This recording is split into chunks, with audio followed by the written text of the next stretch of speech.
Then to the left. Go. Come on, gentlemen and ladies. Let's go. Keep going. All right, to the right. I don't know why you're standing. Do you feel good? Okay, let's go now. Come on, Progress. Show us some energy.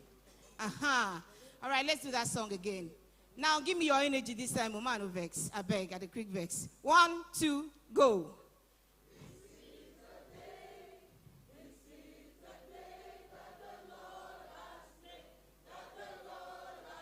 Side B. Let's go.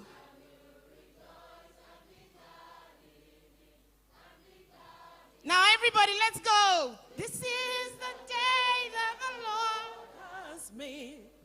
Well, we'll rejoice and be glad in it. Now, this is the day, that beautiful day that the Lord has made. Ladies and gentlemen, you are welcome to Thinkation 2026. A round of applause to all of us.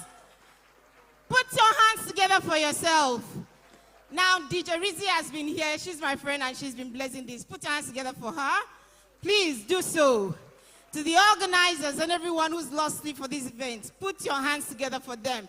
Thunderously, ladies and gentlemen. And for you that came out this morning, this day, beautifully dressed with your heart and mind, put your hands together for yourselves, please. Now you are welcome. Becky, say hello to your people. Thank you very much. And sir, please, you may be seated. We want to welcome you to a session where you've been invited to reinvent yourself. I want you to applaud yourself for being a part of what is going to happen here this afternoon. Thank you so much. We are coming here to reinvent ourselves and do the needful. And I am sure that you came absolutely and totally prepared to take away so much. I can assure you, and we can assure you that at the end of today, you will go back and thank the person who invited you to be a part of Thinkation 2026. On that note, ladies and gentlemen, I want you to celebrate yourself. Let's go. Applaud yourself. We're about to begin in earnest, and we'll be inviting for the national anthem so we can begin in earnest. For this, our opening sequence, our very own daughter, who's been singing with her melodious voice, with a smile that captures every heart. Ladies and gentlemen, for opening formalities, let's welcome IT Dennis on the stage, please. A round of applause for our lady. She's known for her signature smells and for the way she carries herself in her sound. She's going to begin this day for us. Is she in the house? Our lady IT. She'll be followed by the one who will run our national anthem for us, Uto Essien. Progress Effiong will come in for the Akwa Ibom anthem, and Bobby Friga will charge this place up in that sequence. Are we ready, ladies and gentlemen? Ritzy, yes. If you're available, just give us something to hold on as we bring our lady on board.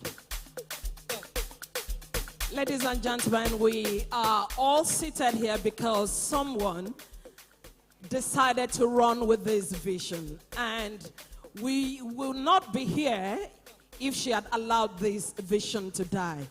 It is one thing to have a vision, and it is another to run with it. And so this morning, I have the pleasure, and I want all of us seated in this hall to rise and celebrate a woman that has done so many great things.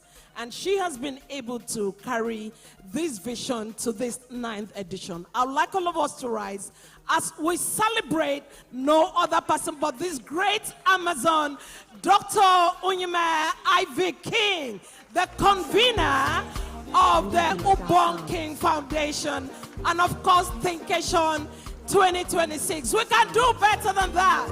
Let's celebrate her. Mama, thank you. Thank you so much. All of you that have followed this foundation, please, you may be seated. Thank you so much for honoring her. And I know that all of us here have been following the Ubong King Foundation and everything that has been going on. That's a great gentlemen. I'll be inviting them one after the other. As they come, please do well to welcome them with your heart.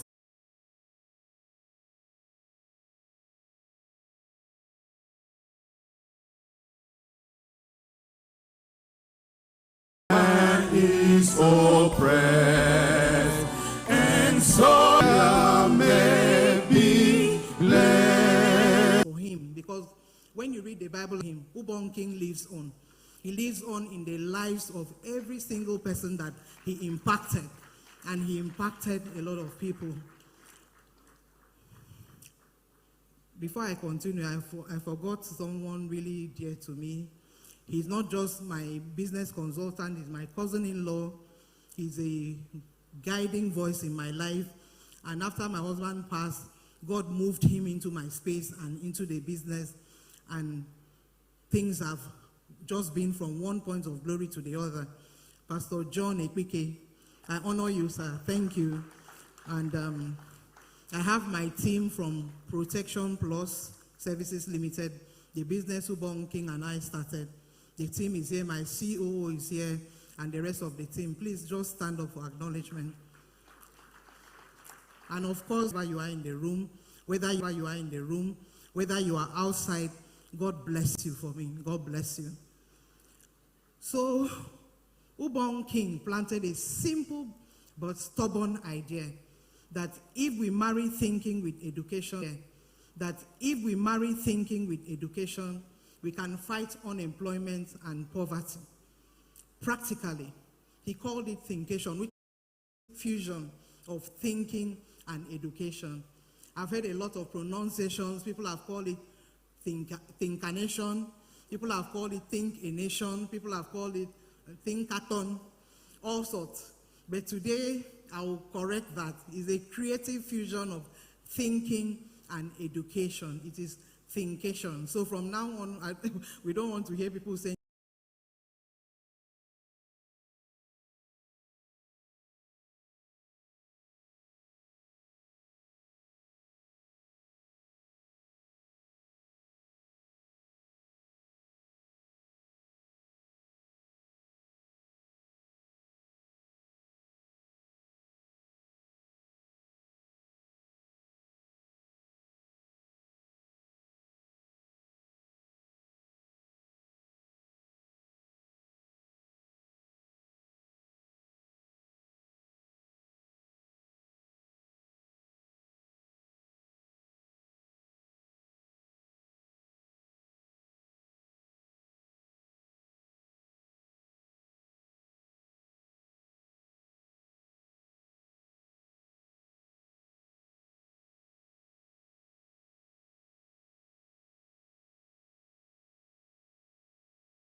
the school doesn't go through them. So by the time they come out and they are hit with a challenge, they are thinking of how to undercut other people. They are thinking of how to run after one person and, lose their dignity to beg. The essence of going through school is for you to be able to come out and think critically, to be able to use your creative thinking to think yourself out of problems. So that is some of the things that we seek to promote on this platform. And we hope that by the time you leave here today, you'll not be thinking of running after somebody with a bag or running after somebody for handout. There's a lot of creativity released so that the other person can become that release, so that the other person can become that. People that will never rise to their greatness, or people that will never rise to their greatness until you rise to yours. So until you rise to yours. So it's very important, and the homecoming is more than a location. Homecoming is more than a location. It's a promise.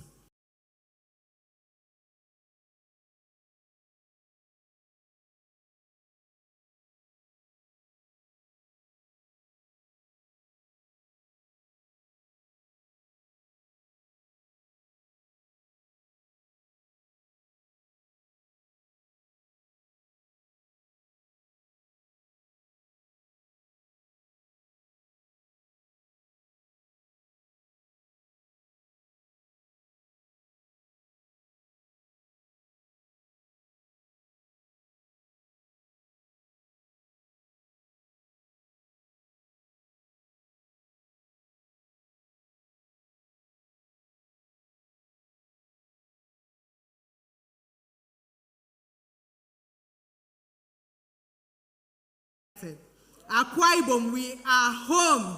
This is the homecoming. This is homeland. So, at Thinkation, where thinking meets education, we help to fight unemployment because we don't believe in sitting down in a corner to complain. There's always something to do, no matter how little you can do it to contribute to the betterment of the society. You need to think productively. You need to think solutions. Do not always sit down and give yourself excuses. If there's any excuse you have in the book, when our speakers come up, they are going to share some of the things that would have made them to sit back and complain. But they decided to take what other people perceive as disadvantages and they turned it around. And that's what event. Let one truth settle in every single heart here. Your mind is your first business. Invest in it, train it, strengthen it, use it to solve real problems. Welcome to Thinkation 2026. Welcome home for those of us that are coming from outside. Welcome home. And with joy and expectation, I declare this edition officially open. Let's reinvent the future together. Thank you very much. I'm not going away. You didn't clap very well for me now. Thank you. Thank you. I would ask us to please do another resounding applause for the co-founder of Ubong King Foundation, our very own lady, author of one of those books that keeps staying in my heart, author art. Ladies and gentlemen, let's keep doing that until she gets back to her seats, please. Let's give that honor to her, for she deserves it. It is not easy to carry on with the vision and the dream of a dear one who has departed and left all that emotions and all that work for you. She is absolutely right to call herself strong, and today we honor her with these beautiful moments. Please, let's appreciate her once again. Thank you very much.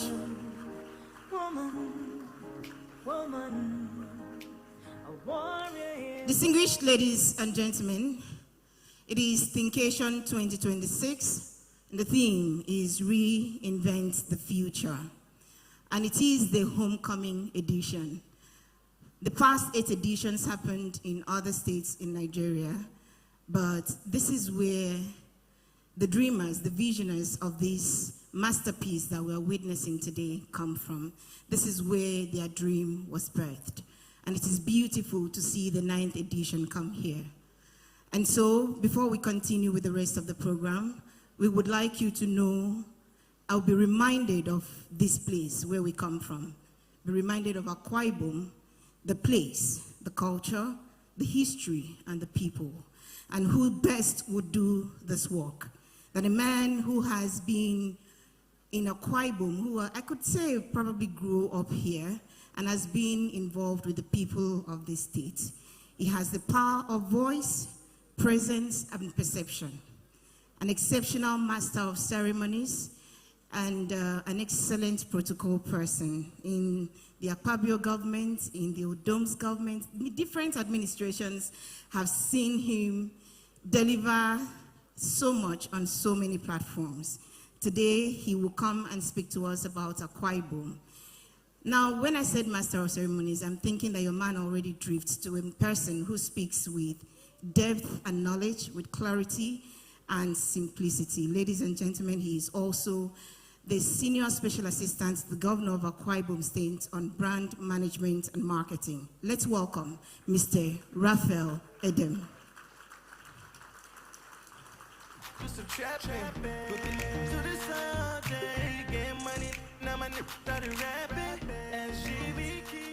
Yeah, thank you very much, Sabasi. Thank you very much, ladies and gentlemen. Thank you very much, Ambassador Ini King. I still have that Burning Hearts promo from very many years ago. And I want to thank everyone that is here. The wife of the Secretary of the Akwa Ibom State Government has come here with an assortment and a bevy of very beautifully dressed ladies. And I want to recognize and welcome Dr. Ini Abin on behalf of all of those that have come with her. and everyone that is here. Thank you very much. Distinguished ladies and gentlemen, George Eliot said that the people we love never truly die until we have forgotten them. And in all honesty, Ubong King may have passed, but I loved it when the wife said that she doesn't love to refer to him as late, because until all of us here forget him, until all of the over 50,000 people that have been impacted by the work that he started forget him, that gentleman will live in each and every one of our minds. Can we please celebrate the idea behind Thinkation? If you're not clapping, you're at the wrong place. Please give a better round of applause for the founder, the originator, and of course, whose wife is here. Thank you very much. I've been asked to speak briefly on this beautiful piece of real estate called Akwa Ibom State. And I do not know if there are people who are coming to this state for the first time. If you're a first-time visitor to Akwa Ibom, if you don't mind, please show by raising your hand. First-time visitor to Akwa Ibom. There's one here, there's two here. Are you one of them also? Okay, she's raising hand for those who cannot raise. We have a number of first-timers here. Where have you been going to? Why did it take you this long to get here? Okay, welcome to Akwa Ibom State. To share thought to you, please control. Can I have a microphone that works like a mic, please? This is cutting all the time. I have a presentation which is on the screen. I hope we can see from wherever it is that we are, despite the fact that we have more people moving around than people who are listening. But all of that is still part of the event. But Akwa Ibom State is Nigeria's 21st state, created on the 23rd day of September 1987. And in all honesty, it is a land of rich heritage, robust economic opportunities, and warm hospitality. So whether you're visiting for Thinkation, whether you're investing or exploring Akwa Ibom State, this is a state that definitely opens its doors to you. Our people, our identity. The slide there shows more or less a visual representation of the outfits that you would find when we want to look like Uyuma looks today. Like she said, she decided not to wear the Thinkation t-shirt and come out in this beautiful House of Bora. This is not a cloth, this is an edifice. This one is House of Bora edifice today, and a host of them, which is where I first have a problem with the organizers of this event. They didn't tell me, they didn't give me the cloth, and so I am here, I'm making this presentation in protest. But then I see Dr. Ini Abin smiling at me, and I never am able to resist, so I forgive all of you on her behalf. It's a state that, of course, we have different languages, but then most of these languages are almost homogeneous and each other, wherever it is that you are. The major groups, the electoral groups, you have the Ibibios, the Anangs, and the Arons. There are a few others, but then these are the major ones by population and by land size.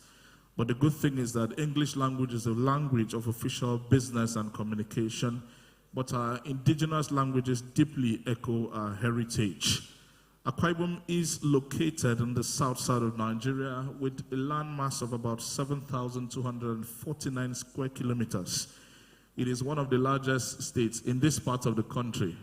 And in case you're asking, yes, there are people who have asked me this before. I like to tell people that while Lagos appears to be the most populated state in this country, by landmass is one of the smallest states in Nigeria. And from the Atlantic coastline to the inland hills, this state is home to people, over 7 million people, getting closer to 8 million people now. If you know that we've not had a census in this country since 2006, you would know that these are projections that are made by those who study demographics and they understand.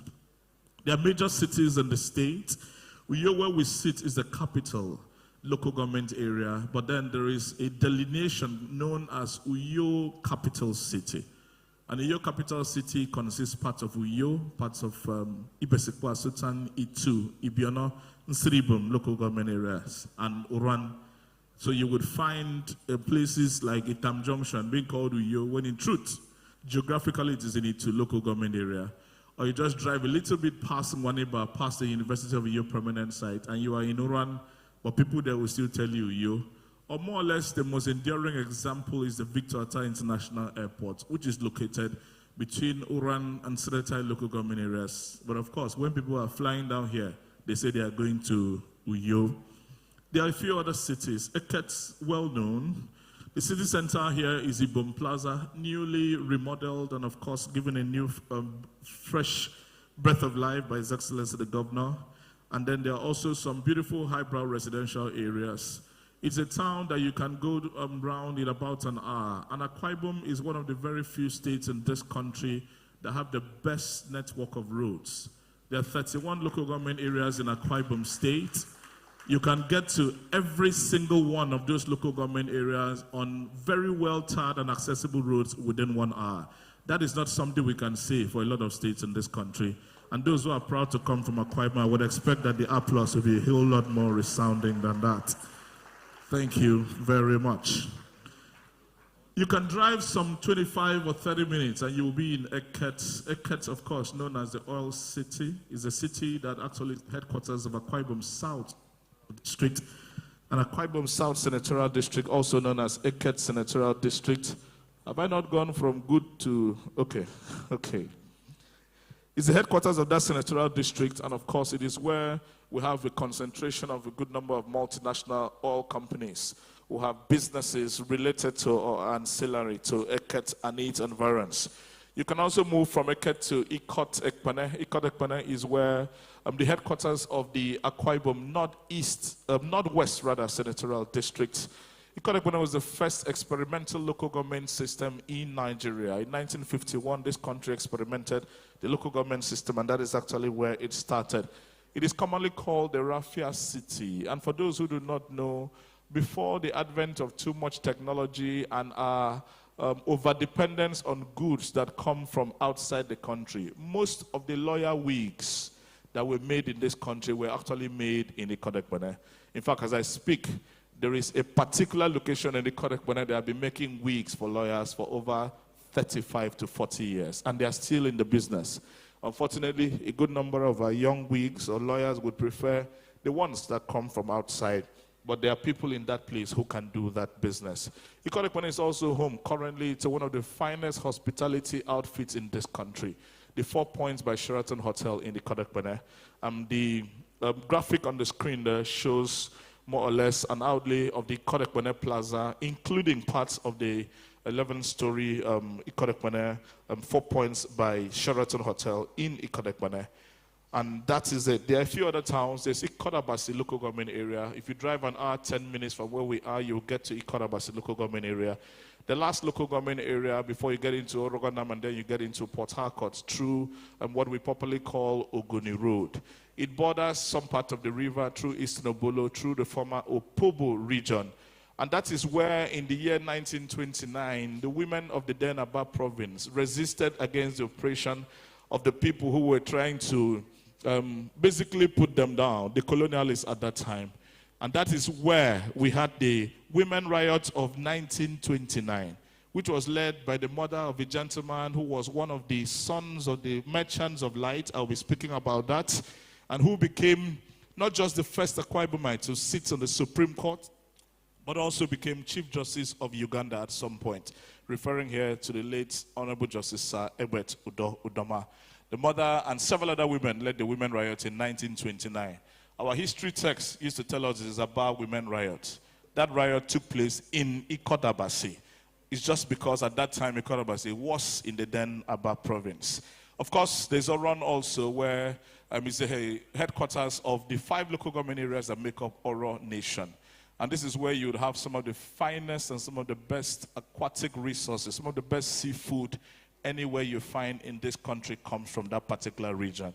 You need to go to that place on a Sunday, to the markets around there, or all of the areas ancillary to the water there, and find out the sheer wealth that is in the waters of Akwa Ibom State.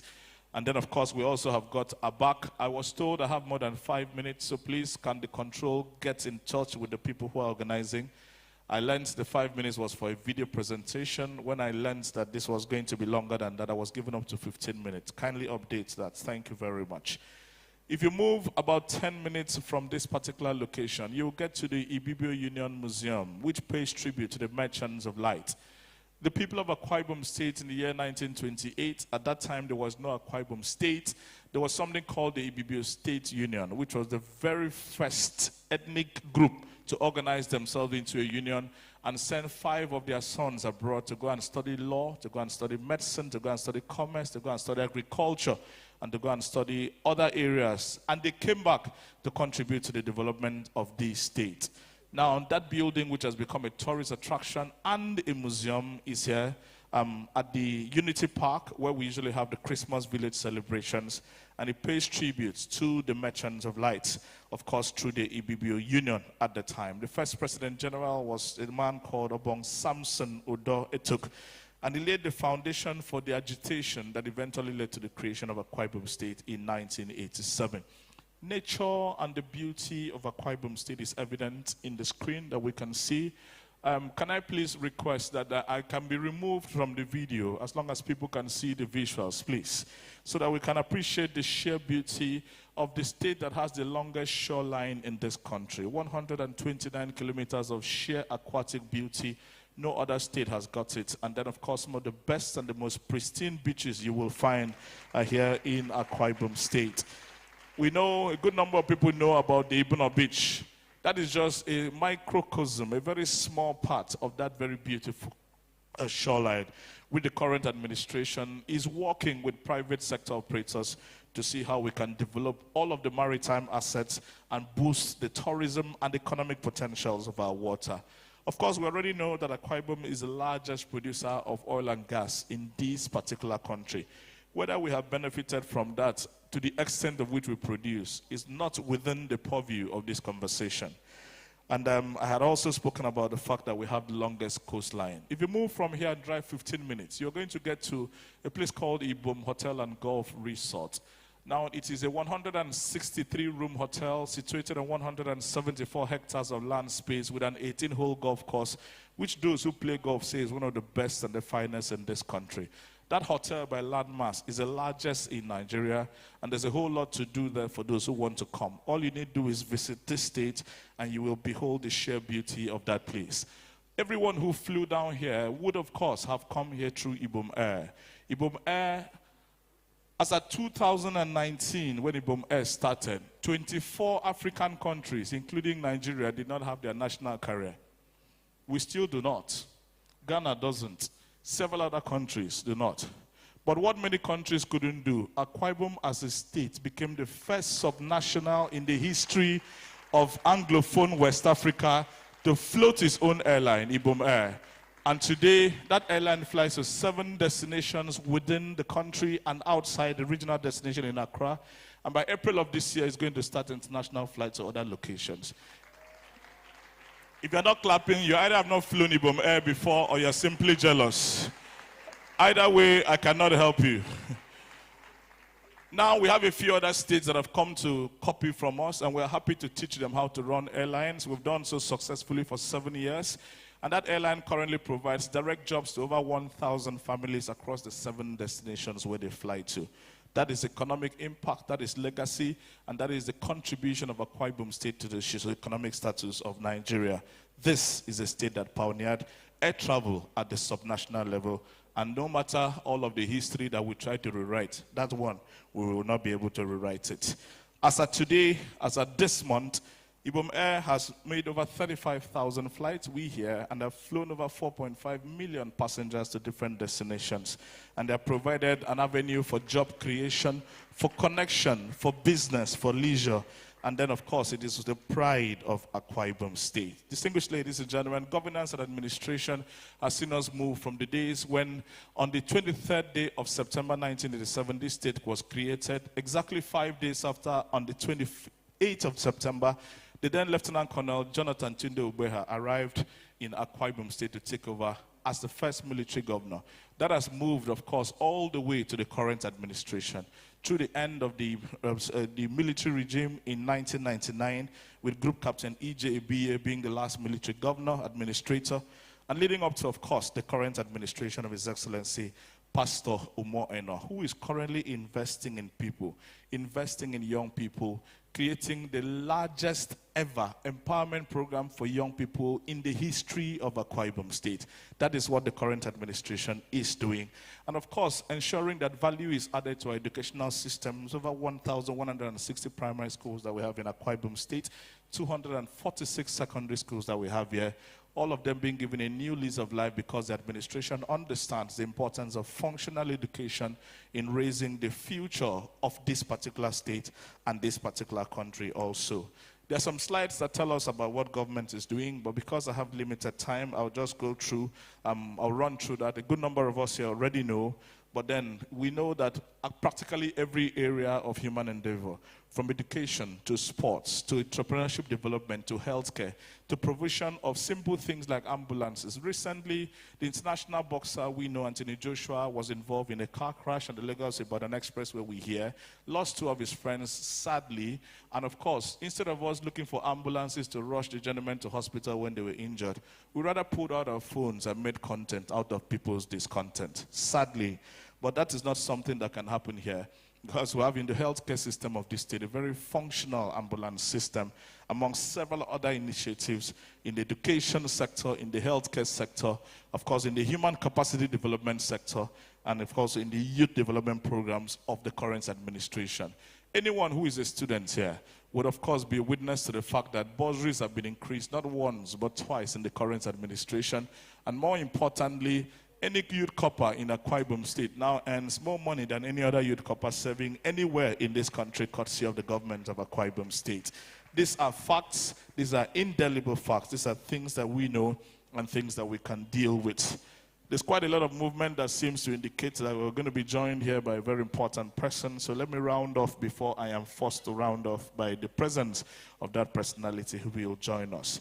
I'll run through, like I said, some of the things that government has done and go into the one that should concern us, which is the agricultural sector, where government is encouraging the young people who are here, who are going to be benefiting from the knowledge shared at Thinkation, to look at the area of agriculture as a viable opportunity for investment, a viable opportunity for interest, knowing that an economy that cannot feed itself cannot do anything else. And there's still a very large market for agriculture and investment in agriculture in this country, in this state also. So there's with a world-class airline, with an international airport, with a world-class jetty and marine transportation system which the current administration is putting in place in Onron area, and of course, with extensive urban development, Akwa Ibom demonstrates a strong commitment to multi-sector investment from investors. With a thriving and growing economy, a GDP of 7.8 trillion naira, oil and gas drive revenue, and diversification through agriculture, trade, tourism, and blue economy initiatives, we can basically say that the best is happening in Akwa Ibom State, and we are making progress in that particular direction. It is a land of opportunities, my dear friends. It is a land of numerous opportunities. The Liberty Free Trade Zone and all of the activities in the oil and gas sector actually require a lot of human capital and a lot of investment, and a good number of our people can be encouraged to look at opportunities that are available or ancillary to the oil and gas business there. In agriculture, in transportation, just last week, the foundation was laid for the park which is going to host the CNG buses that have already been paid for and are being assembled to be shipped down here to Akwa Ibom State so that we can have a much better and a much more robust transportation system. My dear friends, allow me to pause at this point, very distinguished ladies and gentlemen, and acknowledge and receive in our presence the coordinator of the Office of the First Lady of the Government of Akwa Ibom State. Very distinguished ladies and gentlemen, if I be a man of God, maybe I was just about to make a prophecy. But distinguished ladies and gentlemen, we will welcome her. They know they see her for market. A good woman is a blessing from above. Her type will not be for market. I tell you more, one you batra kolisa seva. You know more, doziaku. One you batra kodoziaku. Always loving everybody, no discrimination. What I did, man, no competition.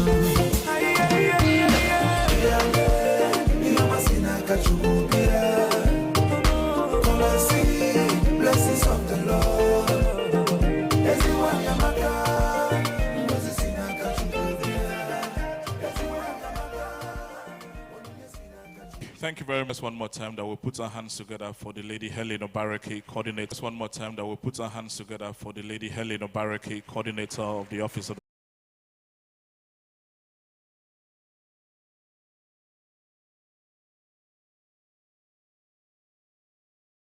Ibom State.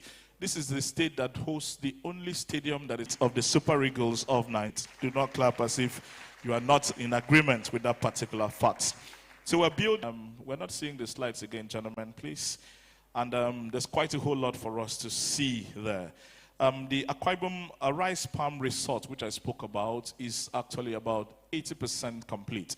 And it is going to be a game changer as far as tourism and hospitality, and is now look at it as young people. What are the things we can Akwa Ibom? Some of them are privately run, some of them are put together by the Akwa Ibom state government. The Christmas Unplugged is 30 days of sheer fun, local government exposure, and all of the things that we do there. And all of this is because Akwa Ibom is a viable investment destination. It's a place that is safe, it's a place that is serene, it's a place that is accessible, it's a place that is beautiful, and it's a place also that has some of the best food you will find anywhere in this country. Which is why anyone who opens a restaurant in Nigeria and is not selling afang, that person is not ready to make any money. The administration currently is delivering on their RISE agenda, and we hope that this particular place, especially for those of us who are visiting Akwa Ibom for the first time, will be your next destination for business, for leisure, and for living. Thank you very much. God bless you.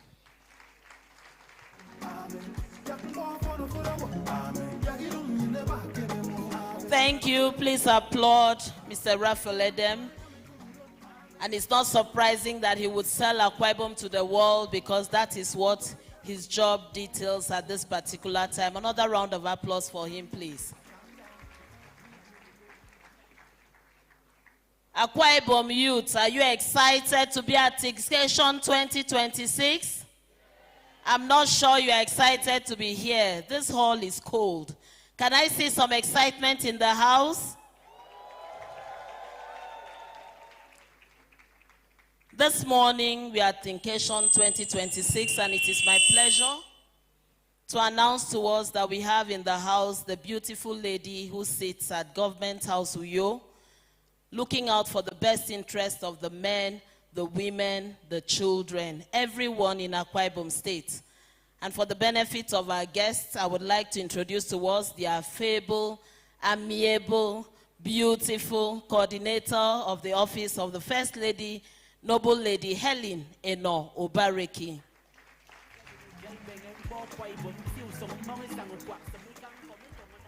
And because we are supposed to reinvent our future starting now, she didn't come alone. She has decided to share this moment with some of Akwa Ibom finest when we talk about the women, the Efyong Eka. The wife of the Commissioner for Transport is here with us, Dr. Umar Gabriel. And the last but not the least is the wife of the man who is responsible for taking refuse off the streets of Uyo.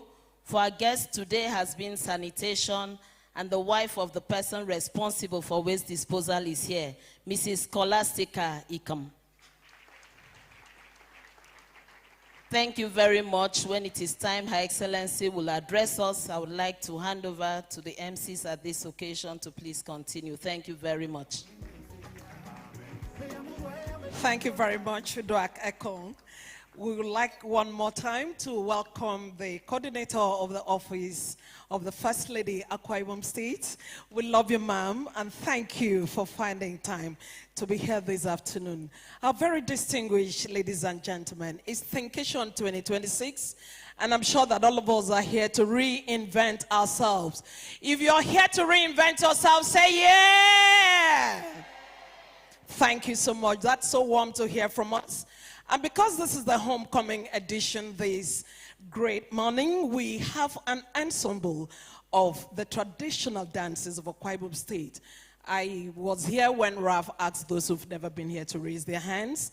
And I'm sure that they're going to be absolutely thrilled with this performance. And they are led and coordinated by a very amiable and wonderful son of Akwa Ibom State, Dr.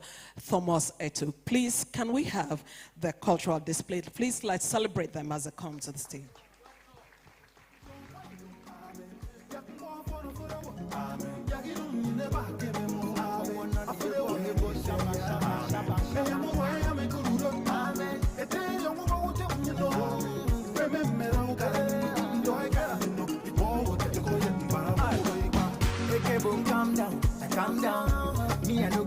my silence, like send me do with my man them.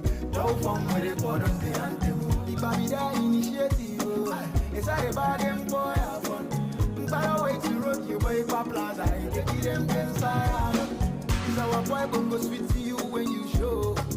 Activities no they slow, but yeah we them maintain peace, it be that kind thing. I touched down with the Ubong, fine faces to be so blessed. From the sacred balls of where the earth hums with ancestral breath, a roar shattered the silence. A lion was born, not of four and fang, but of spirit and fire. He rose not to hunt, but to heal, not to conquer, but to unite, with strength unmatched and eyes that saw beyond the veil. And they came from him, and they came from hills and rivers, from farms and forests. They came, for in his presence they remembered who they were. He taught them that unity is not sameness, but harmony. That a people dancing together are a people who cannot be. That a people dancing together are a people who cannot be broken.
Isanga yena bongo, isanga yena bongo, isanga yena bongo, werede werede werede. Isanga yena bongo, isanga yena bongo, isanga yena bongo. Abasi mame yonko bonomo, ejo fani sama kutumere o. Isanga yena bongo, werede werede werede. Isanga yena bongo.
score. But there are also young people who are not satisfied.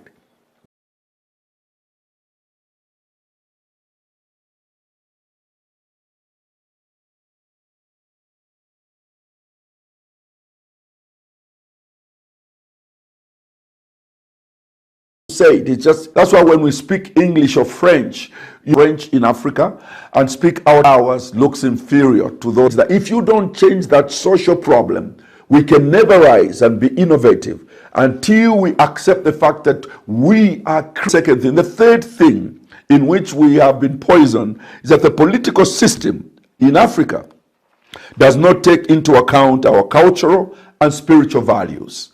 That's the truth.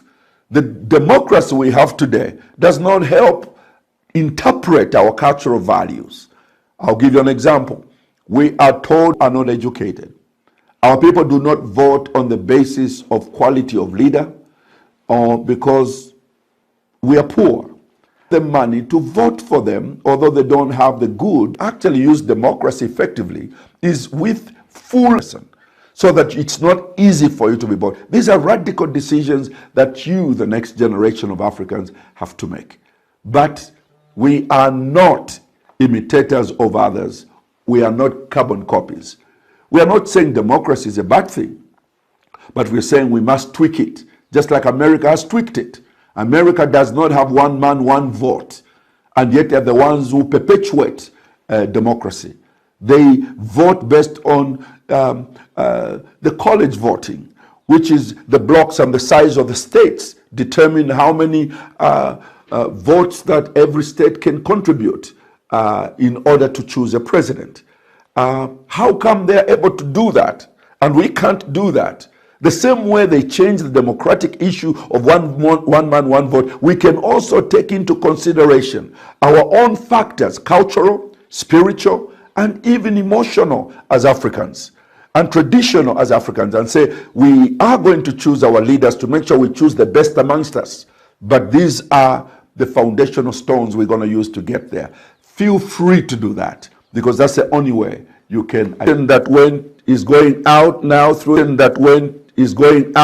through the exit door and leaving it now into your hands. We give you authority as our upcoming youth to abandon systems that have not worked for you and for us in the past. And we give you authority to adopt new pathways that lead us to fulfill other civilization, especially Africa, since you, Africa, are the source of human civilization. From Egypt, the world evolved to become what it has become. Egypt, the world evolved to become what it has become. Let's take our place back and let's take the leadership of the world. And I am confident it's not long from now when Africa is going to be on top once again, but it's going to be on the shoulders of the next generation of young people. May God bless you as we reinvent the future, to accept the fact that we need to reclaim what belongs to us and innovate for us to have a new generation of Africans. May God bless you, and I wish you well. Thank you.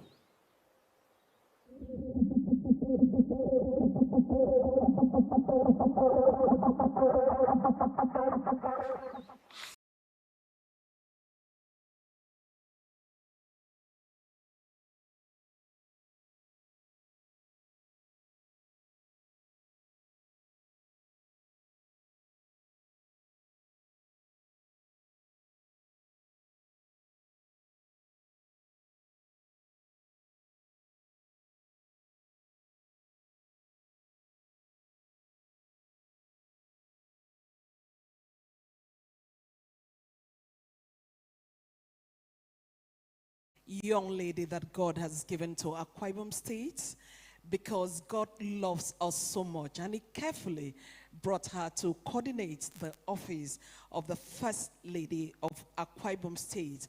And we'll please plead with her that right after she's done, we'd like to show her a clip of what Ubong King Foundation has been doing over the years. Please, ma'am, we understand you have a very busy schedule. Please, we are not going to take more than 5 minutes of your time. Thank you so much for that. Ladies and gentlemen, I would like all of us to please celebrate this very amiable and wonderful coordinator of the office of the First Lady, our noble lady, Helen Eno Obaraki. Please, let's celebrate her. She comes right onto this podium. So don't you underestimate the strength of a woman, the strength of a woman.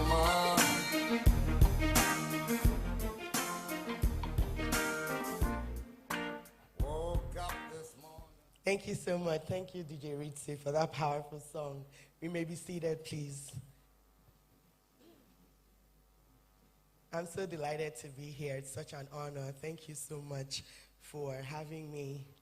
To all of the beautiful women in my entourage this morning, the wife of the SSG, the chairman of Ibino Local Government Council, the wife of the Commissioner for Transport, herself Deputy Commissioner, the wife of the chairman of the Akwa Ibom State Environmental Protection and Waste Management Agency. That's quite a mouthful. Thank you so much for being here this morning. To the convener and the director of the Ubong King Foundation and the future, it's quite strategic and insightful because it is not the courage to build something more resilient.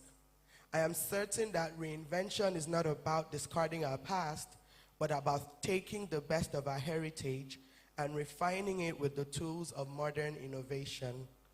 It is realizing that the future is not something we wait for. The future is something we actively think into existence.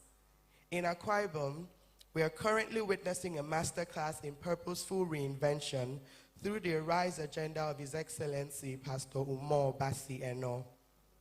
If you look closely at the strides in rural development, the expansion of our agricultural frontiers, and the deliberate investment in our social infrastructure, you will see a clear pattern. We are at a point where collective growth is the only sustainable way forward. No initiative, no matter how well funded, can succeed in a vacuum. We need an atmosphere of intellectual alignment where the public sector across our eight thematic areas, where we provide support for people with disabilities, multiple birth families, and initiatives across education, environmental health, and women empowerment. We're saying that an empowered woman, a healthy child, and an included citizen are the most important assets in Akwa Ibom's balance sheet. Events like Thinkation provide the mental infrastructure needed to support our physical infrastructure. I see the array of renowned and experienced speakers. Who I'm certain would be taking their time to challenge us to stop being passive consumers of the future, but to start being its proactive designers. As you deliberate today, I charge you to look beyond the what and focus on the how. How can I align my individual brilliance with the collective goal of the community, state, and even continent? How can your innovations plug into the Arise vision to create a multiplier effect for our people? The future of Akwa Ibom is a collaborative project. It requires us to move in synchronization with a shared heartbeat for development and a common mind for excellence. I'd like to also thank the speakers here today for choosing to accept and be the drivers of the change that we seek. To the youths and participants, let us go beyond thinking and begin the actual work of reinvention. Finally, I would like to emphasize that the future is no longer a distant destination. It is the choices we make this morning, the ideas we choose to validate, and the partnerships we position ourselves to forge. I commend the organizers of Thinkation 2026 and thank you for this platform and the invitation. Speaking about partnerships, the Office of the First Lady would be supporting the undergraduates, 10 undergraduates here today, through the established vetted raffle system. And the winning undergraduates will receive 100,000 naira each as educational support, which brings it to a sum of 1 million naira. This is our investment in you, and I hope that this goes a long way in easing your financial burden as you study to reinvent your future. And I'd like to also add here, I don't know how many youths in this room follow the Akwa Ibom State Government Facebook page. Can we just raise our hands? If you follow the Akwa Ibom State Government Facebook page. Okay, I see a few hands. I'd like to encourage you, if you're in this room today, to follow that page, because there are a lot of grants and initiatives that the government keeps rolling out. And I feel that that is one way for you to get first-hand information in real time. So if you do follow the pages and social media handles, the Office of the First Lady, sometimes we also have giveaways that are in form of cash or school grants and things like that. And so when the portals open that we have for grants that they give to students, you are able to take advantage of those opportunities. So I want to thank you so much again, like I've said repeatedly, for having me. Thank you for the invitation. It's an honor to be a part of this initiative. They've seized my voice, okay. So I want to thank you so much, and I want to crave your indulgence, ma'am, that I would have to leave right after, but since they've asked me to stay for a little presentation, I'll do that. So please, everyone, excuse me as we run out to catch up with other engagements for the day. Thank you so much. May your thoughts today lead to impactful transformation. God bless Thinkation 2026 team, and God bless Akwa Ibom State. Thank you. Could you kindly hold on, madam, please? Please hold on. Thank you very much. I'd like to invite Ambassador Dr. Ini Abin to come. This is to say that we appreciate the effective leadership that you bring to that office. We thank you for being here. Ladies and gentlemen, a round of applause. Thank you very much. All right, thank you very much, Your Excellency. We are really, really honored that you came here, honored our invitation, and I'm sure a lot of people here are encouraged, and we are really impressed with your strides, and God bless you for carrying on with the legacy of your mom. I had an opportunity to meet her about twice, and she was a great lady. Thank you for carrying on that legacy. So on behalf of Thinkation 2026, this is a plaque of appreciation presented to you, Lady Helen Eno Obareki, Coordinator, Office of the First Lady, Akwa Ibom State, in recognition of your support for Thinkation 2026 and your commitment to empowering young people through purposeful leadership and impact. Thank you very much. Thank you so much. For the champions, stand up, stand up, stand up. For the champions. A round of applause.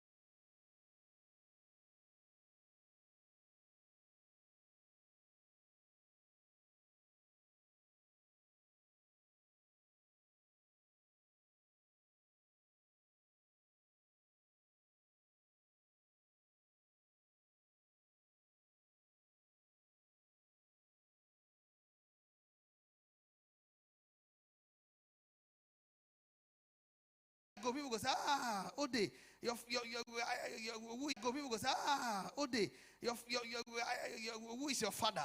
They don't want to know my father. They want to know where I come from. Because I don't think normal thinking. Where my father think and stop, me, I don't collect the thinking, they go that side.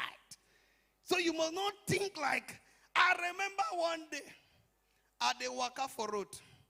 Now they are not say they are police people and they are officers. How many of you know policemen? There are policemen and their officers. Policemen, now the ones where we say they in fact, they just recruit them from secondary school, primary school. They just give them gun. They just ask them, you want to join police? They say yes. Can you shout park? Shout, let me see, say park. Can you shout clear? Say clear. Oh, inner light. When you shout, they say, oh, you're qualified. They put that one. Then they are the ones that went to school well. Those ones, if they see you, then they know if you they think anyhow. I was just driving. One of my guys said, if you see police, just tell them esprit de corps. So that they no go. I said, what do you mean? He said, just they talk. I said, how go they talk with you? I don't know. He said, when you see them, say it. Ladies and gentlemen, I was going to Port Harcourt. See me, I just they drive, they go. Wrrr. I see police for Ibawa. They say, park. I park. They say, who are you? I say, esprit de corps. If you see where police, 7 of them just stand up at once. Ah! Bah! I drive, they go. For my mind, the thing walk over. As they go, all of them, they look me, they ask, who we greet? Say, my brother, we don't know, but that guy rank past our own. And they go, I see Navy. Immediately, I see Navy for front. I said, make I see try. I went, I reached where Navy did. Navy say, park. Immediately, they say, park. I never even went, made them complete their park. I say, esprit de corps. Not only them say, de corps. Hey! They carry on. Everything walk. As consistency, you walk for police, you walk for Navy. I come to sing them, they go, esprit de corps, esprit de corps, esprit de corps. I see road safety. I never even match break for them. Now from far, now they shout, esprit de corps, esprit de corps. I pass road safety, pass army, pass. In fact, now when I reach army, now they are not say police, no esprit de corps. Road safety, no esprit de corps. Army, no esprit de corps. And when I reach army people, now army, you know, army checkpoint, not be like police checkpoint. Where we say you go jump 2 by 2 plank, and then when the plank shift, you adjust and back. Army checkpoint, 2 drums, 1 big drum, another drum here, the one for middle, another one here, and then the last 2, the 2 front, where go carry you enter problem. And then the one for middle, where go squeeze you for the problem. Then if you pass that one, the last 2 go let you go. Immediately I reach there, ladies and gentlemen. Then the army man look at me and say, hey, who are you? I want to say, esprit. He said, no talker. Come down from myself. I said, okay, if you kill yourself now, you don't die now. Say, if you don't want me to kill you myself, come down from the motor. Now come down. He said, wait till I talk again. One man said, no talk that way you talk. Bring down for your slap. So I used to come down with slap. Now he come down, ask me, what did you say again? Esprit is a what? I said, esprit is an idiot. He said, talk it well. I said, esprit is a fool. So in this life, if you want to make them think outside the box, and some of you don't even know that this comedy, what they do. I'm a very intelligent student too. I graduated in Cross River University of Technology with a CGPA of 9.482. As I'm talking to you, they are still calculating my result. But I don't leave the school. 9.48. The Senate sat on my result for 4 years. The wisdom they saw on that result, they used my face as the logo of the school. If you go to the roundabout now, my face, most intelligent student. I had to get sense. I read electrical electronics.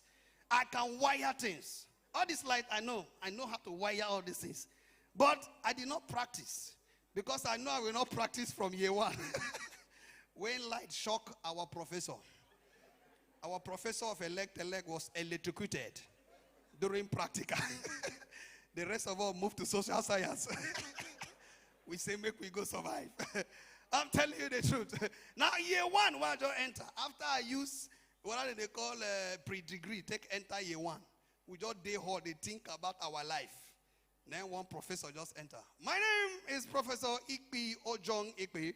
I am your prof on EE 101. I want to take you on a practical now. We say, okay, sir. He carry us, go lab. Go bring 1.5 kVA transformer. He said, can we power this? We say, yes. He said, in this transformer, we have 4 output and 4 input. Blue, yellow, red, pink. This one, black, orange, and gray. The black is useless. Just they tell us things we're useless. If they talk to us, it be like say we'll be NEPA people for a high. When he talks, he says, should we power it? We say yes. Should we power it? We say yes. He says, shout power. We say power. Sharp power. We say power. We don't know say this power go shock person. He said, now to put power, you carry the red wire. You know say this red wire. Now life, they don't go change them for the end. No. Immediately the professor whole wire will hear crap. Smoke on the come out from his ear. One guy can say, I smell barbecue. We say, no talk about a prof with that. And the thing shock him. Now he leave him. Say the class has ended. No, sir, let's continue. Say, no, we'll continue tomorrow. Tomorrow, when we come appear, now he can ask us, where did we stop? One Momo student can say, sir, where light shock you? I say, we repeat that course for 4 years. How can you tell a prof where light shock you? And that day when he came with one long stick. That day for they say, let's continue from where we stop. Now to power this transformer, you carry that red wire there. We say, sir, go close. Maybe we see what I know go shock you. Ladies and gentlemen, put your hands together. Think that's, we still get time. Well, let me know that. Should I continue? 1 minute. If you are happy to be in Thinkation, make some noise! Make some noise! Thank you very much, Geraldo Day. Please let's celebrate him.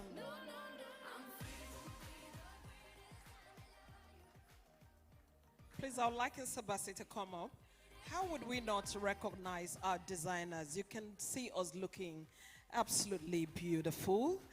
Courtesy of Threadworks. Let's celebrate Threadworks. You can see me looking this beautiful, courtesy of Threadworks. And you can see instead looking this resplendent House of Bora. Let's celebrate them. Thank you so much. We want to quickly run a list of the people that are here. Please, we want to appeal to the medical team that as we go on in the program, we'll give you a space for a few minutes to say something. So please, we have a medical team right at the end of the hall to your left that's seated there. And Akwa Ibom State Emergency Medical. We also appreciate all the vendors that are here. Mr. Ofonime Thompson, we celebrate you for being here all the way. The Regional Manager, South Protection Plus Services Limited. Please let's celebrate him. Good to have you. We're wondering what happened, but we are glad that you are here. This is once again. Hello. Anyone is here? Anyone here? Hello? Moisaweba? Okay, thank you very much. We're blessed to have the representative of the MD and CEO of Ibom Air, Mr. George Oriesi in our midst. He's here represented by Mrs. Aniekan Esienete, the group manager and marketing.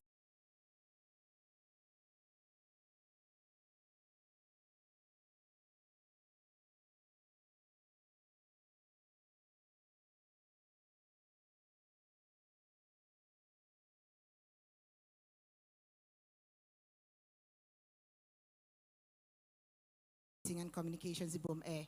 Could you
Okay, I'll mention the name of the bank so you have an idea. Meridian Equity Bank, it was on Bode Thomas, 42 Bode Thomas. One of my colleagues, every time, She's saying, that she has finished school, she's not reading again. No, but even when we have courses in the university, she will say she's not attending. In the school, she will say she's not at work. She will not attend because, every time, course. And it took her, when she now left for America, it took her over 12 years before she started to write nursing exams. Whereas others who were ready to learn left, went to America, and they were already nurses. Adaptability. Okay, my slides are still not here. Is that a sabotage or something?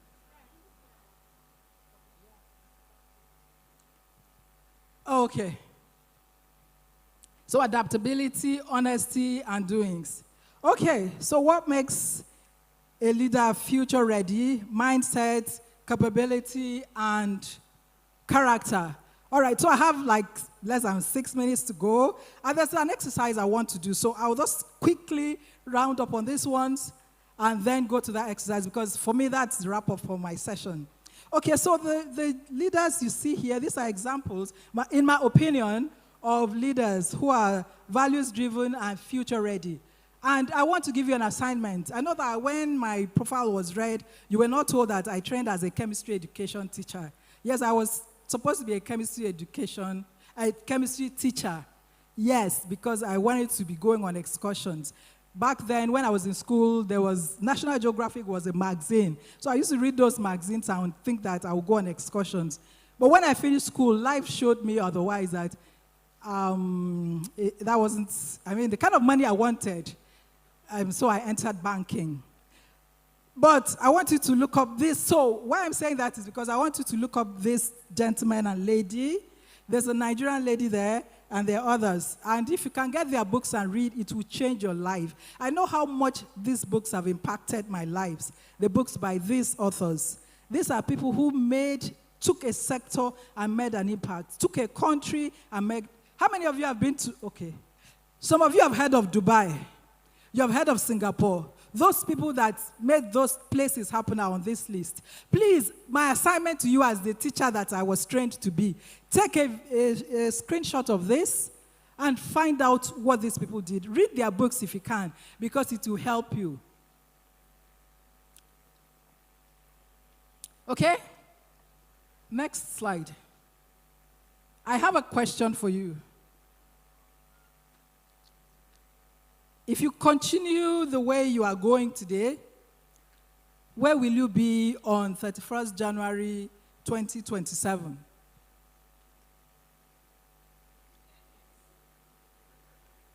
$10x? Oh, you'll be 10x. Fantastic. I like the confidence. So your worldview determines your future. You can only grow as far as the knowledge you have. Nobody was born with any knowledge. Everything I know, I became a profitability queen after reading chemistry. It's because I read, I studied, and I'm constantly doing that.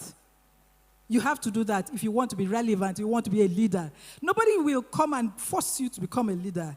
The world will just flow by, and you'll find out your mates are so far ahead that you can't even meet them up anymore.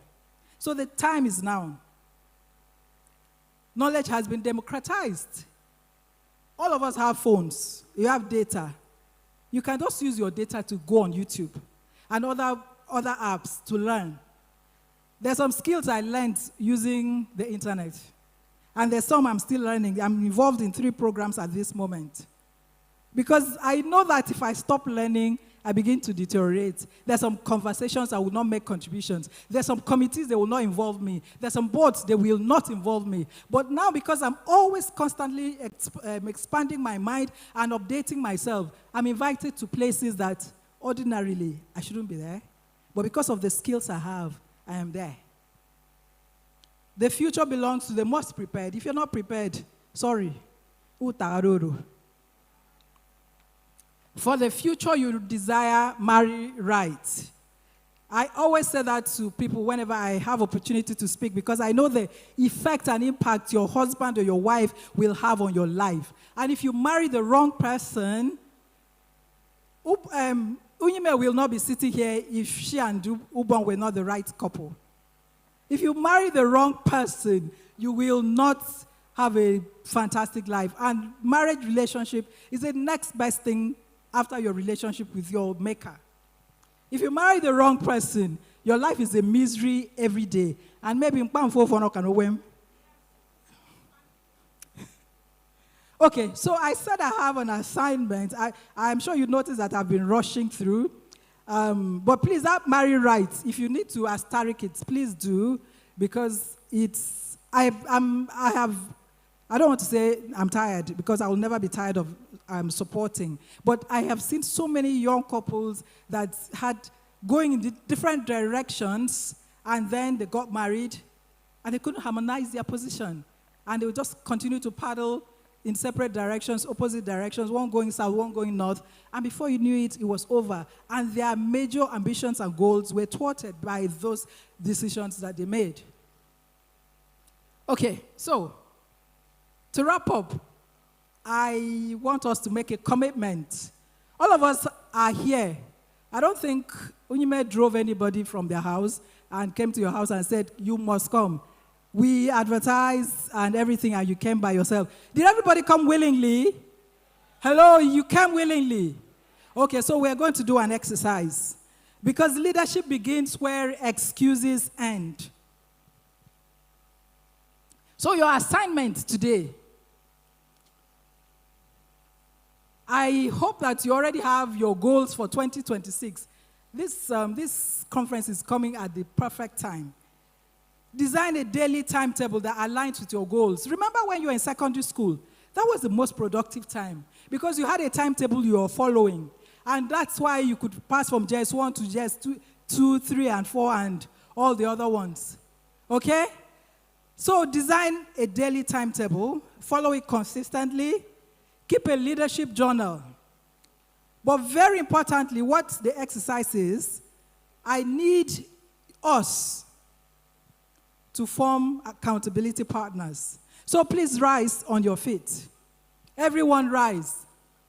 You're going to form accountability partners that your partner will hold you responsible. Because by 31st January 2027, I want the Ubong King Foundation to have feedback and report of the great things that happened because you held each other up.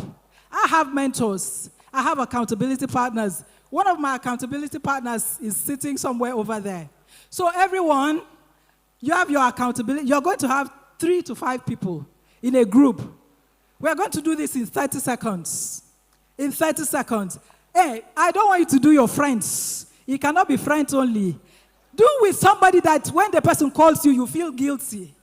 So please walk around and get 3 or 5 people and join yourselves. I want 3 to 5 people.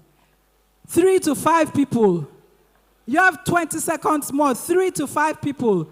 Because you're going to exchange numbers after this, and you're going to follow up each other on your goals for 2027.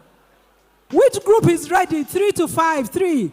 You can be 3 or you can be 5 in your group. Hello, where are the groups? This has to happen now. And I don't want the partners that are going to give excuses. I don't want spectators, only leaders.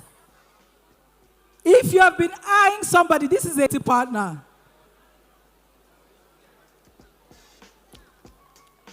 All right, hello. I want to see some groups. I just want to see a representation of.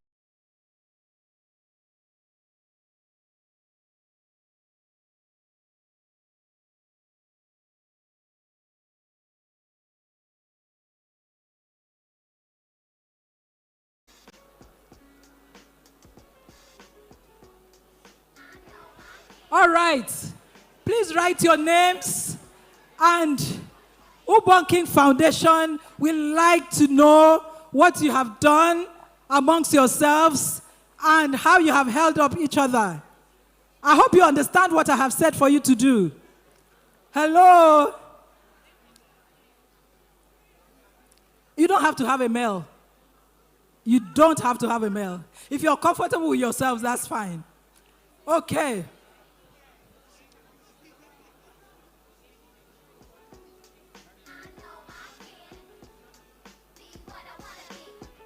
All right. I hope that you have formed your groups. Because these are the people you're going to hold in pathetic resonance. They are also, no, don't feel sorry for anybody. Hold each other to higher standards. Okay? And finally, I said to you, greatness is a choice. The time to make that choice is now. The time to make that choice is now. All right, so please ensure that you exchange your phone, form a group, form a WhatsApp group, and list your groups, list your goals, each of you. List your groups that you don't mind sharing.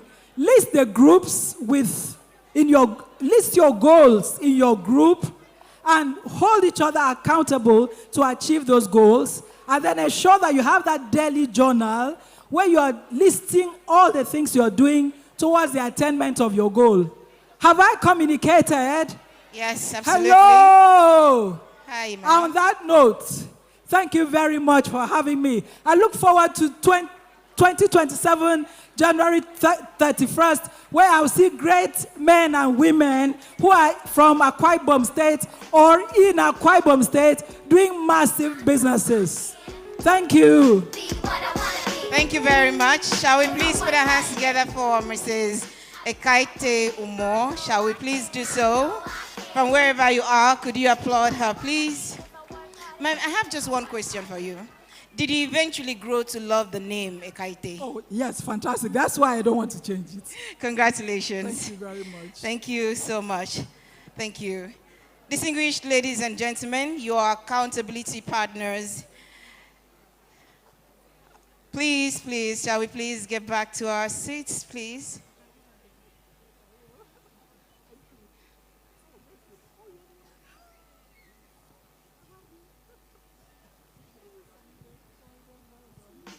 Please.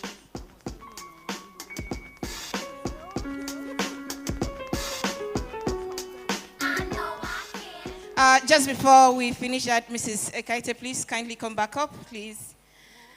Please kindly grace us once more time, grace the stage for us. I'd like to invite Ambassador Dr. Ini Abin to please come for a presentation. Anything in the world, and God can trust an architect, doctor, maybe an actress, but nothing comes easy. It takes much practice. Like I met a woman who's becoming a star. She was very beautiful, leaving people in awe, singing songs Lena Horne, but the other version. Hung with the wrong person, got a stomach that heroin, cocaine, sniffing up drugs, all in the nose. Could have died so young, now looks ugly and old. No fun just now. All right. Thank you very much, my sister. You know, you have to connect for value. You have to connect intentionally. So Thinkation teaches us that. Thank you very much for that beautiful presentation. And on behalf of the Ubong King Foundation, we have this, just a little token of our love and appreciation. Thank you for coming to the homecoming edition of the Thinkation. Thank you. All right, thank you very much. I thought you were going to hand over. I'm okay to Bobo. Thank you for everything that's inside there. I truly appreciate it. Boys and girls, listen again. This is for grown-looking girls who's only 10. The ones who watch videos and do what they see. As cute as can be, up in the club with fake ID. Careful, before you meet a man with HIV. You can host a TV like Oprah Winfrey. Whatever you Ladies and gentlemen, if you are as curious as I am, I really want to know what's inside that beautiful box. But I trust it's something good. Shall we please put our hands together for that presentation, please? And put our hands together for the wonderful session with Mrs. Ekaite Umo, please. Shall we appreciate her? Young Mielbog no Nsido. Now, all the way from the United States of America, we're blessed with Rhoda Ibok. Shall we please put our hands together for Rhoda for coming for Thinkation 2026. Thank you so much for coming. Wave, let's everybody see you. Thank you for coming. Now, that's accountability group. I was looking at people that wants to go and choose Mrs. Enobong Etuk, people that would choose Mr. Omagu. I was looking for people that would go and choose Imabong Akpan, Tony Onuk. I didn't see their groups. You will be in trouble if you choose those people. But I wish that you do. And Mrs. Akin is also here. If you chose her as your accountability partner, but congratulations in advance.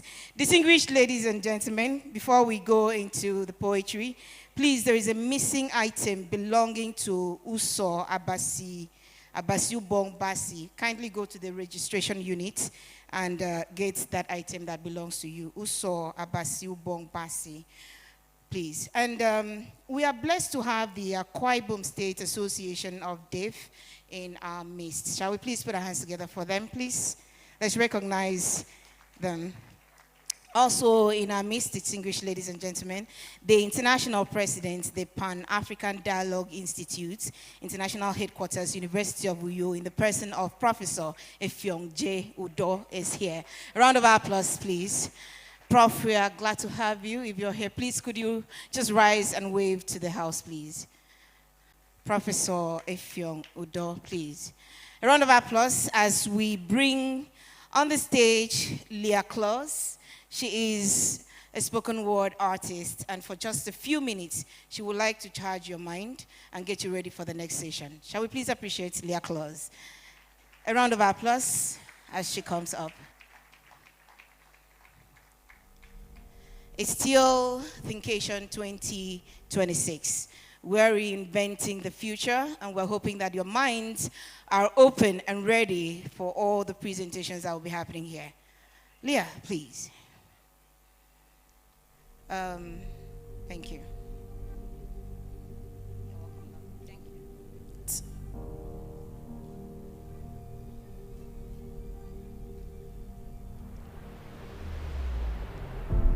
We were born into blueprints that we did not draw, handed maps with missing roads. We were told this is how far we can go. They asked us to wait, that tomorrow will come. But who told them tomorrow owes us patience? They said the future is waiting, but I've learned that the future is listening. Listening for footsteps of those who are bold enough to question the norm. Listening for voices we don't need permission before they talk truth. I come from a place where dreams learn survival, where hope learned to dodge bullets, because nobody wants to die like that. I'm talking for real. You can ask me later. From streets where resilience wear sneakers just to outrun despair. I come from a place where children grow up fast before tomorrow never promised to wait. From streets where talent is common but opportunity is a rare mineral, hidden beneath hustle and prayer. We were taught to stretch meals and stretch faith even further. Taught to smile with empty pockets. So when you see me standing tall, know this: I am not lucky. I am the evidence of a place where dreams didn't just survive, they learned to fight. Because every breakthrough was once called impossible by people too comfortable to try. Time is ticking. The future is here. We do not inherit the future, we invent it.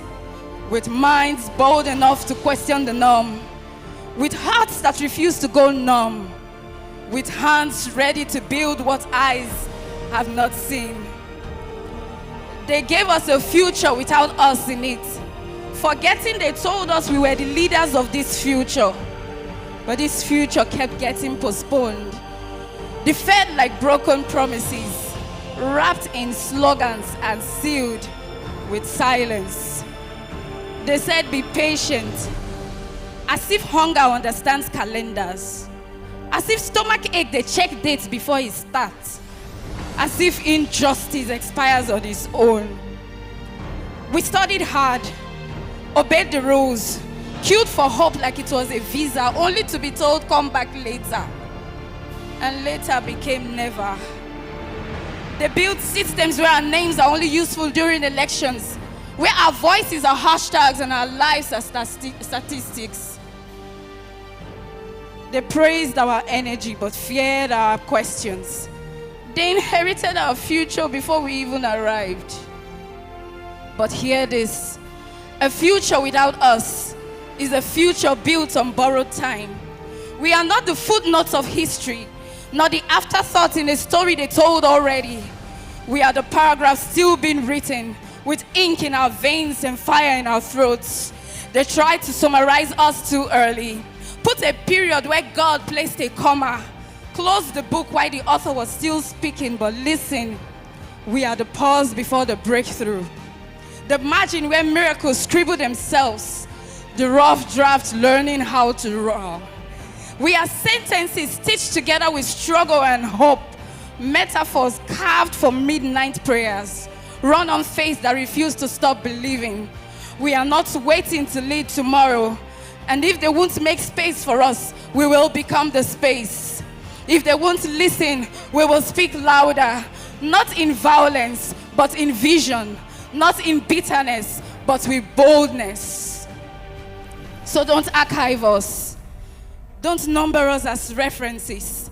Don't shrink us into annotations of what could have been. We are not the footnotes of history. We are the paragraphs still being written, and our story is not finished until purpose says amen.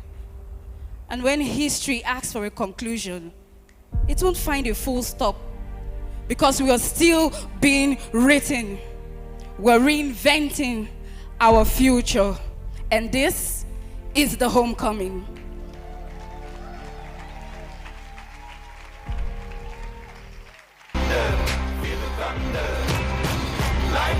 Ladies and gentlemen, let's celebrate Leah Cruz. Beautiful spoken word. I'm sure that you were really energized by that. And that is why the theme for this year, 2026, is reinventing the future. And she has injected the future into all of us. So we'd like you to applaud her one more time. Thank you, Leah. Akwa Ibom, yeah. Ladies and gentlemen, so we didn't complete that.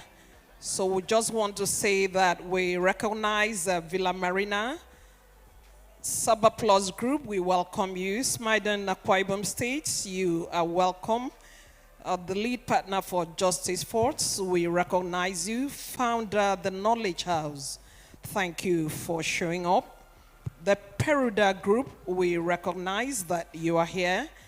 Engineer Anthony Udum, Samuel Ekmeyong, the BOT chairman, Mrs. Rosemary Imo, for being here this afternoon. So we have a team of panelists, and they'll be talking to us on reinventing the future from vision, strategy to action. For this executive panel, we have Dr. Imo Ita. Let's celebrate him. Dr. Imo Ita, please, let's quickly have you. Let's celebrate him. A powerful Yusosan. He's in charge of all the Unity Schools Association in Akwa Ibom State. We'll celebrate you, sir. May I also invite to come up stage in Ubong Udon Nta, Dr. John Ta. Let's celebrate him. Dr. John Ta, after now, you're going to give me one beautiful chair from your shop. I've been looking for you to arrest you, and I've caught you today. So you're going nowhere. Blessing Akpan, are you here? Please come right up. We'll celebrate you. Please, let's celebrate these Amazons. I love it when I see women ride on the platforms. We also like to invite Omotunde Adenose. Let's celebrate Mr. Omotunde. Eka song, sir. Bawu. Eko Jometa. Let's celebrate these beautiful people as they come here to discuss with us reinventing the future from vision, strategy to action. So, are we ready to go? We are here, and today we are talking about reinventing the future. And I know that all of you are here, and you're going to do us a lot of good. We are going to run really fast on this session. I understand we have, how many minutes? Mr. Alvin? 30 minutes, okay. So we'll do ourselves a world of good during this session.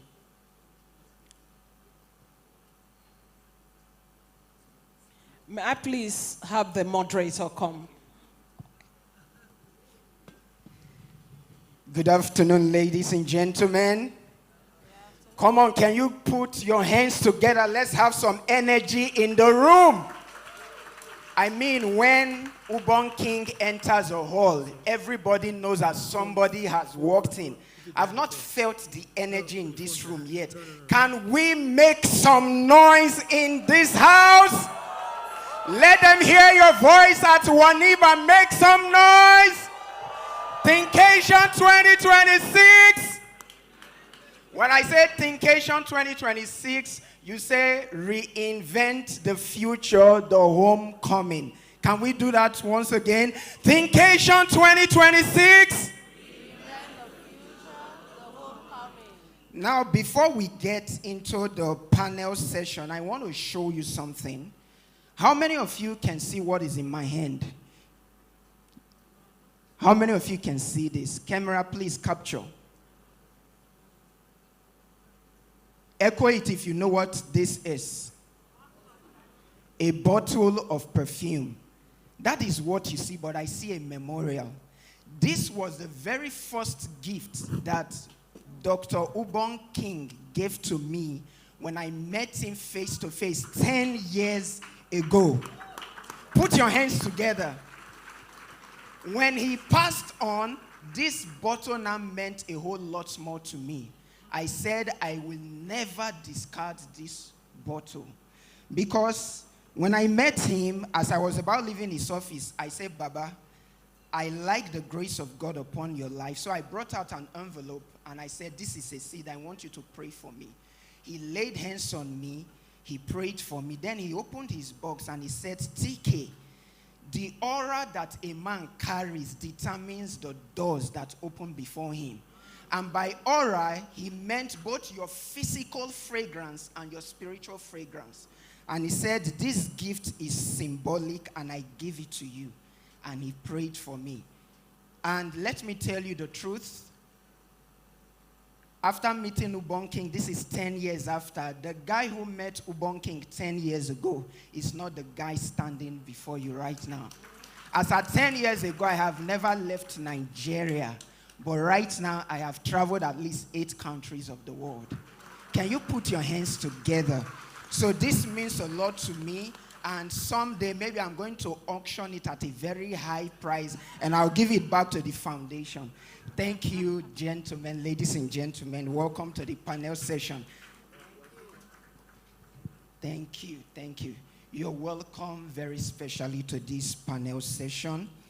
So we are just going to be interacting. They say that the secret of men are in their stories. So we want to extract knowledge, we want to extract wisdom from you. So I'm just going to be asking us questions one by one, and we'll please beg of your indulgence to just keep it brief and straight to the point. All right. Okay, so I will start with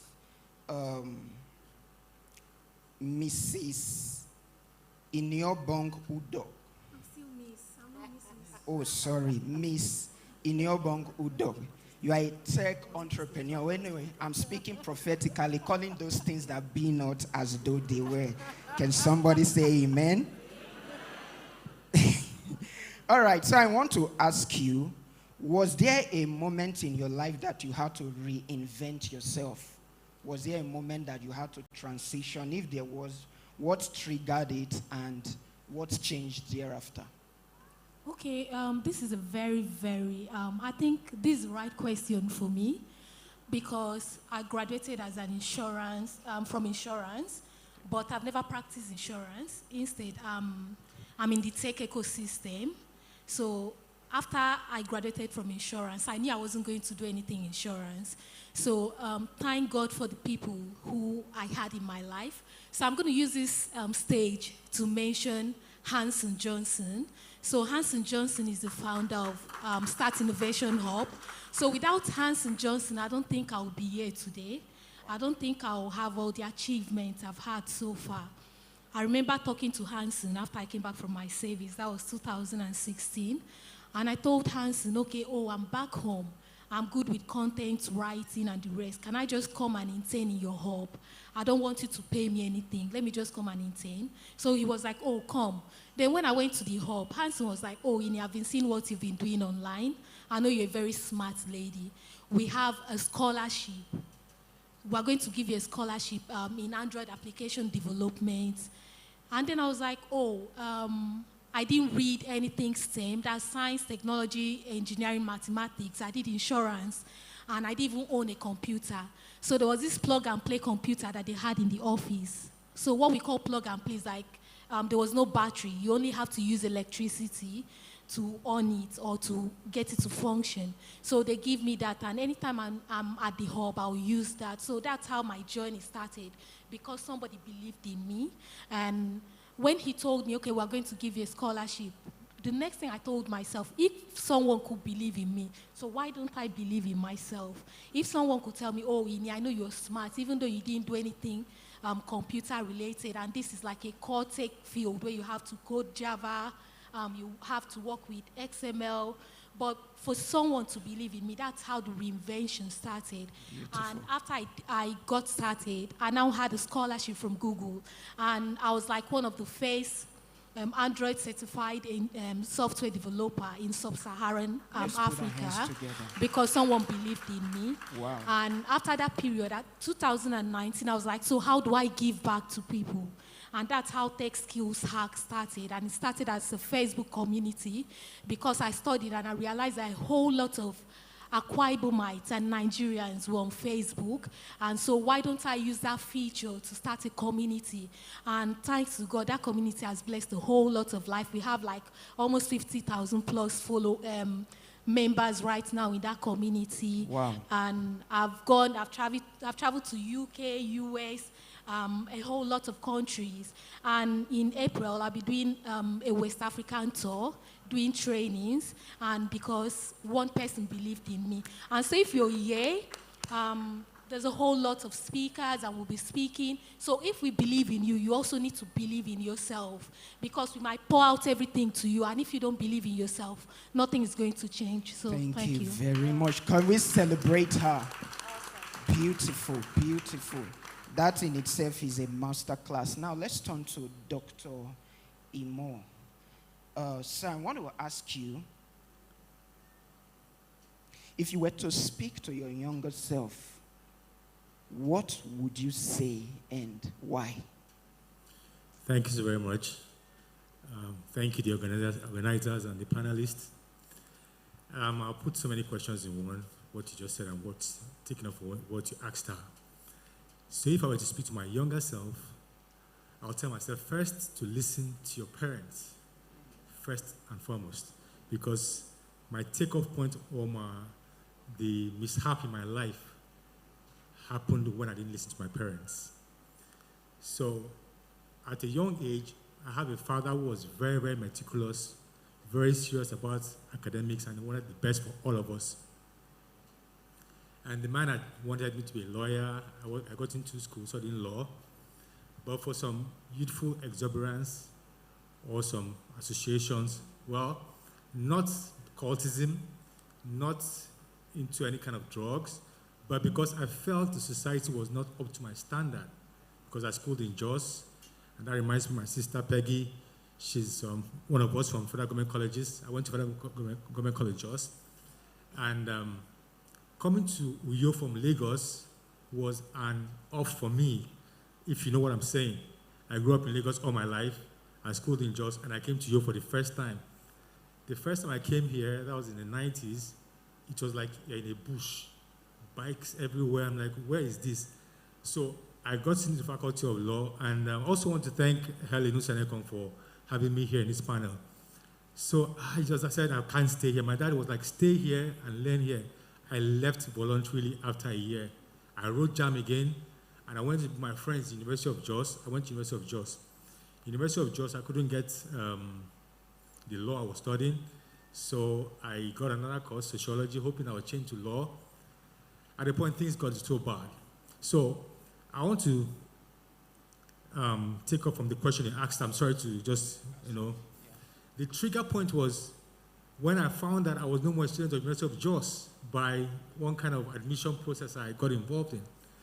And I want to ask a question. Have you ever seen shame, rejection? Imagine walking into this hall and you see a class of people, you bounce yourself. That's you don't fit into the hall, or they say, no, you don't belong here. That was how it was after I left Jos to come back to University of Uyo, and they said I was no more a student. At that point, I was like, what is going on? Now, your family, your very family, and that's why, I mean, this Thinkation, homecoming. Homecoming is where you're from. Your first call sheet is your home. They assess you, your family, your community, how you've made it. And you have to come back home and face it. If you're in America, anywhere you are in the world, your home is your first base, and that's where they're going to analyze you from. So I came back to University of Uyo. The people that I was in school with are all gone, and I had to face shame, rejection, and pains, setbacks, everything you can think of. Now, looking at me, the kind of person I was in secondary school, I was very foppish, very, very foppish. And I came up with that same lifestyle, and this is the same person that has fallen all the way flat. My friends had gone and graduated from schools. My younger ones, I graduated. Even the family, the very family looked down at me. So I'm like, no. So what's changed now? I said to myself, I can't go down like this. And my family is such a family that if you don't go to school, they just look at you as one riffraff, no matter how rich you are. That's why this Thinkation is very important, education and thinking.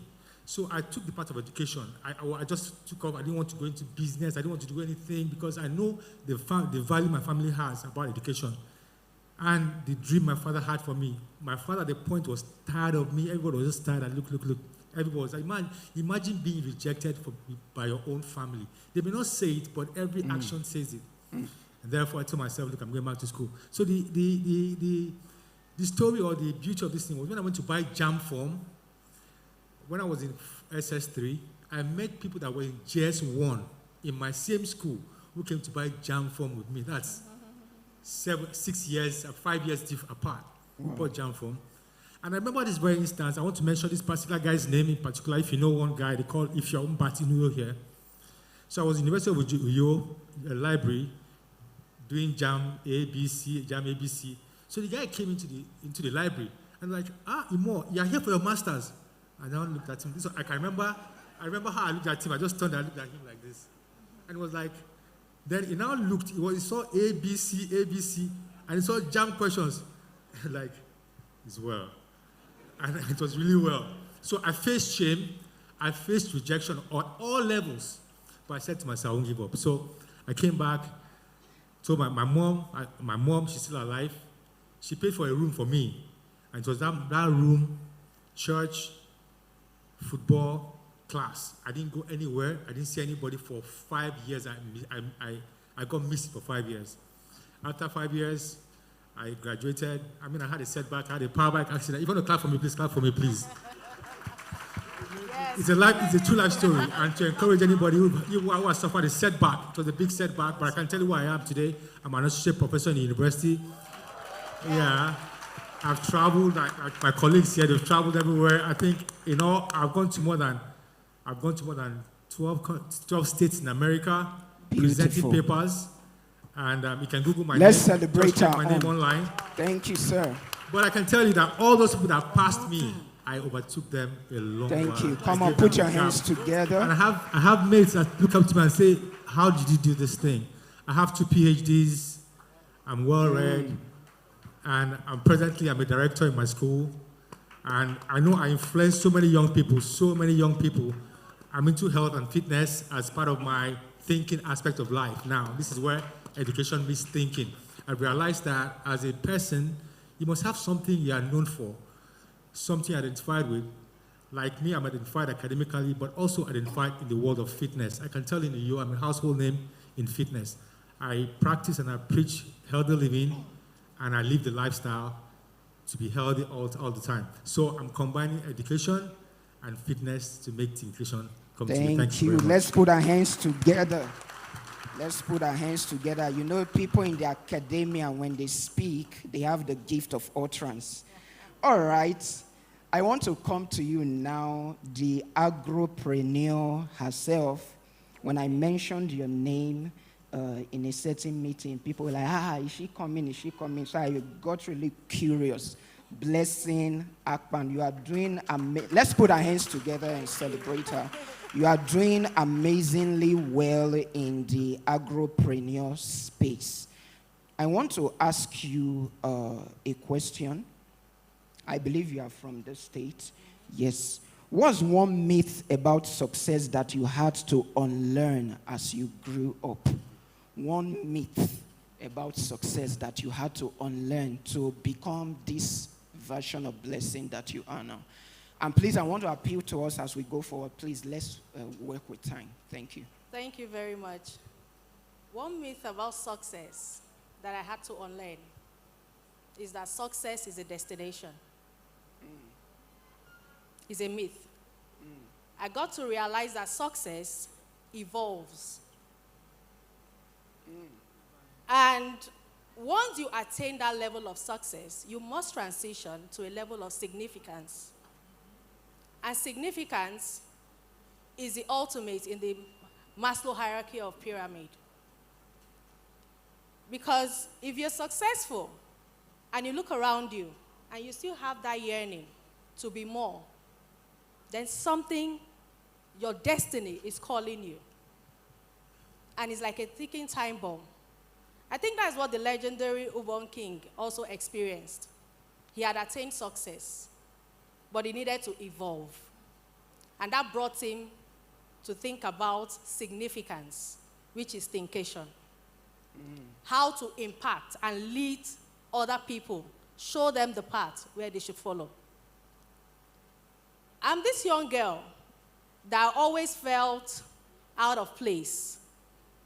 People will say you talk too much. People will say, can't you just overlook certain things? Because if I enter an environment, my mind scans through all the loopholes. I see potentials, I see the gaps, and I always come up with solution. And most times, that attracts a lot of frenemies because you don't fit in. I left Lagos as a consultant. I lived in VGC, Highbrow area. And all of a sudden, my destiny called out to me, which is agriculture.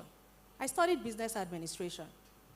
I left everything, including my CRV car, and came down to Akwa Ibom State.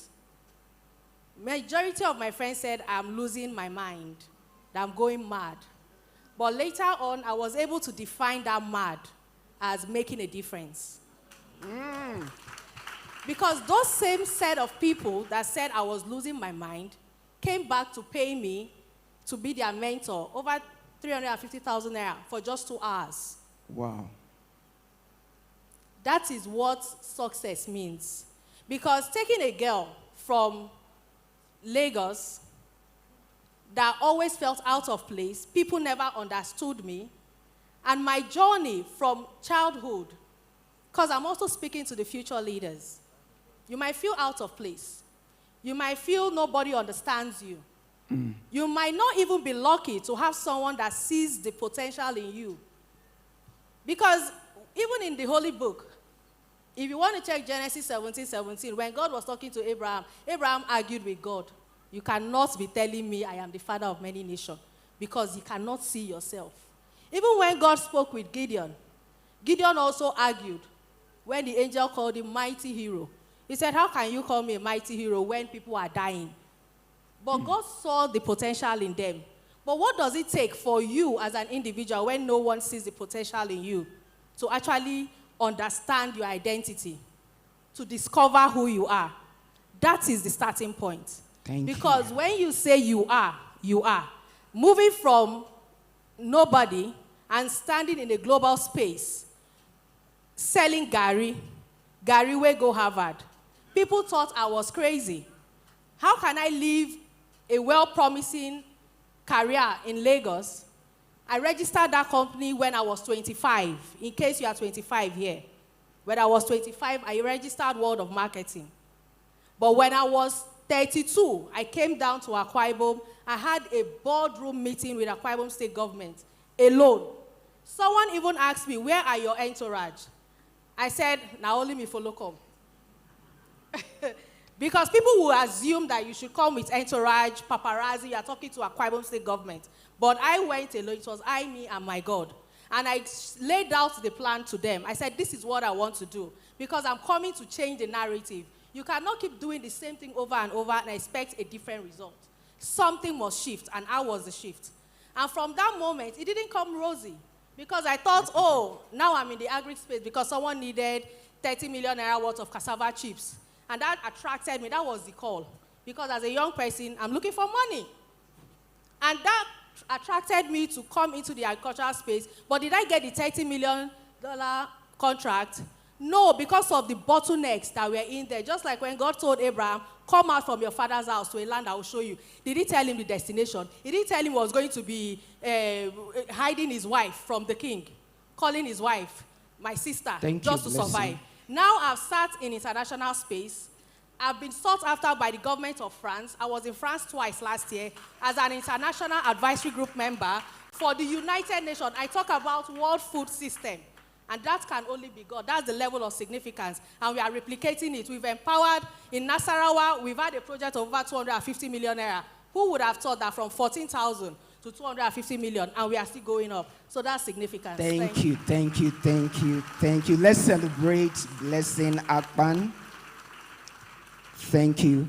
Okay, let me come to you now, Dr. John Nta. You are a serial entrepreneur, and from your profile, it's obvious that you've done a lot in the business world. One of the things that Dr. Ubong King preached was networking. So I want to ask you, how have relationships and networks helped you grow? And how do you build strong circles without compromising your values? We are aware that there were certain multi-million-dollar deals that Ubong King turned down because they were going to compromise his values. So how do you do that?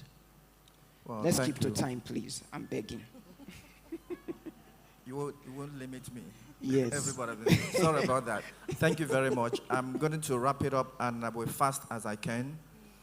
We're talking about networking right now, but let me give you a very little background into Treasure Island, the making of Treasure Island. Then we talk about networking, and then having a community as well. You see, if you don't have the right network, you may be limited to, or maybe relegated to the background. I actually graduated from University of Uyo, and then I took a second degree in information management from the very prestigious University of Manchester. And then I got back and worked with Silverbird for just 2 years and resigned. The day I put in my resignation, I had 25,000 naira only in my whole life. And so I didn't see myself really working like that. I saw myself doing business for myself. And then they said that any dream career is a madman. I think I was mad. Because how will you expect me to turn in the whole of my certificates as a collateral to an illiterate Igbo man? I mean, everything from my first school living certificate to the WAEC, to degree results, to my second degree, and all of that. I gave it as a collateral to get the first set of goods I started Treasure Island with. That was enough risk. But then I didn't see that as a risk. If we want to talk about the risk factor, we're coming to what you ask, collaborations. I'm talking about I'm just giving you a background so that you know how collaborations have actually really helped me. And so think about someone that did not have anything, just 25,000, and then where he is right now. How did I start? How did I do it? It wasn't a magic. Like young people of today, they may not be able to do what I did. Now take for instance, I didn't have money, but I was going to Lagos, like every week. I'll run to the bus station and then catch a bus to Lagos. Some days, this me sitting here with a second degree from University of Manchester, I'll go to the bus station, I won't find a bus to enter. I'll enter attachment. Do you know what's attachment? The one you stand and then hold a rod like this for 14 hours to Lagos. I've done that severally. I didn't look at who was looking at me. I wasn't embarrassed. You know, because that hand didn't just hold the iron. I think it was holding hope, resilience. It was holding something that is imminent that I can't explain. Because normally, see me as fragile as I am, I don't think I can be able to hold on to that thing and stand for 14 hours. And then from there, I was able to meet some people, started collaborations, started synergy, and then I went to one place, Oskin Furniture. That's the beginning of the collaboration I'm talking about.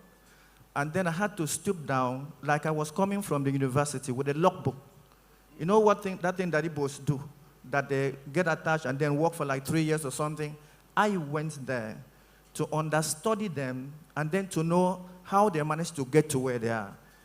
They even didn't want to employ me. I had to beg that I didn't want payment before I was taken. So I stayed there, I understudied them.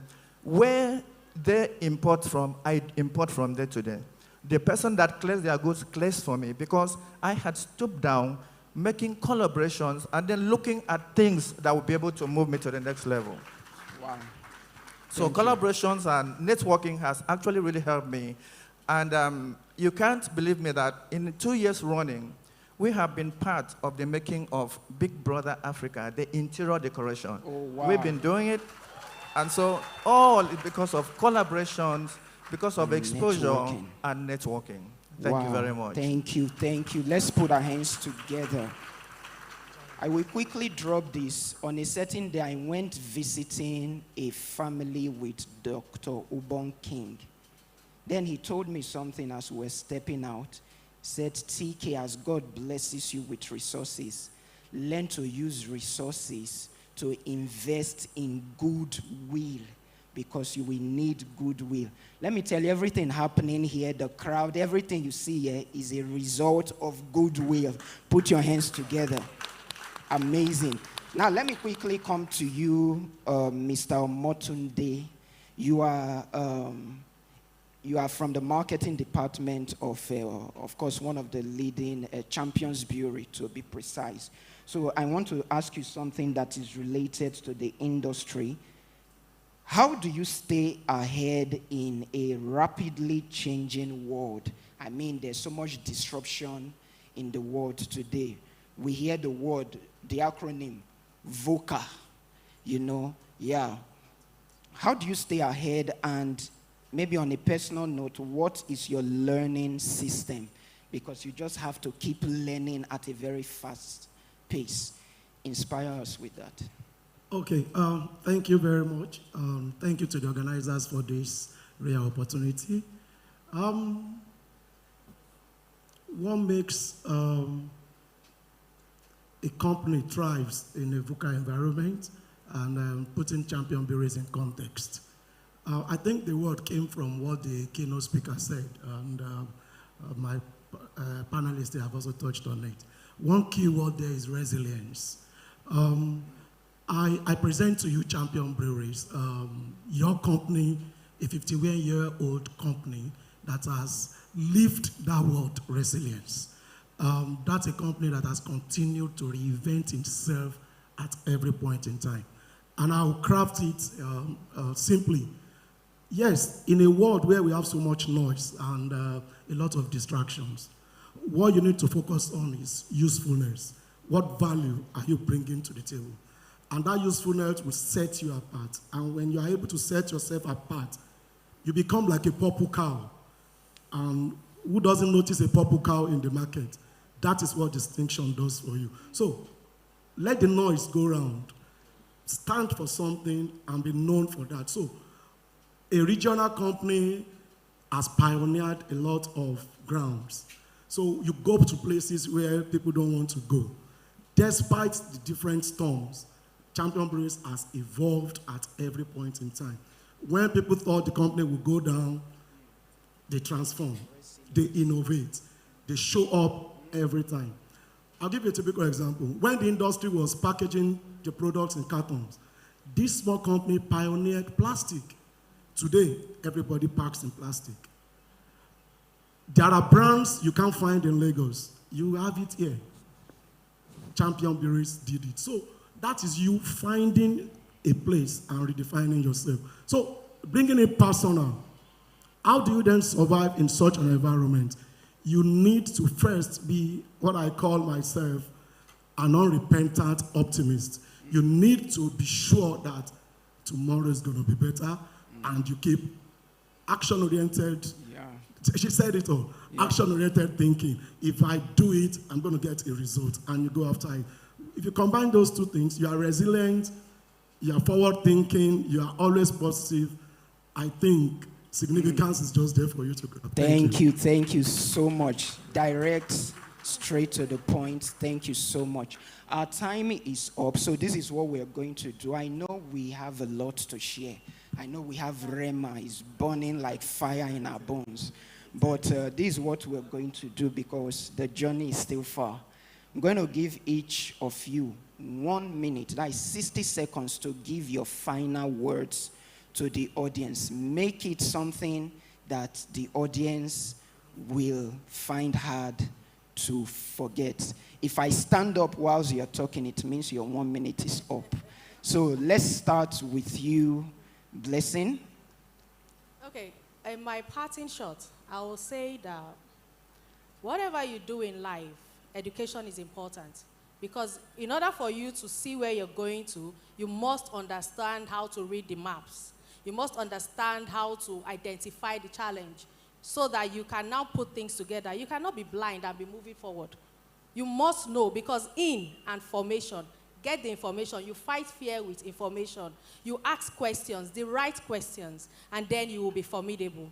I have some people here. I'm so glad that even while I'm here, Ini Agro started with 14,000, and now we are operating in a global space that is handling World Food System, giving feedback. We raised over $27 billion just to ensure that there's food in the whole world. That is a level of significance. And I have here one of my secretary in SVN, Calabar, because I'm the South-South Deputy Hub Lead, and she's over there. I was shocked to see her inside this hall. I have Ini Agro Group over in this hall. I also have a lot of customers in this hall. So Ini Agro is just something that God has used to show up for people, telling them that is an example that you too can make it. Let's put our hands together for her.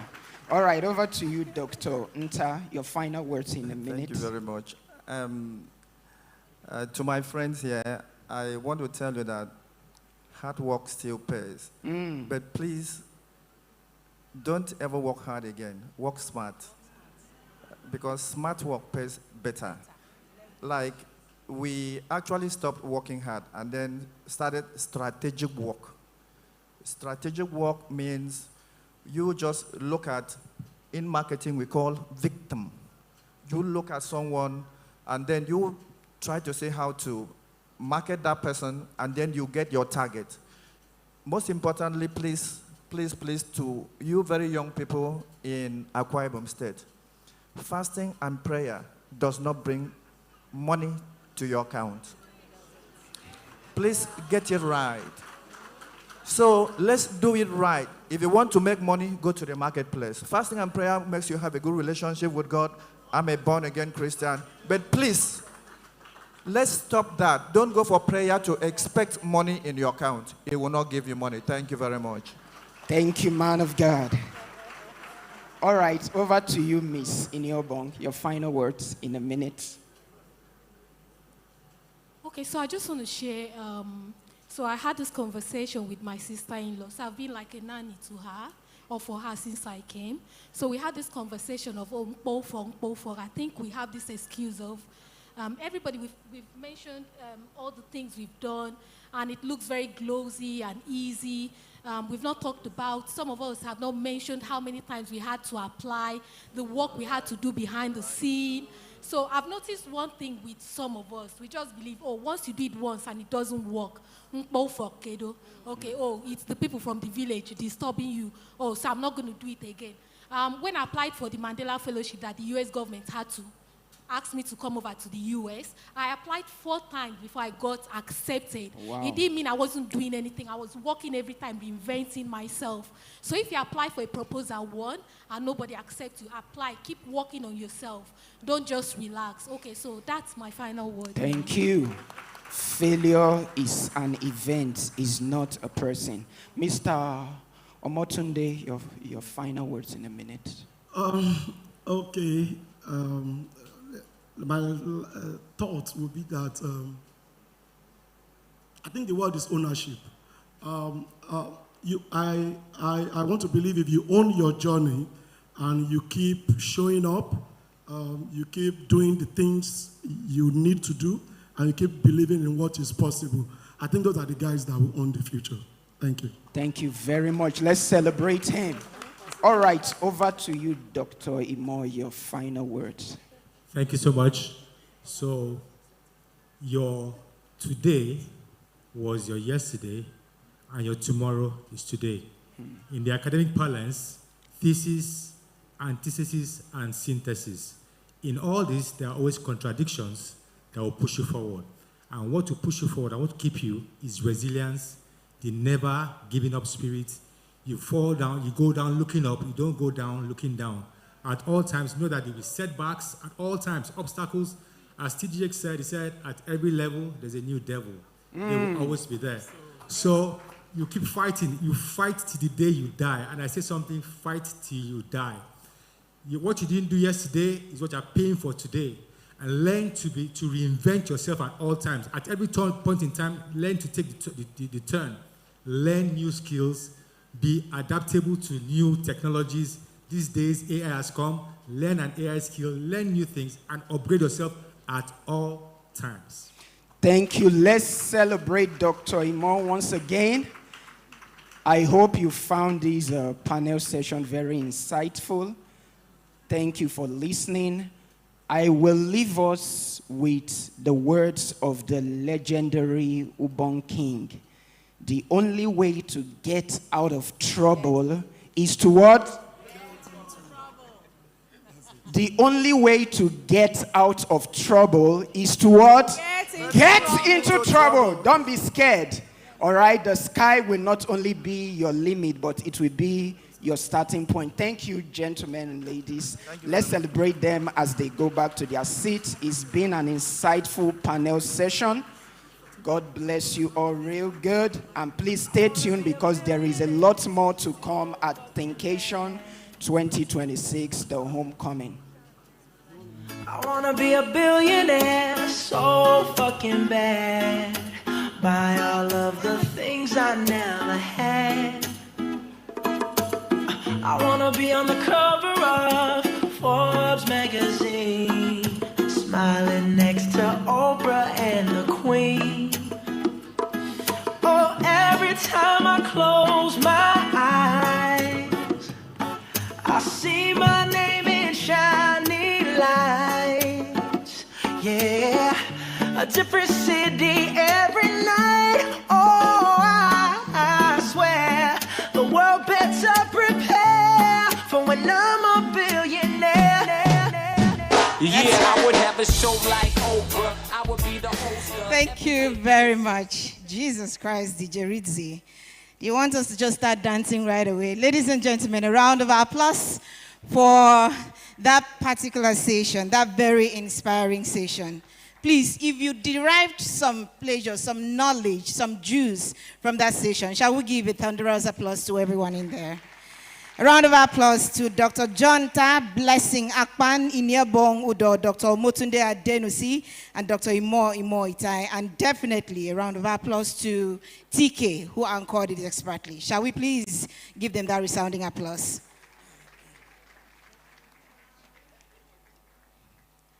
Every story that is told on this stage is for us to derive lessons from. And we are hoping that from the stories from these conquerors that we will derive our motivation. So if you were waiting for motivation, Thinkation 2026 just handed some down to you. I hope that seeing Cletus Bassi joined us. Shall we please put our hands together for Mommy and also Bishop Angela Ashong. Mommies, could you just rise and wave to the house? Thank you very much. Shall we appreciate them with a better round of applause? Also, Union Secondary School alumni is right here. If you're here, please rise. Let's give you a round of applause. Round of applause for that union, that alumni. Thank you for coming. We're grateful that you came. Distinguished ladies and gentlemen, we're running into another session quickly, and that will be handled by Dr. Ini. Gentlemen, Dr. Ini is a distinguished business leader with more than 24 years of multifaceted experience across the public sector, private industry, and the management, consulting, and international development landscape in strategy, formulation, and evaluation, projects reporting, project and innovation management, and sustainability leadership. Her expertise spans sustainability reporting, corporate sustainability capacity building, CSR and ESG performance enhancement, and sustainable corporate governance framework. This is time for us to learn, to drink from another wealth of experience. Shall we please do a resounding applause for Dr. Ini Abin. Come on, you can do better. Come on. Thank you. Here comes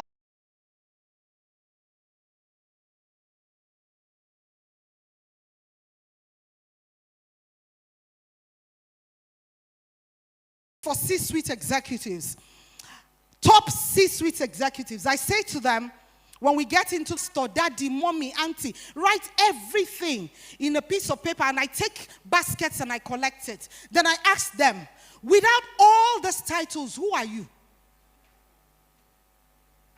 9 out of 10 times, people do not know who they are. The only thing they have is their title.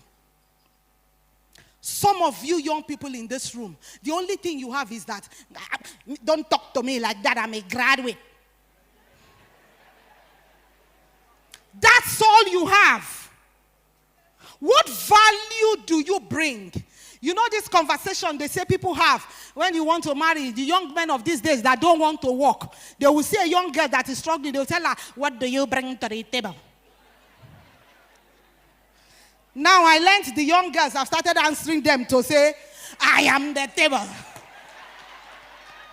I like that. Do you understand?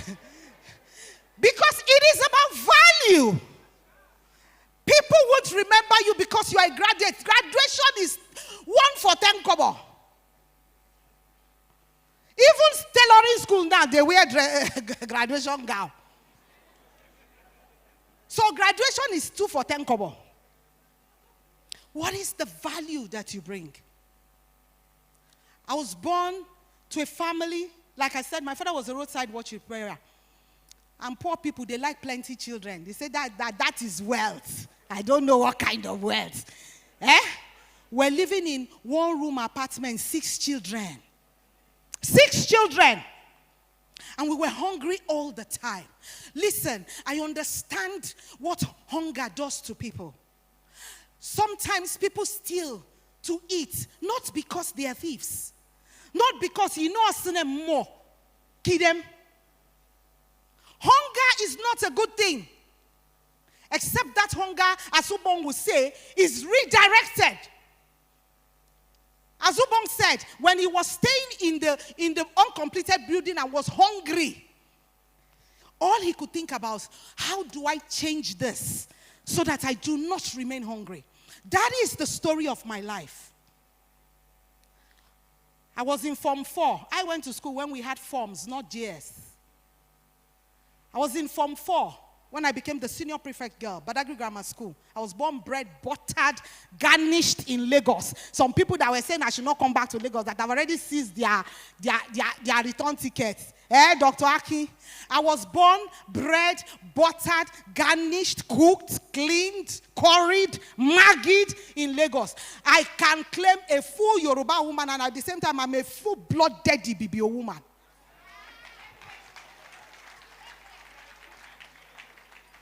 Ndo ta mani songo yine Akwa Ibom. Ema ibo yari ban e do ri de ne woida me wonder. Nseneke mpo mi. Nto fongbong yes, but nseneke nyembrembre o. Mmeke ne mo ndante sida. Because when you come from the kind of background that I came from, and you want to change the trajectory of your life, you don't sit and complain. There's no time for that. You get up and you walk. Somebody met me somewhere carrying 25 liters of water on my head. She looked, she passed. She said, it cannot be her. Then she came back, she looked again, said, Madam, no, doctor in here. I said, oh, now, even this water, now, doctor. Young people, reinvention is that you decide from day one, every single day that you wake up, that you see my background, you will not put my back on the ground. It's every day you wake up and you say, I am not waiting for that my uncle to help me.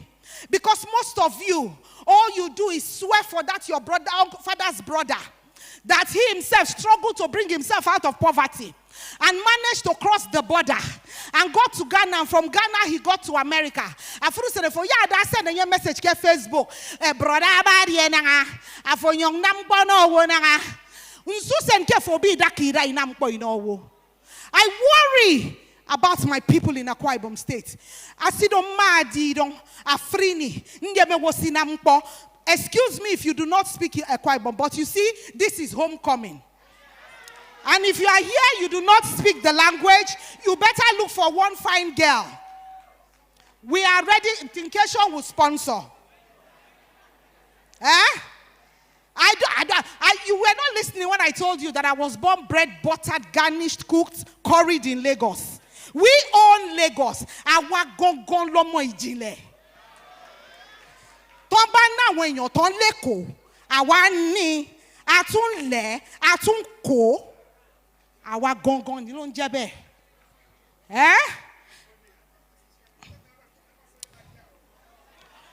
Icho kansu here icho kansu.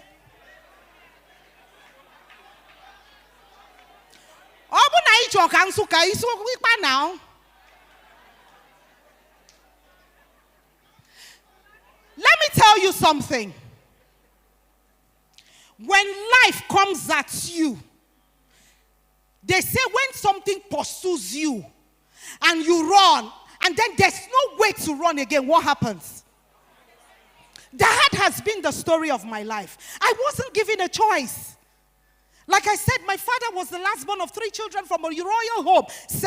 17 children altogether. Who was going to help who? My father was sent after he did standard 6 to go and learn watch repairing with somebody that used to buy gari from his mother.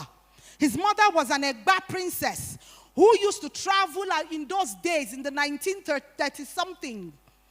And will come to Akwa Ibom to buy palm oil and go. When she's coming from Egba land, she will bring materials to come and sell. And then when she's going back, she'll buy palm oil from here to take back. And then this king saw this beautiful woman and decided to do what the Yorubas will call Ogbesele. And he married her. Very enterprising woman. That's why my father will call me that I'm his mother. And that's why I took the title, Adiahu Udo Akpene Udoikong. Because that woman became known as Akpene Udoikong. She was the second in command to the warrior chief in Usi. And if you have a background like that, who and what is poverty? And so the first thing that I say to you, begin to ask yourself, this place that I am, do I like it? It's not enough to say I don't like it. You can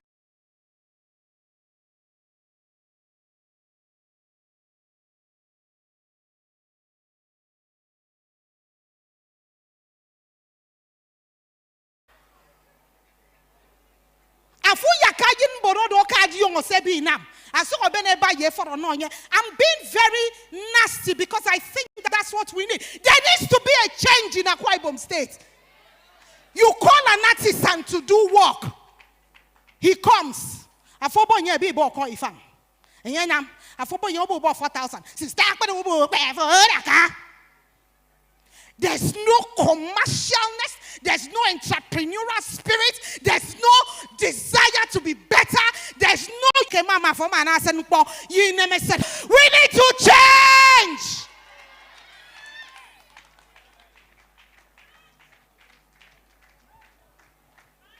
It's enough. Many of you young men, you have no ambition. It is disgusting. All you think about is to be SA and PA to SA. I don't want so. This woman sat on the ground on the road and wept. Oh, that image. You know, I put it on my Instagram page. I said, recently somebody said to me when he saw that I was graduating, he said, Auntie, when will you stop? What is it? Why are you everything? And I said to him, you know, some of us were not given a choice. Some of us were given a mandate to party. And because of that, we cannot stop. It's not possible. Because the generations after me must understand that in the lineage that they come from, in the bloodline that they come from, there was a woman called Ini. A woman who never stopped. I lived in Addis Ababa for 10 years. I was a consultant with the African Union. We had all sorts of international cuisine, anything you could think of. Italian, Lebanese, Chinese, any kind of food, Turkish food, Arabian food. It was a thriving diplomatic community, but we didn't have Nigerian food. If you really want to eat Nigerian food, it's only when we are doing Oktoberfest and the Nigerian embassy. So everybody must be there because you want to eat egusi and something. And me, the ever busy queen, I started thinking, okay, I will run to Lagos. I borrowed money first. Come. I buy egusi, buy crayfish, buy this, buy that. I come. I say, I get egusi or you go buy. You get? I'll hear. I want. If I want everything. The first time, you are doing good, girl. I shall sold the thing anyhow. The second time I learned that, first, the number of Nigerians in Ethiopia. And then not just Nigerians, the Beninese and the Beninois and the Ghanaians also. I came back to Lagos, you see.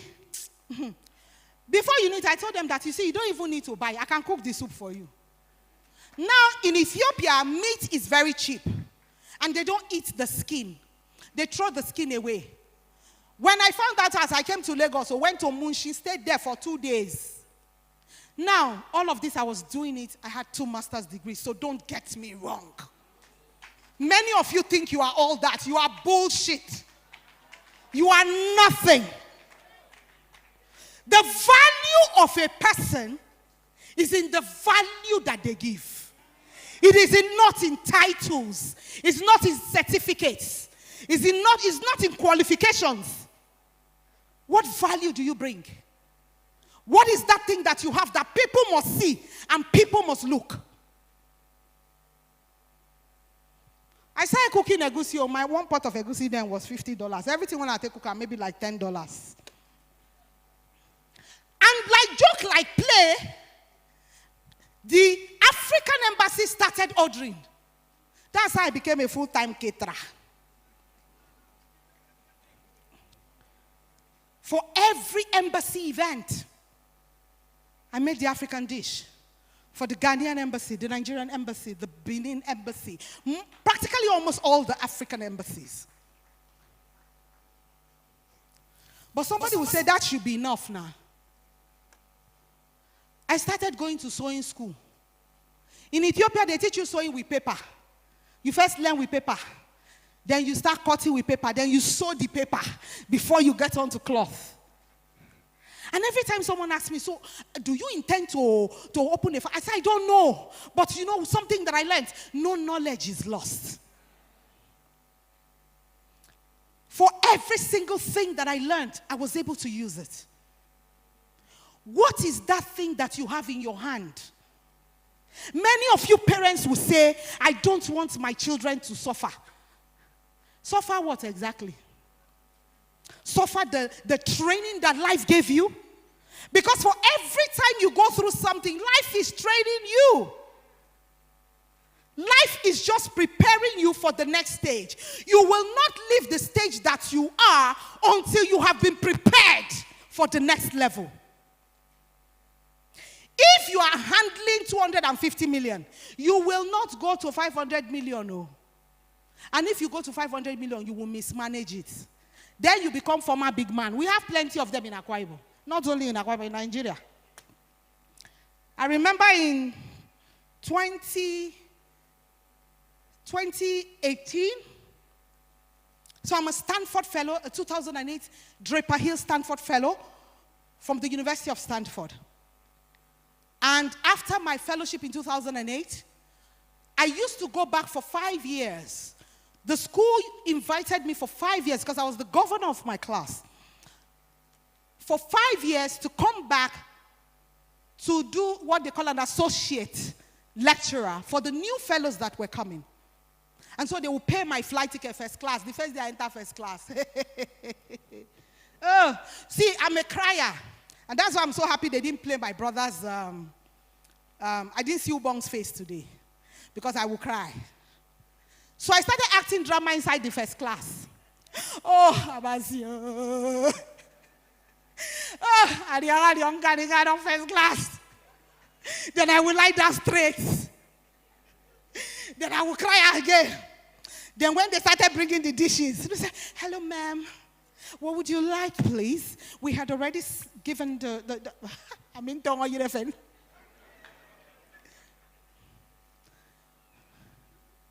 Because I was once married to a man who told me, and your family in the phone number complain.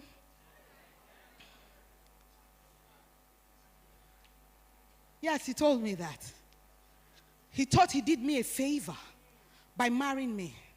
And that's why I say to you young girls, you're giving yourself cheaply to a man when you have nothing.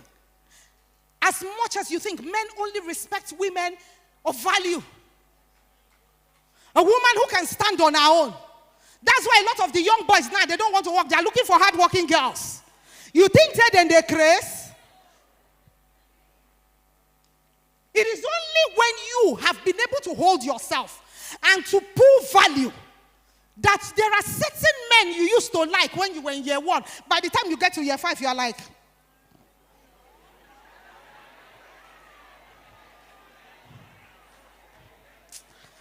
the boy will say, but darling, we've been together from year 1. And you are like,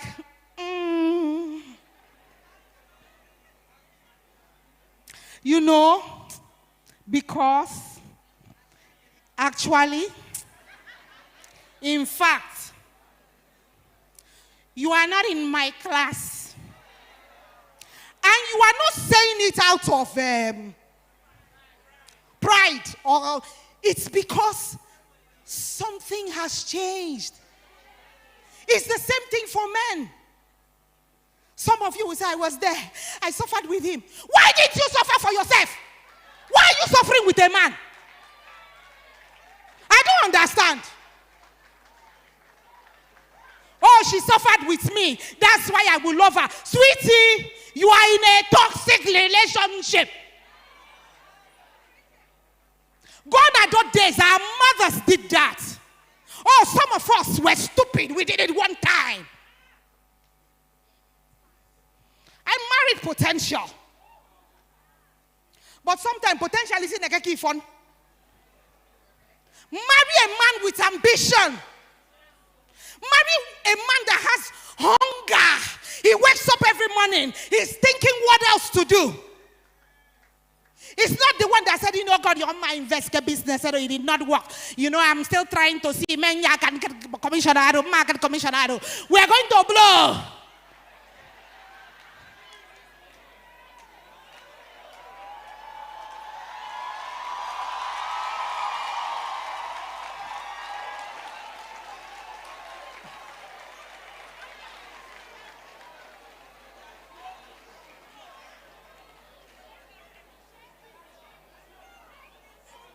My time is up.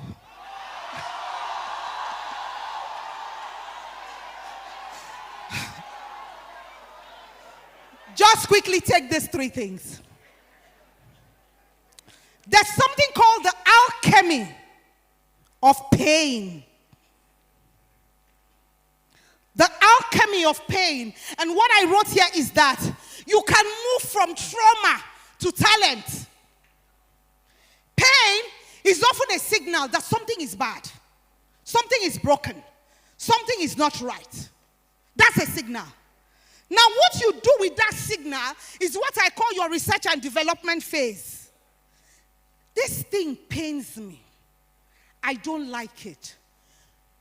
I absolutely loved Dr. Imo Ita's story.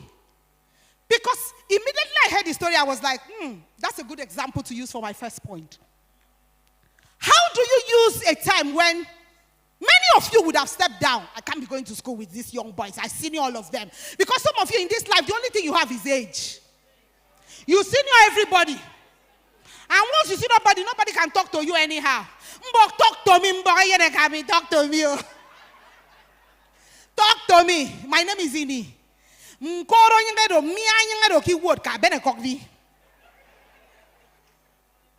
Because some of you, the only thing you have is the position you are in. I spoke to a few government officials a couple of years ago.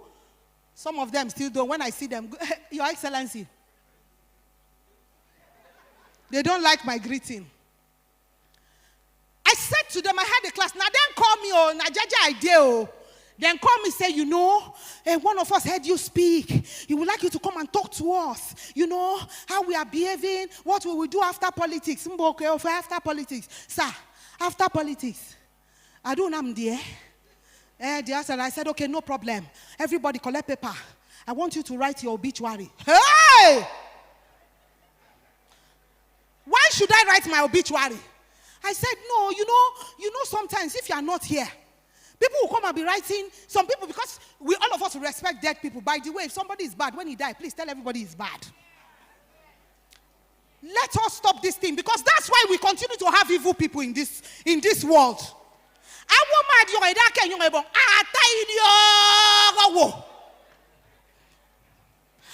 In the same vein, a woman fun. Ubong, you don't go for him. He's a nice man. But he's a very bad man. Ubong, that he's a good person. And I said, write your obituary. How do you want to be remembered? What is the legacy that you built while you were in office? Who is going to stand up 10 years from now and say, but for Akin, I will not have a roof over my head. My children will not be in school. My life would have ended. Who will say that about you? Many of us are in our 60s, but we can't point to any legacy. The only legacy we have is a Igbo before. You know what I mean? Before every year you go on vacation. That is your legacy. When they ask you, what is your legacy? Say, my children are in America. But what is the human development capacity that you have built? How many people in your family have you raised? Why are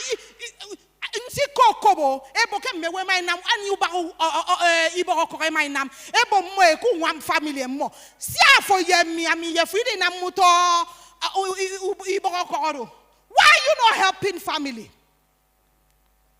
Yes, there are some very entitled people. You give them 10 naira, they expect she only gave me 10 naira. How come she didn't give me 50,000 naira? After all, every time she's wearing Kong Kong Ikbao code. She will fly. She will speak big English. She cannot give me. That's entitlement. There's a way you can cut off people like that. But how many people have you started inside of your family to give? So I say that pain is something you can use. Move your trauma and use it as a talent. Do the research. Why do I hate this pain? Why do I hate this place? Oh, I didn't like poverty. I still don't like it. As you are seeing me here like this, I live in an estate. There are about 5 streets inside that estate, long streets. I have grinding machine on every street. I partner with one malam on each street. We are partners in business. The malam controls the grinding. I agree on how much I collect every week. Now that money buys me gas. It sorts out my plantain from Uyo because I bring in plantain every 2 weeks. I know that that money solves one problem. Some of you will say, I cannot source it, my darling. That's the English I had recently. He said, I'll source it. Why are you giving yourself problems? But when I remember that my father didn't leave spoke. Not a single spoke. My father lived with me 1.5 years before he died. And before he died, one of my dreams was to make life as comfortable as possible. And so the house he lived, they had everything. Even though finally I had to sell the washing machine as brand new because my mother left the nylon and everything. He said in her hand that they use washcloths, not be machine. Because I know my father's dream as a watch repairer was that that we will change the trajectory of our family. Please use your pain and build talent. Look for something different. Let the story of your family change. If you come from a family that is bad, decide not to be like them. Someone sent something this morning. It was a kite about Kesibo Mpofo. Was it a kite or somebody? Kesibo. It was one of the, yes. Kesibo Mpofo Unam. Mpofo is in Namawo Dakakeda Dao. That's why Akwa Ibom Nam so Dakara. But that is the truth. It's only when you are sitting and sleeping. The second thing I wrote here. In fact, under that, I said pain is a signal. There is something that the scars of your experience does for you. And so if you are reinventing yourself, the pain, the scars, the experiences, they become the building blocks for you to reinvent. I say that you need to turn that pain into fuel. Because without fuel, a vehicle can't move. The second thing, build an engine of growth with that pain. And that's by doing what? Self-correcting. In my family, there was the first thing that I learned, and this came when I became a believer. And because for a long time, at a very tender age, I remember very well at 16, I can never forget, it was at 16 that I said to myself, I will never be poor. I had never heard that word. I know there's one pastor that says it. But I said it to myself. And you know what happened that day? We had not eaten all day. My father has gone out. He didn't have a shop. He used to repair watches. So he hold in, this is a nylon bag, and go around anybody that wants to repair watch. Sometimes he will go. We used to live in Badagry. I don't know how many of you have been to Badagry. We lived in a place called Agokame Quarters in Badagry. And so sometimes he would need to go across the river to repair watches for all those old men. And they can't pay. So they'll give him fish and crabs. And when he comes back around 7 p.m., that's when on his way back, he will branch the farm and cut pepper and buy okra 500. And we cut the okra and the pepper and put the fish, and that's our food for the day. And one of those days, he came back quite late. And we were so hungry. My mother had managed to get gari for the smaller ones to drink. And the older ones were still hungry. And then I was sitting, I heard my mother wail from the back of the house. And I ran, myself and my younger brother, we ran to her. And we saw her holding my little brother, was standing in front of the neighbor's dustbin. The neighbor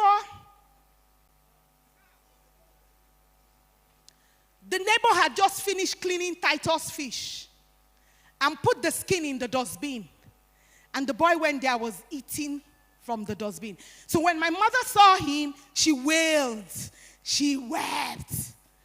And that day I said, it ends with me.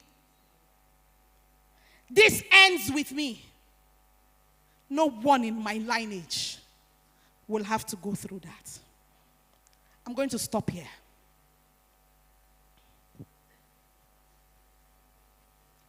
I don't care the home that you came from. I started a consulting firm 15 years ago, 16 years. First practice consulting. I stepped down after 10 years for a new CEO. I built a business, a strategy management consulting firm that caters to government. I do strategy for sub-regional elections. Many elections in this state, I was behind this strategy. I don't need my face to see, just give me my money. As long as you celebrate my brain. Please use what God has blessed you with, because all I use is my head. And one of the things I told myself at 16 was that,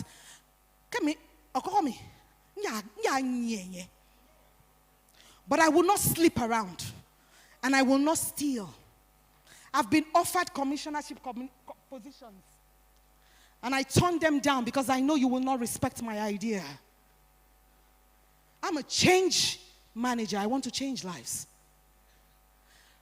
I remember once I was doing consulting for 5 years for Cross River State when Lee Imoke is my friend. And one of those days we're in his house, and one of our governors said to me, how come you're not working in Akwa Ibom State?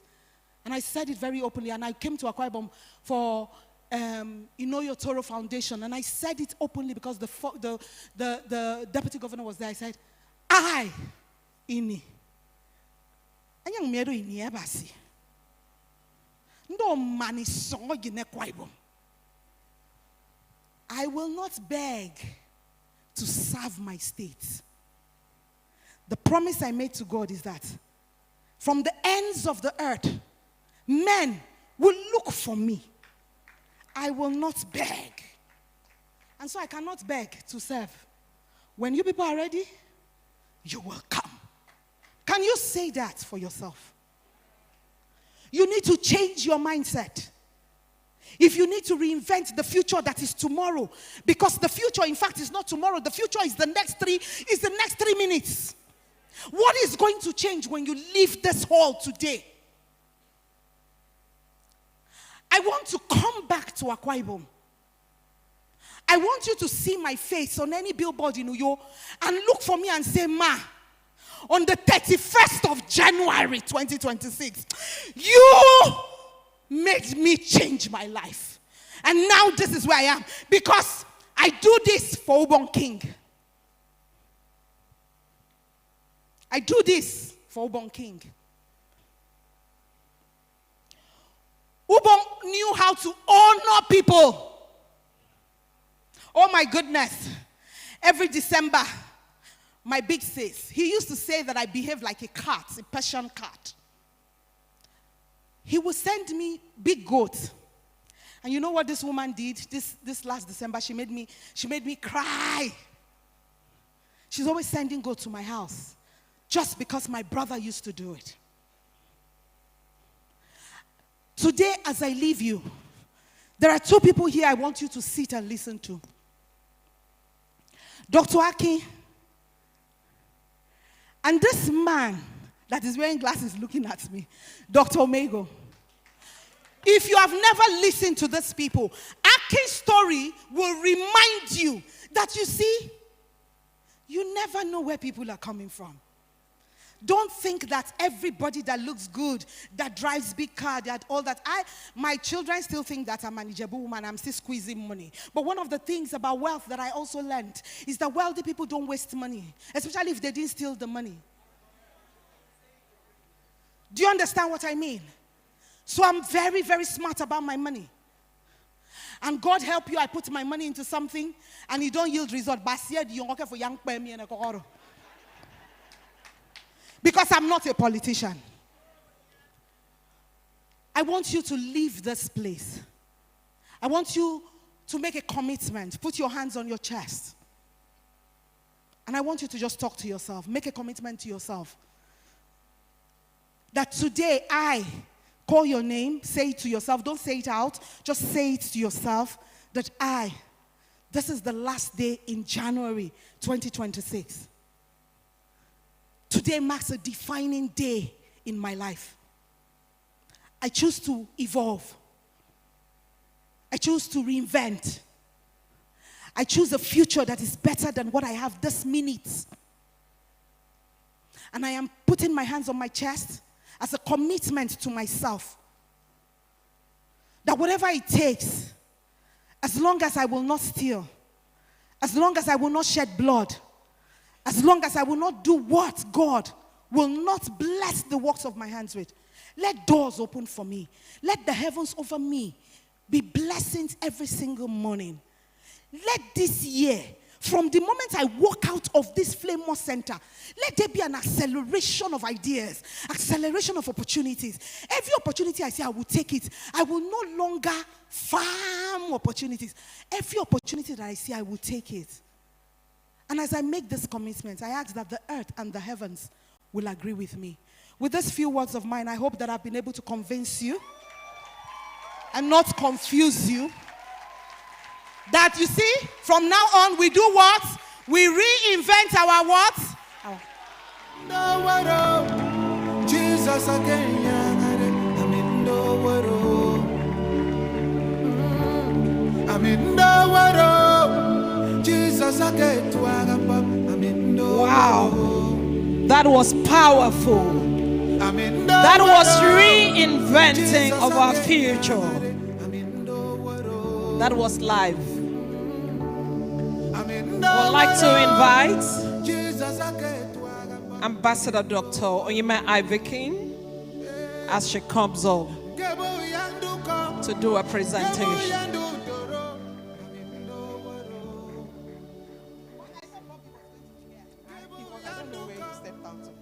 Wow.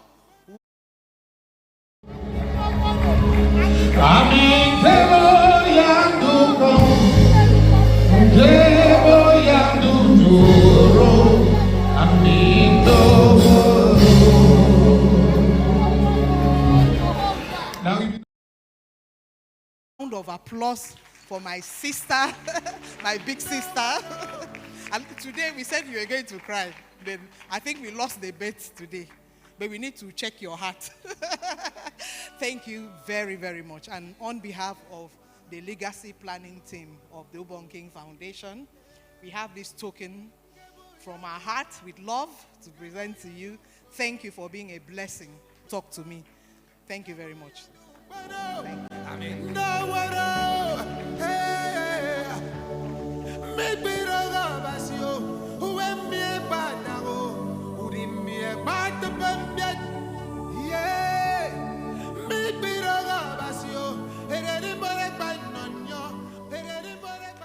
Can we please celebrate that fire?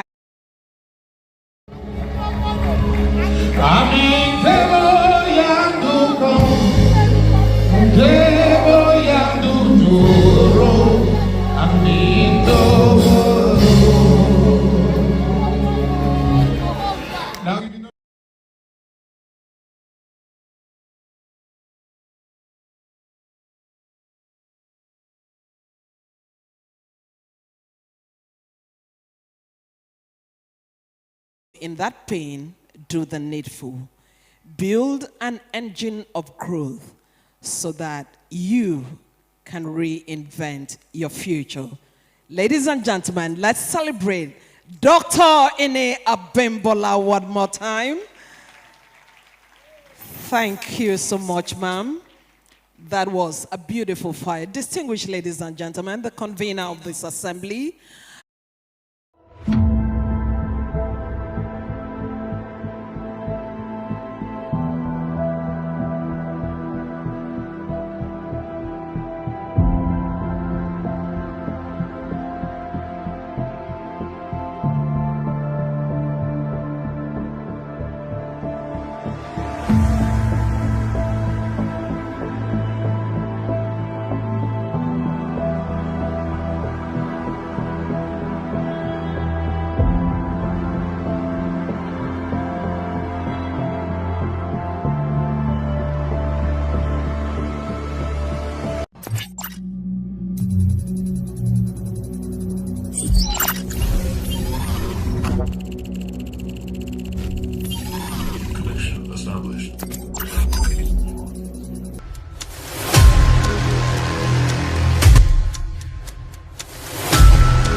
Thinkation X 2027. The quantum shifts.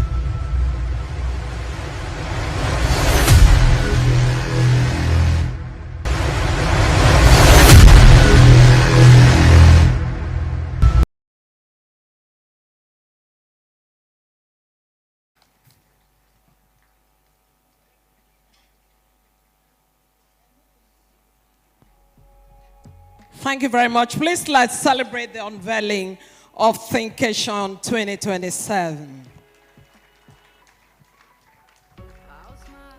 I'm sure we can do better than that.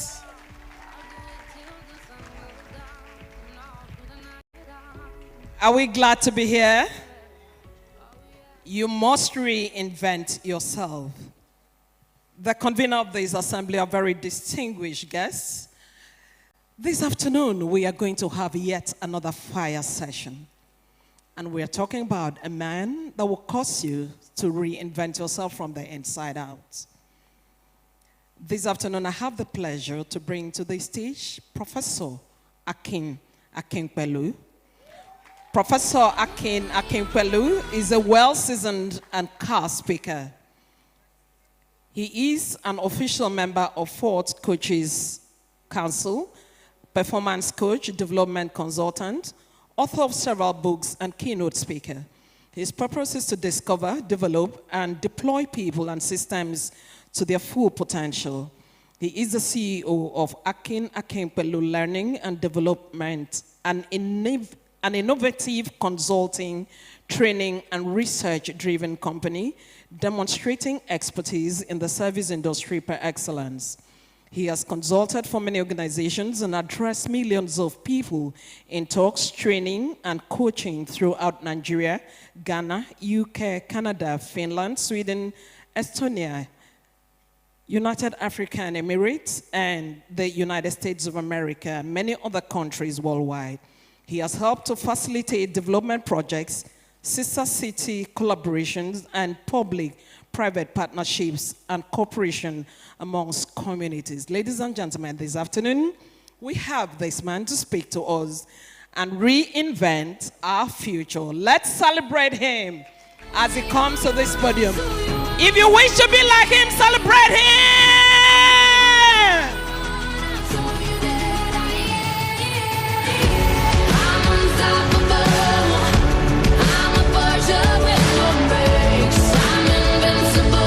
I think it's a good time to just do a little break.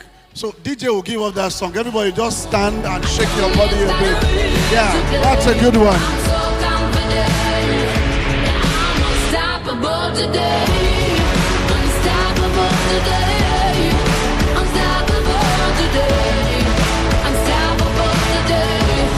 I'm unstoppable today. Break down. Only alone. I can see you dance. Everybody, let's dance. Shake your body. Okay, let me lead you. I will lead you in a dance. Everybody, are you ready? So let's go. Can you remember that? Right, left. Let's go. Right, left. Do you remember this one? Let's go. Left, right, left, right, left, right, left.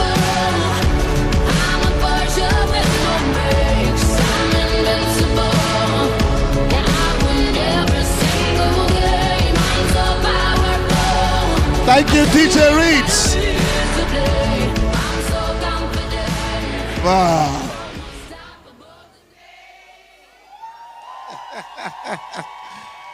That was so good, so good.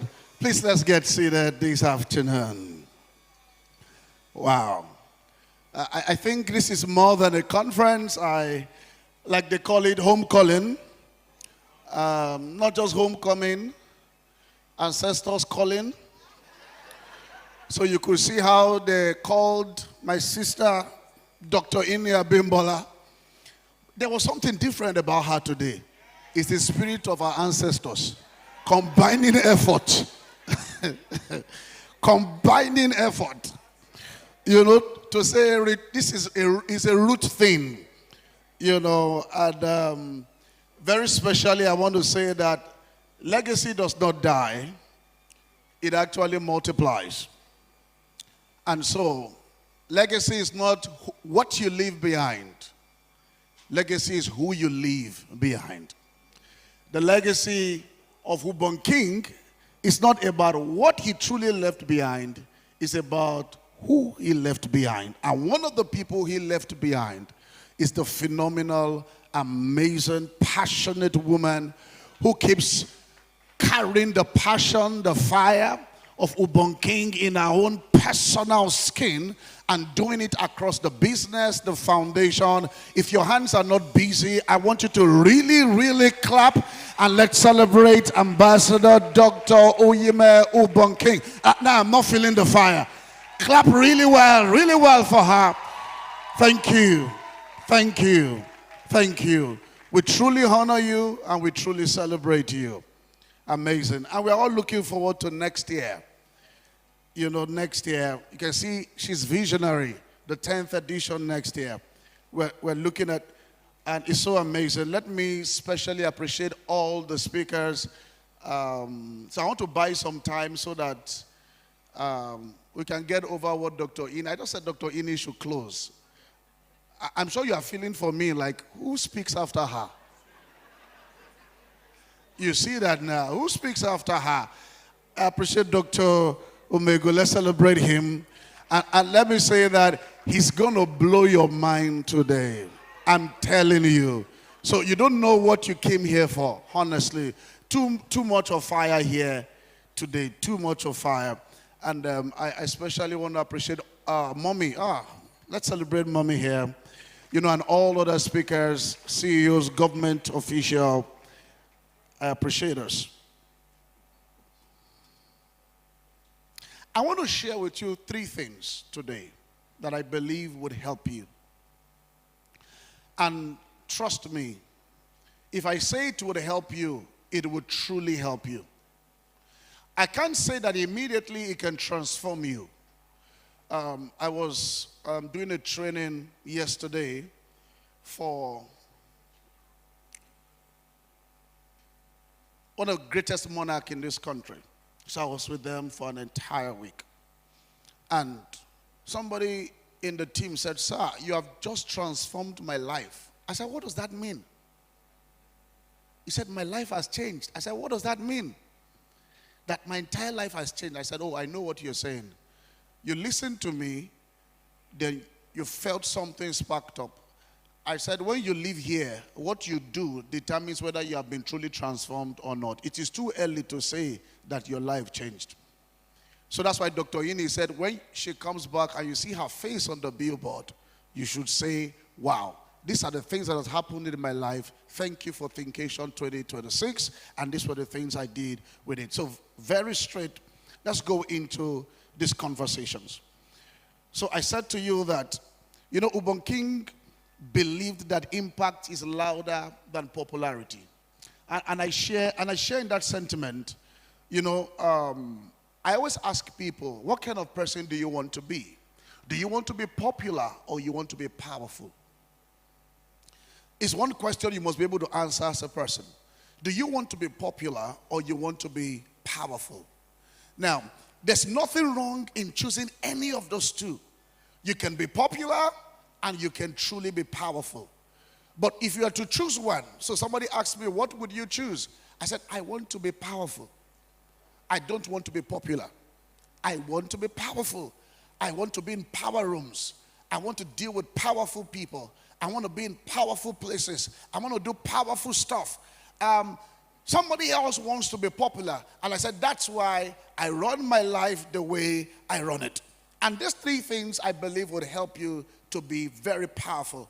We're talking about 3 things: resilience, reinvention, and personal mastery. Everybody repeat after me. Say resilience.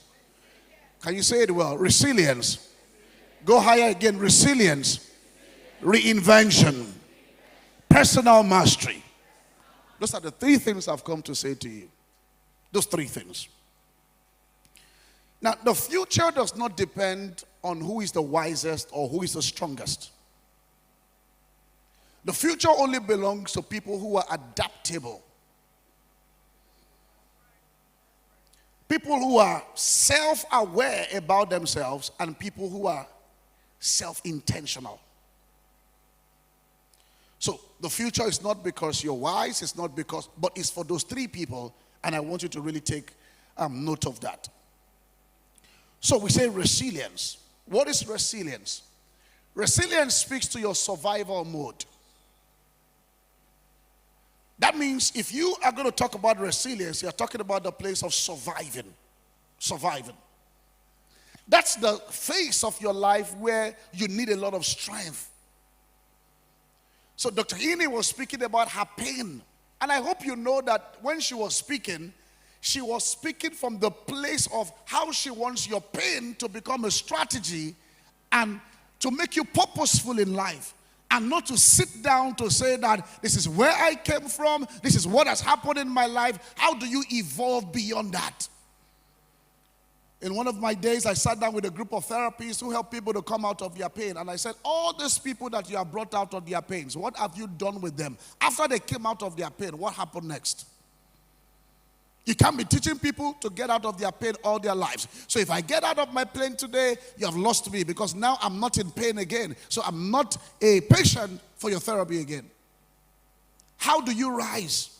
The phase of resilience is the place of strength. Now, what is resilience? Resilience in my mind is not you proving or pretending that everything is okay. It's okay when everything is not okay. Tell your neighbor it's okay when everything is not okay. And that's the truth. Resilience is not you trying to be perfect, to say, oh, everything is fine. No. Resilience just simply means you moving forward in spite of what is not okay. Does that make sense? Please write it down. You moving forward in spite of what is not okay. Of course, if you are born in Nigeria, I don't expect everything to be okay. You see that now? I don't expect everything to be okay. You are, by Global Competitive Index, GCI, you are already disadvantaged as a Nigerian. I know you will say, no, God forbid, though, I can never be disadvantaged. I understand you can wear your religious cap, it's okay. But I'm telling you, but from a national indices point of view, that you are an African is first a problem. Then you are now a Nigerian makes it worse. Then the part you came out from Nigeria, only you can decide. Because I don't think there's anywhere that actually gives you any advantage in this country. We are naturally disadvantaged. What we have as a continent, as a nation, that we pride ourselves in, they are now our greatest disadvantages today. So it's okay when everything is not okay. It's okay when things are not moving well. It's okay when things are not fine. It's okay that you are suffering. It's okay that you've gone through a lot. It's okay that this happened to you. People betrayed you. It's okay that nobody helped you. I'm saying that resilience just means that how do you move on in spite of where you are? In spite of where you are. Resilience. So in Nigeria, for example, every day people cancel opportunities on you. Have you heard people say, come, I want to help you? And at the point when it gets to 50% of helping you, they bail out of you. Has it happened to you before? Let me see your hand up. If that has happened to you. Cancelled opportunities. Thank you. What about the economic pressure? Economic pressure. Very strong on all of us. Mental health struggle. Every day there's a struggle on your mental health. How many of us go through mental health struggle? Let me see your hands. You see that? Lots of uncertainty. Somebody asked me one day, then is soft life actually, can we really experience it in this country? I said, it depends on what you call soft life. You just have to reduce the texture of what you are measuring and call it a soft life. At least it can be softer than what is hard. Yes. Resilience is the decision you make when your days feel empty. When you don't feel the strength, when you don't feel the vigor, when you don't feel like doing anything, Resilience is what you do at those moments. And let me tell you something. These are the moments that actually make people. I've looked at it many times in my life. At what point do people truly break to go beyond where they are? How come 10 people, 50 people can start a journey and one person will emerge after that, leaving the 49 people the same way they were 20, 30 years ago? The secret is resilience. There was a time, and even the person you celebrate, there was a time they felt like throwing in the towel to say, no, I'm not going to move forward on this. But in spite of it, they just looked for a look to energy and said, let's go a little further. Let's go a little further. One day I was driving by Yaba Market. For those who live in Lagos, or if you are into fabrics, you know a lot about Yaba Market. So I was driving past Yaba Market. I think that was like 7 years ago, 2020 or so. As I passed by, I missed my way on the bridge, so I had to go through the Yaba Market. Then I saw a man who was selling cotton. Listen to this story. He was selling cotton. And you know how you are driving and they just come near you and they are putting the thing into your car. You know, but I saw the face of the person selling the cotton. He was on face cap. And I said to myself, I think I know this face. I think I know this face. When I wound down a little bit, he ran to me thinking I was a customer. As he ran to me, I saw his face. I said, I think I know you. He said, from where? I said, is your name Ejike Ozulumba? He said, yes. He said, what is your name? I said, my name is so and so. He said, where do you know me from? I said, did you go to this school? Were you at this point? Was this your mother's house? He said, yes. I said, we were classmates. He looked at me, put the cotton up on his face, and walked out of me. And I felt he waited, because that would have been the day I would have truly helped him. But guess what? Shame made him cover his face to say, no, how can I be selling cotton? And I mean, see, the 90s, oh, how can I be selling cotton and seeing somebody that we went to school together?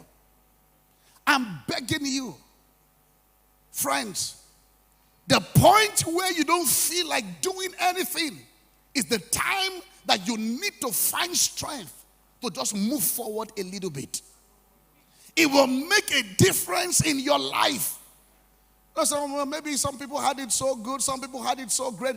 But I mean, so I interviewed two people many years ago, I think in 2012. One said, I started my business with 10,000 naira. I started from the scratch, 10,000 naira, and I made it in life. Somebody said he also started from the scratch. He started with 10 million naira, and he made it in life. You see that now? I said, whether you look at it, but it depends on the way you look at it, they both started from the scratch. We are not all started at the same level. But I am telling you something. The way you were born is not your fault. If you die the way you were born, it's your fault. So you can't keep looking at your life and say, oh, I mean, I wish this uncle helped me. I wish this auntie helped me. My life would have been better. I'm saying if nobody helps you, in spite of that, build a resilient tilapia skin to say, I will shovel it out and I'll go do something within the legal framework of life. Does that make sense to you? Resilience. Look at somebody and say, be resilient. Tell somebody else again, say, be resilient. Please be resilient. I'll share with you a story. One day I went to, I don't want to do so much of storytelling, but I went to buy, I came back from school. So I wanted to buy food. And guess the food I wanted to buy? Don't think too far. I just wanted to buy gari, sugar, and granite. So I stepped out from my house, walked 3 blocks away. I saw the woman who sells granite. But in my own concept, I think all of us are poor. But the problem is some people become proud because of the immediate need that they produce for people. So for example, at that time, I think we had a grinding machine where we grind pepper, beans, corn, maize, and we're making money, but it's seasonal. Now, this woman sells gari, sugar, granite, and she's proud that we are poor and they are rich. You see that now? How much is gari? 1 naira. How much is sugar and granite? 50 kobo. I came in from school, walked up to this woman. I want to buy Gary. She looked at me as a responsible customer. She said, how many? I said, 2. She said, what would you drink with it? I said, nothing. She said, why nothing?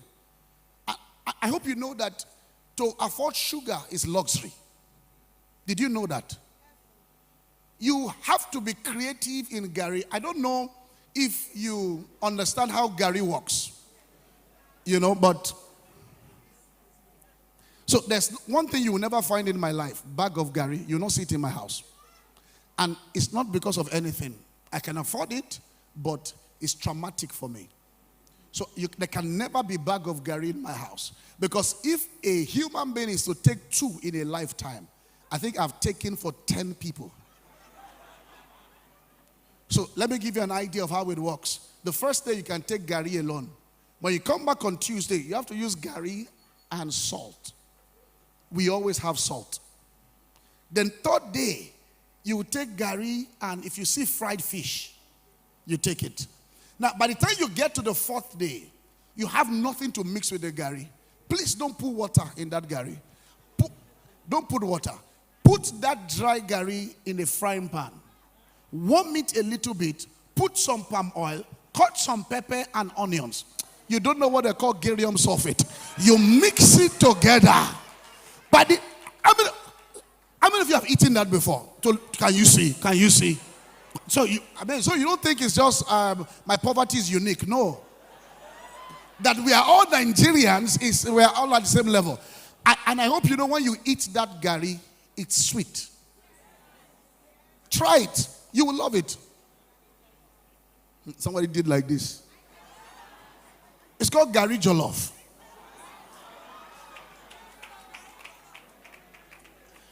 And that's how we feed every afternoon. Not for 1 week, not for 1 year, not for 10 years. So you now come and say you want to give me a gift of Gary. God will punish that person. So the woman says, okay, 2 Gary, pay me. Then I said, where's the money? I said, can I give you later when we make some business or when my parents come back? She dragged the 2 Gary from my hand. And she looked at me sternly. Am I responsible for your father's misfortune? Let me tell you, I think that woman is a hero in my life. Nobody has ever spoken to me like that before. That woman is a hero. It's a hero that I love from afar. Nobody was that bold to tell me. And it is true, my father, we are in misfortune. It's just that we will just be angry. But we're actually in misfortune. And what she said was true. She's not the one responsible. She took the Gary from me. And I started crying. And I was walking away. As I was walking away, the woman called me. Said, come back. I came back. She threw the Gary at me. Friends, what do you think I should do to somebody who does that to me? I should walk away, right? Dropped the Gary into the tray back. Well, what do you think I should have done for self-worth? My mental health. My mental health was being touched. My mental health was being affected. Hunger never plenty now. So I'm sorry to disappoint you. I'm sure some of you thought I was angry and I walked away. I'm sorry to disappoint you. Even with the insult, I collected the Gary and I thanked the woman. I soaked it. I was crying because I needed to be alive to be able to make my point. Some of you are angry, you don't like food. Don't worry. There are 2 things I cannot reject when I'm angry. I cannot reject food. I cannot reject money. No. I won't. I share with you another story. I want to believe it was at NPA, Nigerian Port Authority. So I went for a training. I did a training for about 5 hours. It was a corporate retreat for them. So they brought all the branches in Nigeria, showed up there. Beautiful time. Finished after 4 hours, like, okay, this is good, this is great. And then, when you are done, you see people want to say hello to you, exchange your numbers. It's typical of every conference. So I saw people on the line. Oh, how are you, sir? Can we exchange cards? Beautiful. Then I spotted somebody from afar. And see, let me tell you, if you have ever come in contact with me, and in case you have a negative impression, or I have a negative impression about you, I can never forget you. It's a gift. So I spotted somebody from afar, and I was thinking, and I was attending to somebody, and I was saying, is it him? Is it not him? Is it not him? So I'm moving fast. I wanted to see. Then this man came to me, and this man said, no, it was not at NPA, no. This story happened at NPA, but the training was somewhere else, I remember. I think it was CIBN or something. So as we stood, the man said, your speech was incredible. I said, thank you, sir. He said, can I have your number? I said, sure. He said, I want you to do this for all our staff in Nigeria. I said, I like the sound of that. And the man says, can I have your number? I said, you have my number. The man looked at me, he said, there's no how I would have met somebody like you in my life, and I would not have kept relationship. When he said that, I smiled. I said, were you working so? He said, yes. Was your telephone, the big telephone, was it always under your desk, under your table? He said, do you know me before? I said, do you remember that one day there was somebody hawking on the street of our Papa Wharf, and you said, oh, I want to help you, you should not be hawking. He said, me? I said, let me take you further. You know, when you poo-poo, you will not remember. But the person will pack is laminated. So I said to him, you brought me, and this was what happened. He was genuinely interested in me. He saw me hawking on the road, and he said, oh, I want to help you. Oh, thank you. So I showed up in his office. He said, see me for 9 a.m. I mean, at that time, what did he see me hawking? I was hawking ice water. Do you remember ice water? That Santana nylon of Gary, you pour water into it through a sieve, and you put some block of ice on it. He saw me doing that, and he felt, no, you should not be suffering. And guess what he said? He said, I want to help you. If somebody says 9 a.m., that I should show up 9 a.m., if my destiny combined together is to be selling water, you can see that there's a problem with that destiny. I'm coming back to that story. I just remember what happened between myself and Dr. Cosmas Maduka last year. So Dr. Cosmas Maduka, a very senior friend I respect, he showed up in my office. He said, I just want to say hello to you. I want to come to your house and spend some time with you. I said, thank you, sir. So he now said, let us pray. I should lead a song. Guess the song I led? Come and change my destiny today. Come and change my destiny. You know, I've never thought of that song in my life. The destiny today, your name is Yahweh. I just noticed I was the only person singing. So I'm wondering, okay, what's going on? By the time we finished, I said, Brother Cosmas, why didn't you sing? You vexed for me? He said, no. He said, the song does not, it has nothing to do in my life. I said, like how? He said, you want me to change this destiny that I have? He said, to what? A billionaire already. He said, that to what? I don't mean I'm the one that needs to change my destiny. That was a joke. Back to the story. Where did I stop? Akwa Ibom. I too like gist. You like gist. So what time should I get there for 9 a.m. meeting? I mean, what is my destiny? Even if I go and sell water, and sell them people go and sell and come back, maximum I make about 15 naira a day. A day. So someone says, I want to help you. So I got there 7:30. This man did not remember. It was 8:30, 9, 10 a.m., 11 a.m. This guy shows up 11:30. But you know you can't complain. Have you ever been through that condition in your life where you know that how this person is treating you is unfair, but because you don't have a result in your life to contest it, you just keep quiet? How many of you have been there? Let me see your hands. Guess what happened? Foolish me. When he came, I prostrated to greet the man. The man said, oh, gentleman, I'm sorry. I forgot I gave you an appointment. When have you been here? I said, 7:30. He said, oh, my God. And I started apologizing to him. I said, sir, no, you should not be angry. I should be the one angry. You have something good to do with your life, but you chose to help a boy who is helpless. I said, thank you, sir. The man looked at me and said, no, I like boys like this. You have a future. He said, follow me. I followed him as a lad. And we branched a place where they were selling food. You know, when a man says, I want to help you, I saw him as an angel. It's one thing for the man to be so sensitive to your needs, to say that this guy has been in my office since 7:30 and he had no food to eat. We branched at a place where they were selling food. I said, this guy is not just a helper. He's the angel sent by God. So we went there. He stood, greeted the woman. But I got bothered a little bit because when I got there, we stood for 10 minutes. Then I saw other people coming in, sitting down. Nobody told me to sit down. So I got bothered. Then I saw people ordering for their food. Some people had eaten and they left. That's at 20 minutes. I was still standing. I got bothered.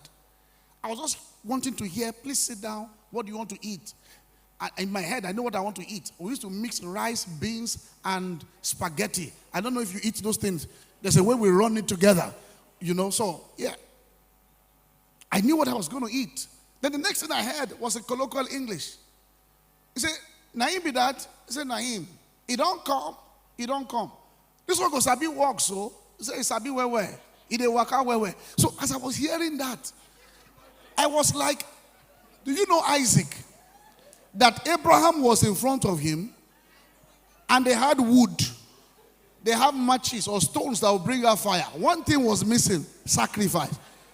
And so Isaac had to ask, he said, I just want to know, in case it's me you are thinking about. Yes. So I was wondering, who are they talking about? I was rejecting it, but I knew in my heart that it was me. Then the woman said, make it start now. Then what does that mean? Guess the help the man wanted to do for me. To get me a job with the woman selling food. I'll be washing plate. There was one Muron called Ngozi. Came out from the backyard where she was washing plates. As they said, make it start, she ran out, brought a yellow Maggie Cube coverall. Do you remember that coverall? Maggie Star. Wore it, tied it at the back, gave me my JD. You know what my JD was? Wash plates, serve food, bring it back, collect money latest 4 p.m. And as she finished, the woman looked at me, final clause, and my money no they miss. How much am I earning a day? 7 naira. You know, I looked at my helper. You know me, I'm the helpee. He is the helper. I still cannot talk. You know why?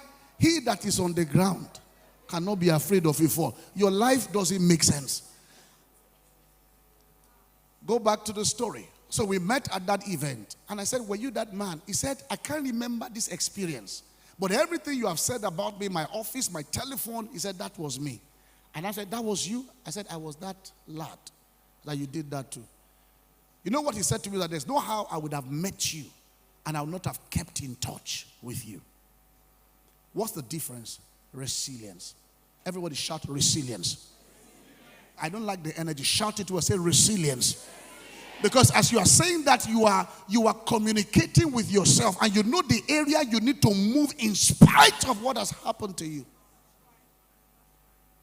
Dr. Ini said that your background should not be powerful enough to put your back on the ground. It's resilience. Let's go to the second one, reinvention. Everybody say reinvention. Say it to us, say reinvention. Now, when you become resilient, some people stop at that phase. They stop at that phase. They think that's all that they need to be able to move. Can I tell you something? Resilience helps you to survive the storm. Reinvention helps you to adapt to the storm.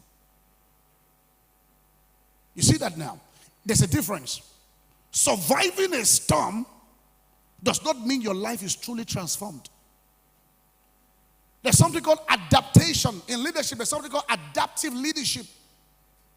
You must learn to adapt. Now, what is adaptation? Let me speak a little bit on that, and I think it will help us.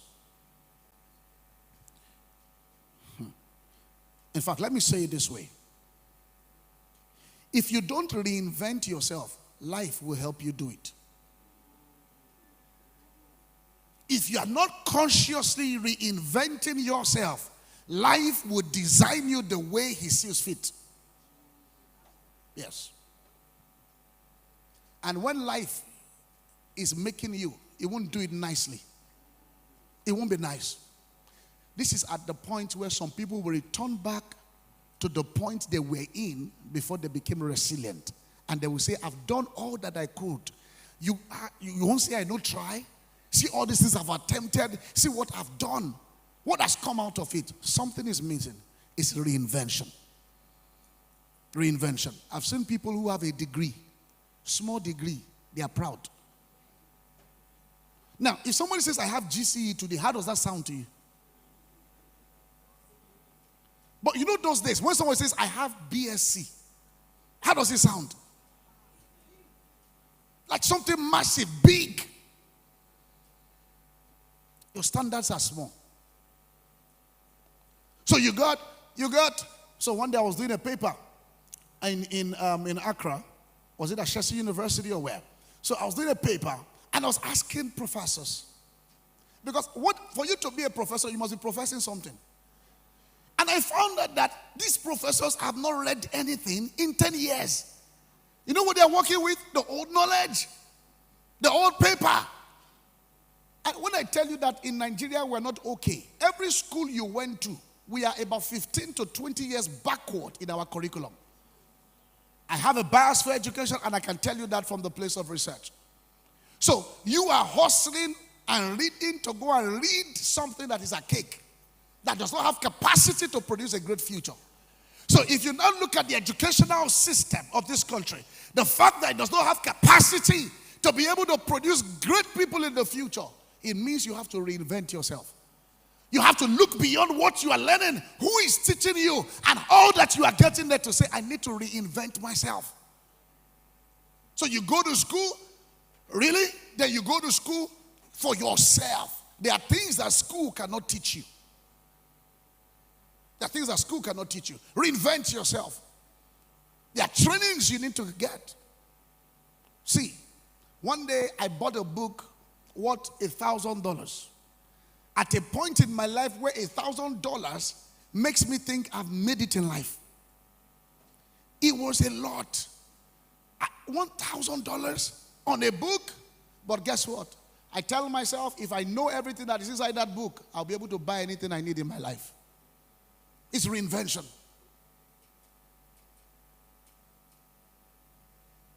Thank you. Is that a love letter? See, there are three kinds of people in life. There are people who are comfortable players. Everybody say comfort players. They like stability. They like to avoid risk. Those ones, they will always say, that's how we've always done it. I see stuff like that.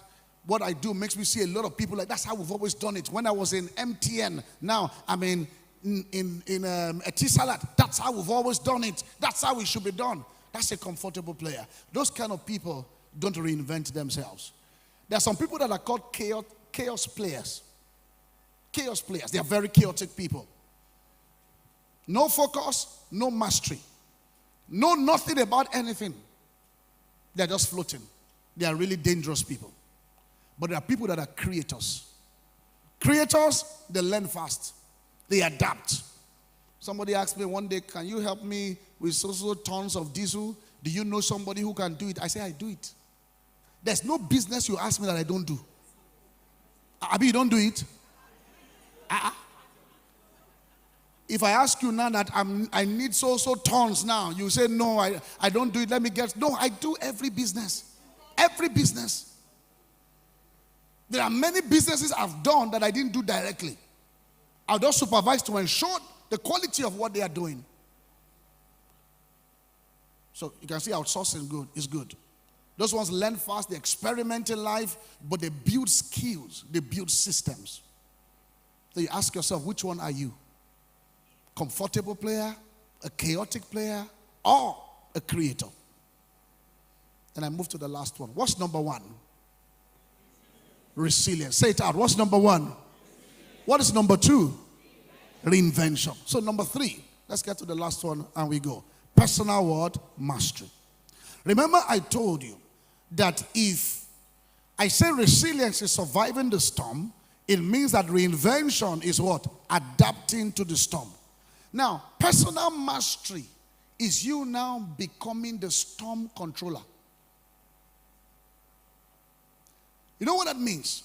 You improve yourself to a point where you can now control storm. That's mastery.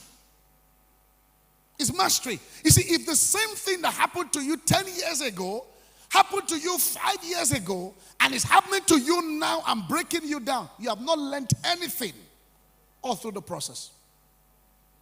You can't keep suffering for the same thing. And that's the mindset of the comfortable players. That's how it has always been. That's how it has always been. You must become a master storm controller. What does that mean to you? Let me say it in a few words and we close. When you see a storm, in fact, no, let me go this direction.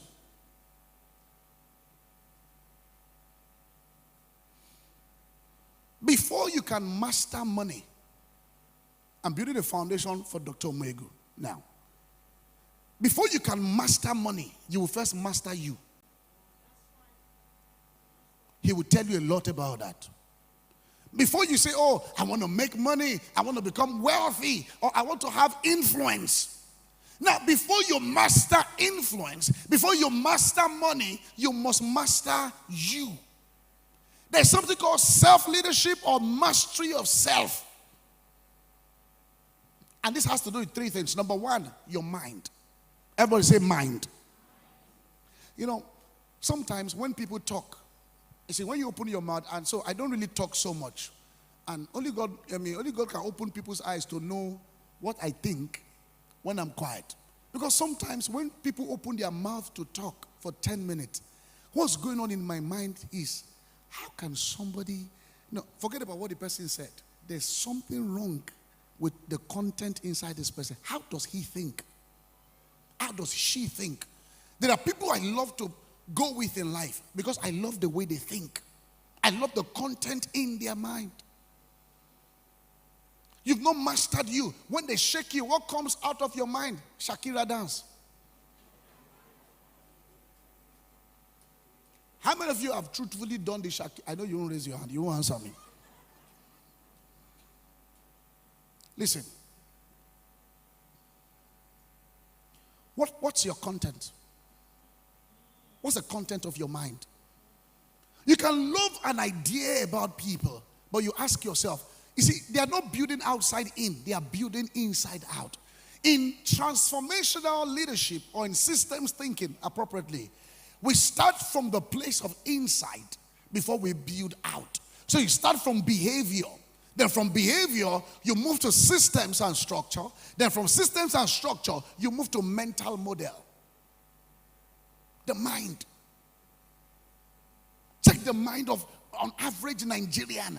See, Dr. Ini was talking passionately because she wants to do something to your mind. You see, at the end of the day, we don't want you to get out of the place to now tell us what we have said. No. It should be that something happened to your mind and you stepped out of here and you said, I cannot be the same again. That could just be the summary of all you have heard since morning. Your mind. What's the content? What's the content? Please reduce your social media time. Except that's where your business, even when your business is there, employ somebody to do it. It's doing something to your mind. What kind of people do you hang around? What's the quality of your thoughts? It's something to ask yourself. Not just your mind. Number two, action. Personal mastery has to do with the mind. Then number two, your action. When I mean action, I'm talking about your daily habits. Now, the diary of greatness is in your daily routine. Does that make sense to you? No, these guys are quiet on me. Does that make sense to you? The diary of greatness is where? In your daily routine. So there's no day that is called a day of greatness. Every day is a normal day. Every day is just usual. There's no day that is called great day. The diary of greatness is in your daily routine. So it means that we need to check what is in that routine. Then time and opportunity can now play in your favor. Yes. Please check what is happening, your daily habits. time management, proper energy deployment, spending time on yourself. One day somebody asked me, he said he heard that I read 5 hours a day. He said, even till now with your schedule? I said, yes. He said, which exam are you preparing for? I said, no exam. He said, then why are you preparing? I said, the exams of life, exams of school have timetable. Exams of life have no timetable. So I don't try to get ready. I live ready. Action. Your daily habit is what will produce the big dreams in your heart. And the last one is the place of your positioning. It affects your personal mastery. Positioning there, I'm talking about skills. There are skills that you must have. They make you valuable.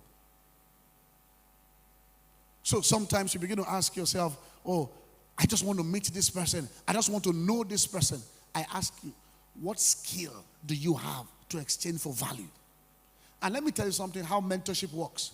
People are tired of lifting people from the ground, though. I'm just on behalf of the mentors, I'm telling you. They have moved past that many years.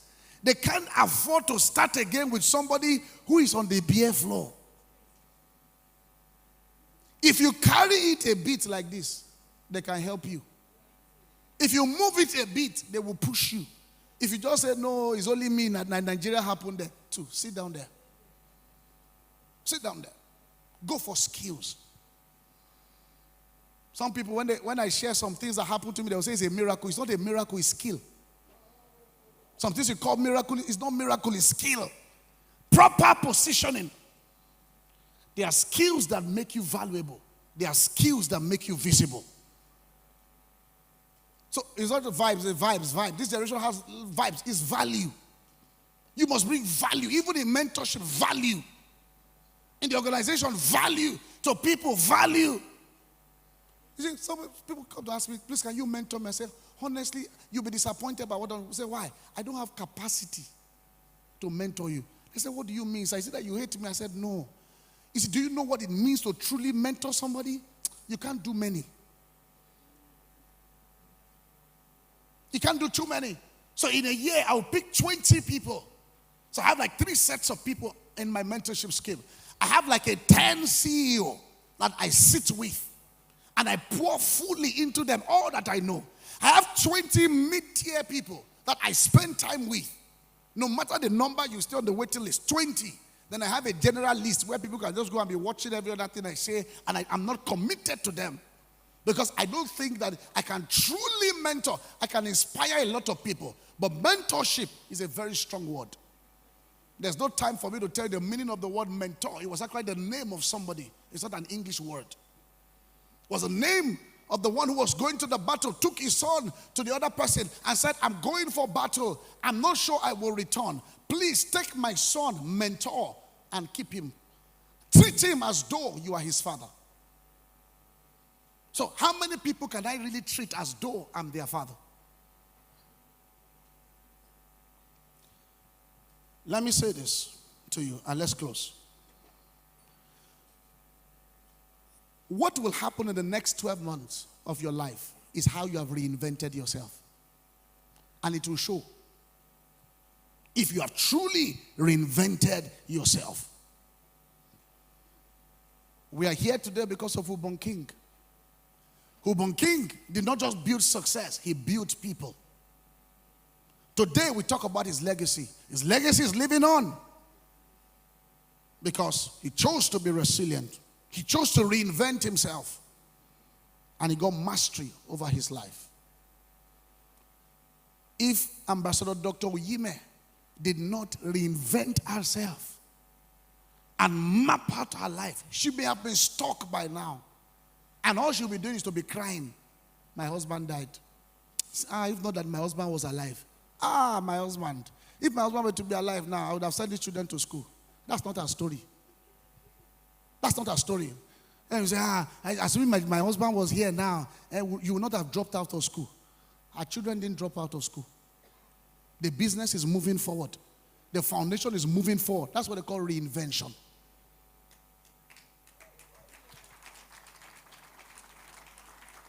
So, Mrs. King, I really salute your leadership.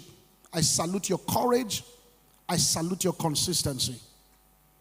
I think the world is not yet ready for what will come out of Ubong King Foundation, even as we step into the 10th year. So to everybody here, my final words to you. It's not your fault what may have happened to you, but you have to recover. And recover fast. And tell your first self you need to recover fast. As you are recovering, reinvent yourself. Even iPhone is changing every year. You can't be the same yesterday and forever. Change yourself. Reinvent yourself. And guess what? Put new things and good things into your heart. I'm telling you, if you do these things I've told you, Uyo is too small. Akwa Ibom is too small to be your stage. So guess what? Master yourself really well and produce a future for yourself that you desire. Ladies and gentlemen, that is where I'm going to stop this afternoon. I hope I've been able to help you. Okay, let me. MC, so sorry. And can we clap for the MCs? They have done so well. Give me that. Thank you. And help me celebrate this lady. She just traveled from Lagos just to come and cover me. Help me celebrate her. Thank you, Doreen. Now, Doreen does a very great work in this country. How many of you ever heard about a Dubai girl story online? That they tied her face and she began to talk about how she got into prostitution.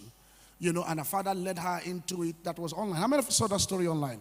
Beautiful. The Dubai girl story. It was from the organization called Blossom Network. And she runs that organization. She's the CEO, doing great work, rehabilitating women across the entire country, putting up centers for them, and she's doing a great job. I have a few books that I think you may get. Some of you may never meet me again. This is my second time in my entire life in Uyo, you know, and I had reasons not to have come. I was in 3 states in one day yesterday. 3 states in one day. It means that the third place I was going to must be that it was so important to me. And Thinkation is very important in my heart. And I tell you that. We may not meet again, but I can leave a little bit of my breath with you that you can come into contact with that can help you. I have a book here called Networking Your Way to the Top. The only bad thing about this is that I'm not sure they have up to 30 or 50 books here because of travel. I have a book called Networking Your Way to the Top. How do you truly and practically network? Time will fail me to share certain stories with you.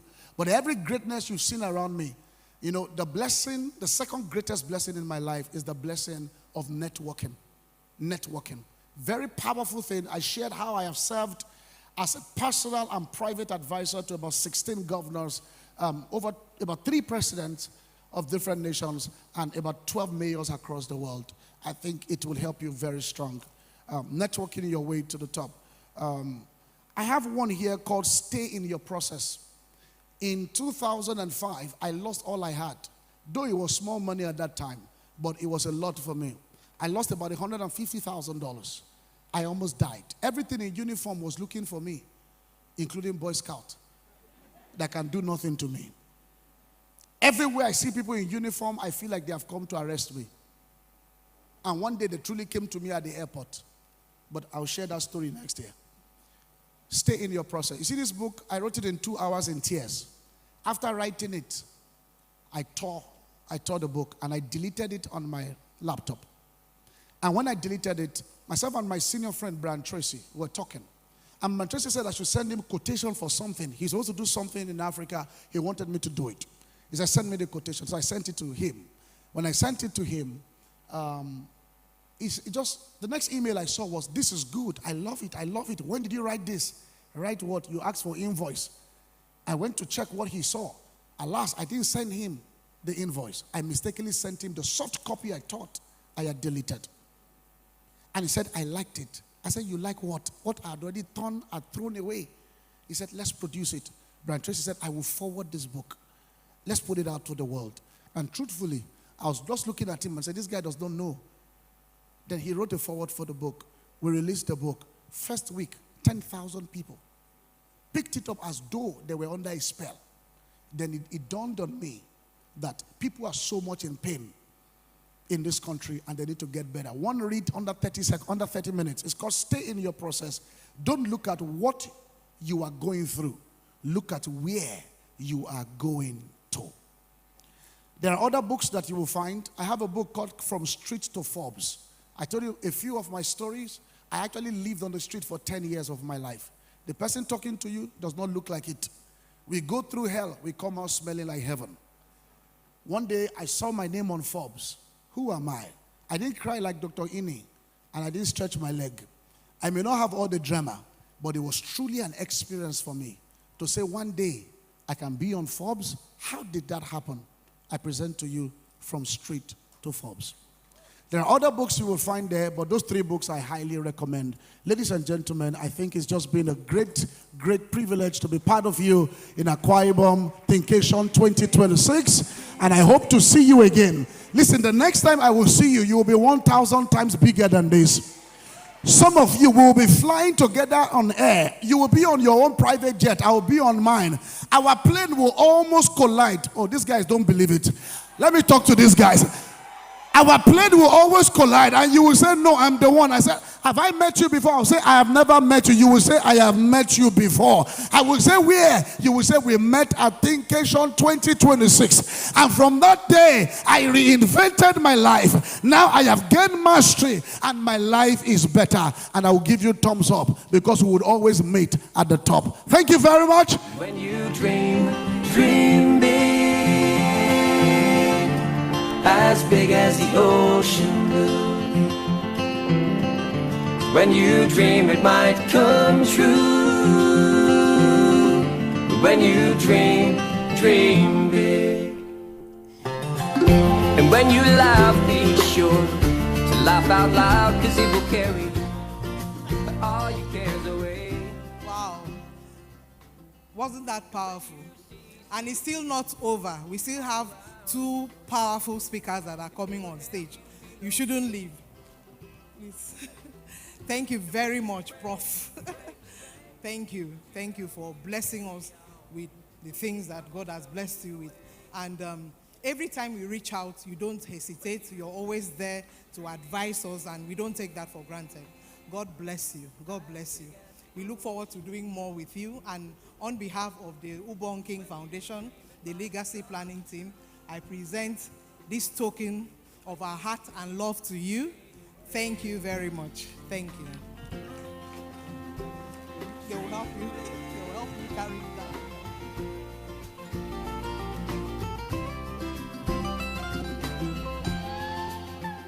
Congratulations, Prof. Thank you very much. Thank you. Thank you.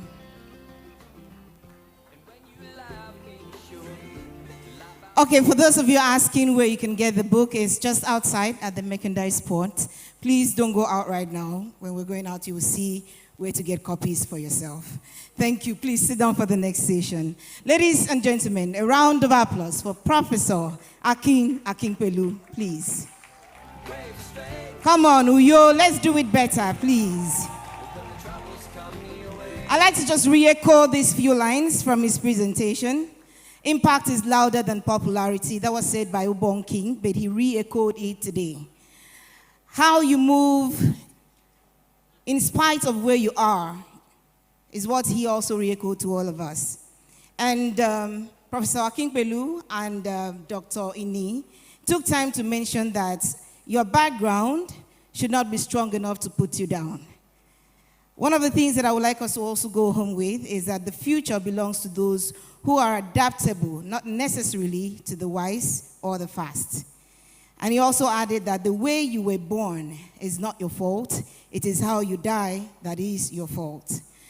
He says, become a monster storm controller. He asked what the content of your mind is. He said that the diary of greatness is in your daily routine. He said, have a skill to exchange for value, a skill that makes you valuable and visible. Distinguished ladies and gentlemen, a round of applause for Professor Akin Pelu. I'm sure we can do better, please. Thinkation 2026 reinvents the future. We're not done, but while we're at it, we had some very fine gentlemen that walked into this gathering. I would like us to recognize Mr. and Mrs. Kanis Ezerim, the General Manager of Villa Marina Hotel, Eket. Please, sir, could you rise for recognition? Just wave at us, please. Also, we have the President, Bush House, Nigeria, Akbarawa, Michael Bush. I could add, he says, the love of your ears. Thank you very much for coming.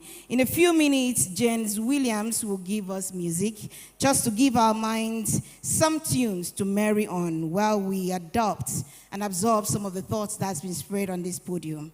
So, ladies and gentlemen, let's put our hands together for James Williams for some music, please. Can we appreciate him as he comes forward? Thank you, please. Some music, and we get into another powerful session. Woo.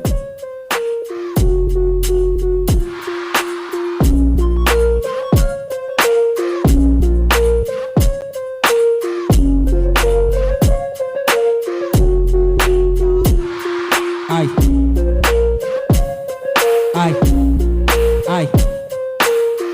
How we doing, everybody? No, I'm small. Let's go. Listen. See, I came alone and I'll be going back too. One-man army, I'll be fighting all these battles. They said it can't happen, so I'm here to set example. I'm living the life of a choice, and if I want, I draw it tattoo. Rappers trying to call up white to be pebble, but I've seen the real color and I felt the resample. There's nothing you can tell me, brother, a thing that I can't do. I'm more than a conscious human being, I'm a gold can do. We got a choice, my brother, you got a choice. And good or bad or good is an option for you to choose. A problem for you to solve, and willingly it's never false. You can follow any lane, but I bang him with a rugged skid. Judge, I'm living my life, cause I've seen the bigger picture of where I want and where I want to be. It's never fiction. Man, I'm banging with the rap evangelists and the catalysts that encourage the gospel. Let's go. Thinkation. Aye. So I did this song, it's titled Thinkation for the brand. Alright, let's go. Aye.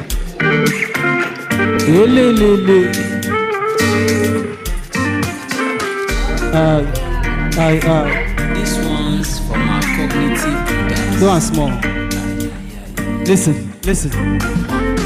See, the price is freedom, but the price is thinking.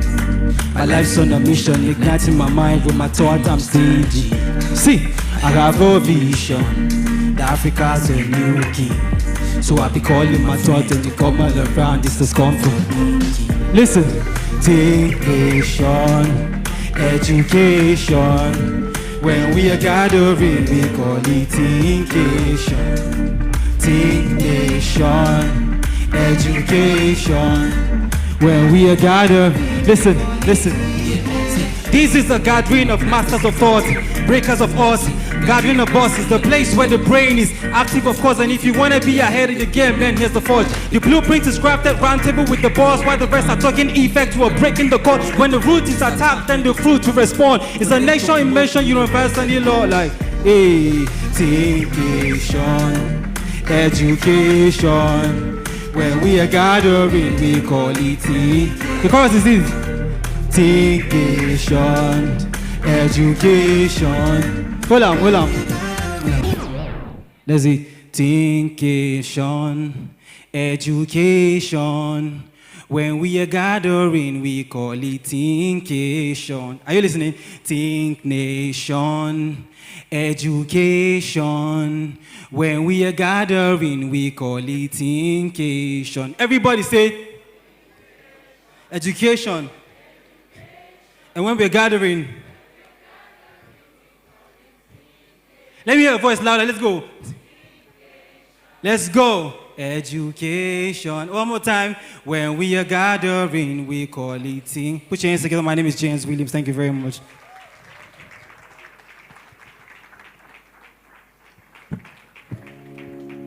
Money don't buy you happiness. Money can't buy you love. Money can't fill this emptiness. But I want all the money in the world. Money don't buy you happiness. Money can't buy you love. Money don't fill this emptiness. But I want all the money in the world.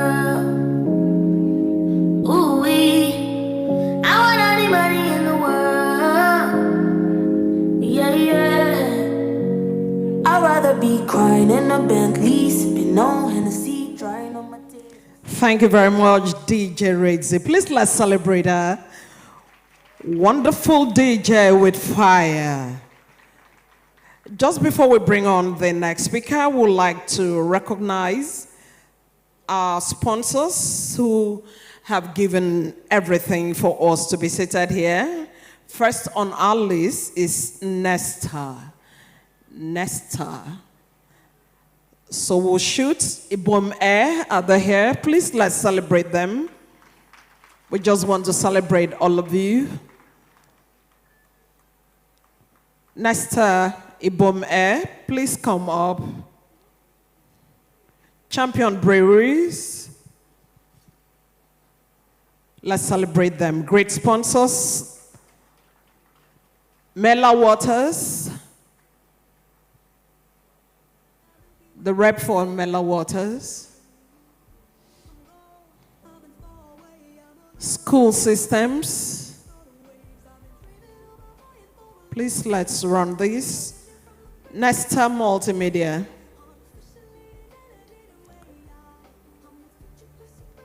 Ibom Air. Champion Breweries. Please, if you are representing any of these organizations, celebrate these great organizations. Would just like them to say a word. Thank you very much. Good afternoon to the convener, distinguished speakers and panelists, beautiful audience, sponsors and partners. I bring you greetings from the board, management and staff of Ibom Air, partners of Thinkation 2026. My name is Victor and Mark. It's been with the saying, the future you don't picture, you can never feature, okay? And I used to work for an organization, IBM, and he says, the problems of the world could be settled easily if men were only willing to think. And this has become the cornerstone of IBM's corporate culture up until this moment. And you find when they have events, I'm no longer there, they call it Think Conference. So if the world is willing to think, we definitely would do things a lot more better. So I'd like to commend everyone behind Ubong King and this foundation for the next year. And I bring you the very best from my stables to yours. Thank you very much and enjoy the rest of the afternoon. Thank you very much, Ibom Air. We'll also like to invite the Senior Special Assistant to the Governor on Emergency Medical State Coordinator, Akisemsa's Dr. Etienne Jacob, to please come up to the platform. Good afternoon, all protocols observed. I just saw my marketing manager just moved in here. I thought he wasn't around. Great honor, sir. We are champion, all of us are champions. The few minutes that I stepped in here, what I heard was so great. Auntie Ini, I think where is she? She's gone. She spoke and touched my life. Doctor, the professor too came, spoke and talked, and said something. He said, you need to adapt, you need skills. Champion Breweries has turned Akwa Ibom to the city that the whole world recognize. And it's a good time for you to clap because Champion Breweries is in Akwa Ibom State. We call it the brand that we have can beat any other brand in all the world. For your information, we have gotten a registered brand. Do you know Bullet is coming to Akwa Ibom? Bullet has been bought by Champion Breweries. That is why my MD decided to sponsor and support this event. Mrs. King, to me, I'm Success Anson, the line manager, logistics, and I have my marketing manager there. When he told me about Thinkation, I said, man, Bonge was my man. There is no how they will come to Akwa Ibom and Champion will not support them. And that is why we are here. And we are here totally, you can see, our brand is here. Is Star here? No, now. You cannot see Star. You can't find any Kings. Champion is always champion wherever we are. That is why Champ Malta is well represented here. Thank you, and I think this is the best thing that has happened to Akwa Ibom. Becky, you are one of it. Thank you very much. Hi.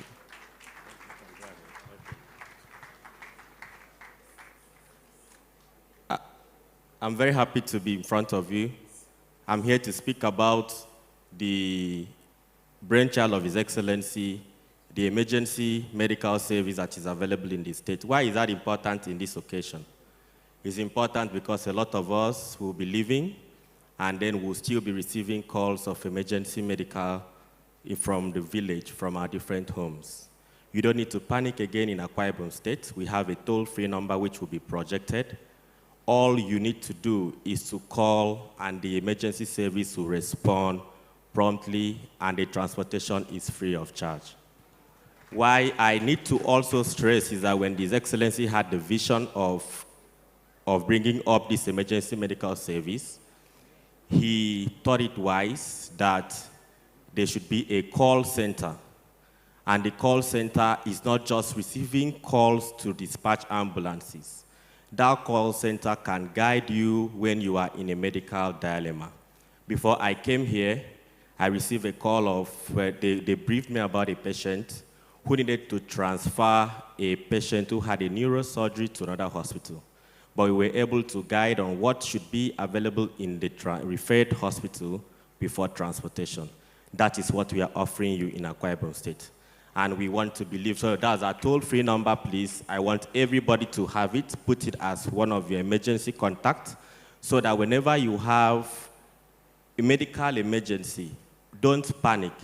Just make a call and you'll be properly guided. And finally, we are also working tirelessly to provide a hub for training both the health professionals and Akwa Ibomite and people resident in Akwa Ibom. So please, you see us everywhere. Wherever you want to come and get information, please come and get information and be properly guided. Because as you are rethinking, don't die when you should not die. Call the emergency medical service and we'll respond. Please don't go. Please, would like to invite the representative of Ibom Air to please come to the platform. Let's do that quickly as we do this presentation.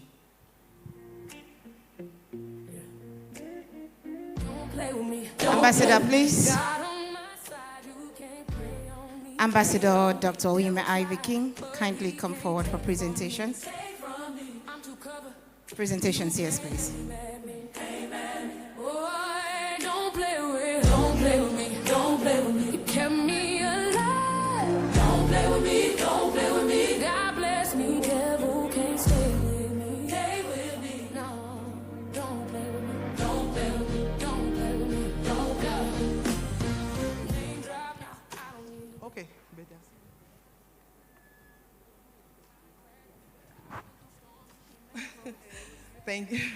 Thank you very much.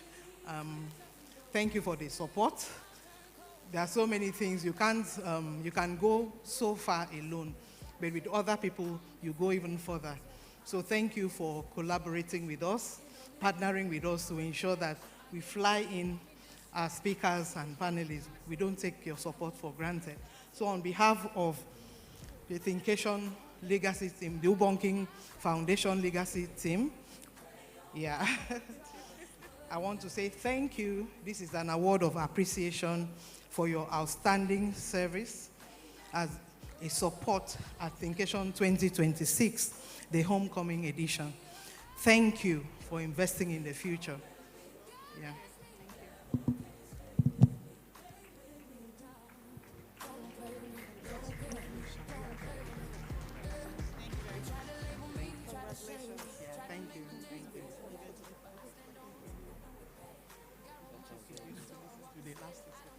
All right.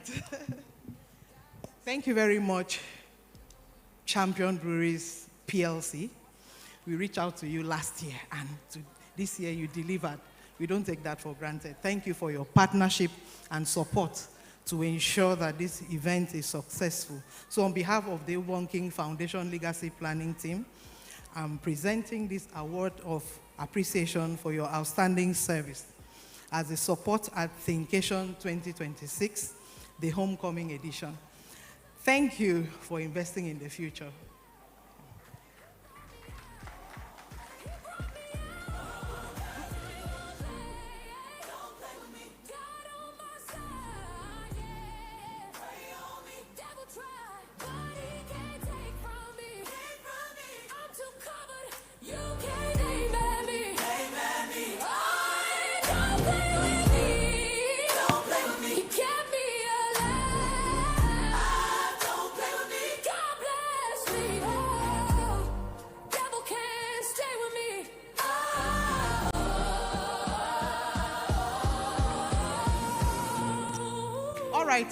Quick one. I'm sure people will be wondering why I went outside to change. You know, this is the homecoming, and there are so many creative designers here, and they were rushing me to sew for me. So I had to go and change into this one by thread work. Thank you to that brand. Thank you, Ubong Cardinal, because you're the one that reached out. You're the reason why I'm looking like this. Thank you. And then we also had House of Bora for the first look. Thank you very much. Please, let's celebrate Ambassador Dr. Onyeme. Thank you, ma'am, for gathering all of us here. We'll keep loosening up and the fire will keep burning. We want to bring on Moses Otho. Moses Otho is a real estate developer, a global keynote speaker, and transformational author, and a distinguished member of the Forbes BLK Global Community. As the co-founder and CEO of Afrimat Atlantic Limited, a leading real estate company in Ghana, he is at the forefront of driving business innovation and transformation. His expertise has made him a sought-after advisor, serving on multiple business boards as a catalyst for change. A dynamic millennial leader, Moses combines global experience with a deep passion for transformation and youth empowerment, inspiring individuals and organizations to unlock their highest potential and create lasting impacts. Ladies and gentlemen, let's celebrate Moses Otho as he comes right on stage. We can do better than that. Don't know how long it take man to reach ya. He's taking us on the 7 universal currencies.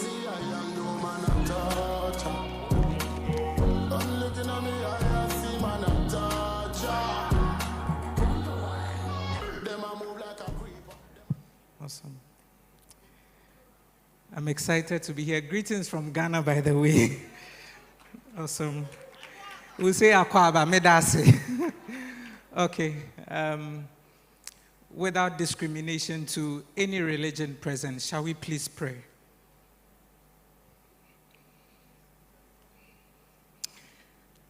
Heavenly Father, every day, every audience, every human heart, Father, is a privilege I don't take for granted. And so here I am, Lord. Use me as a vessel to your wisdom, that with your words I may share, give, and receive in full measure hope and enlightenment of truth, to leave my fellow man better than I found them, and the world a better place. So that in the end, if they ever tell our story, they will say that we lived a life that blessed you at its peak and touched humanity at this core. This very moment, I'm conscious I'm a blessing. In Jesus' name, amen. All right. I'm excited to be here, and thank you so much, Dr. Mrs. Onyeme Ivy King. Mami, thank you so much for the opportunity to be on this platform. The Thinkation platform is not new to me. Thank you so much. Knowing you is a joy. I honor you dearly. Thank you. And to every speaker that has graced the stage, thank you so much for the wisdoms that you have shared and for the wisdoms and knowledge again that you have imparted. We all have a beginning. So can I please have my slide? For the next few minutes, I want to talk to us about something that I believe will be transformative to our growth. Can I please have my slides? Okay. As a public speaker, I'm a visual. When I do my presentations, I do a lot of visuals. So just follow the story and follow the narrative, and I believe that we're all going to be blessed. So we all have a beginning. This is how each and every one of us started. Each and every one of us sitting in this room today were once in a woman's womb. And so we all started this way. And so irrespective of what you've heard from every speaker, I want you to know that they all started this way. The only difference is that they have been very intentional in their becoming. They have been very intentional in their build-up and what they have made out of life. Next slide. We all have a beginning. So I want to introduce you guys to the beautiful woman that carried me, my mother. So the picture on the right, as you can see, is my mother. My mother who gave birth to me. In Ghana, we call it wache. In Nigeria, you say rice and beans. So the rice and bean seller is the one you're seeing on the right, and that's me in her hand. And the same picture on the left is me. I don't know why my mother decided to dress me like this that morning. When I spoke at a conference in New York in November, the white man said I look like young Pablo Escobar. I don't know how true. But then the picture on the right is my mother. So people, we all have a beginning. The woman you're seeing there, my beautiful mother, in the year 1996, 12 minutes past 12 midnight on the 5th of April, she gave birth to me. She had carried me for 11 months, 2 weeks, and she finally put to bed. And so my father hadn't seen everything that I'd gone through, decided to call me Brentu. Now, Moses B. Arthur, the B in my name sounds or means Brentu, is B-R-E-N-T-U. Now, Brentu means a warrior. Brentu means a fighter.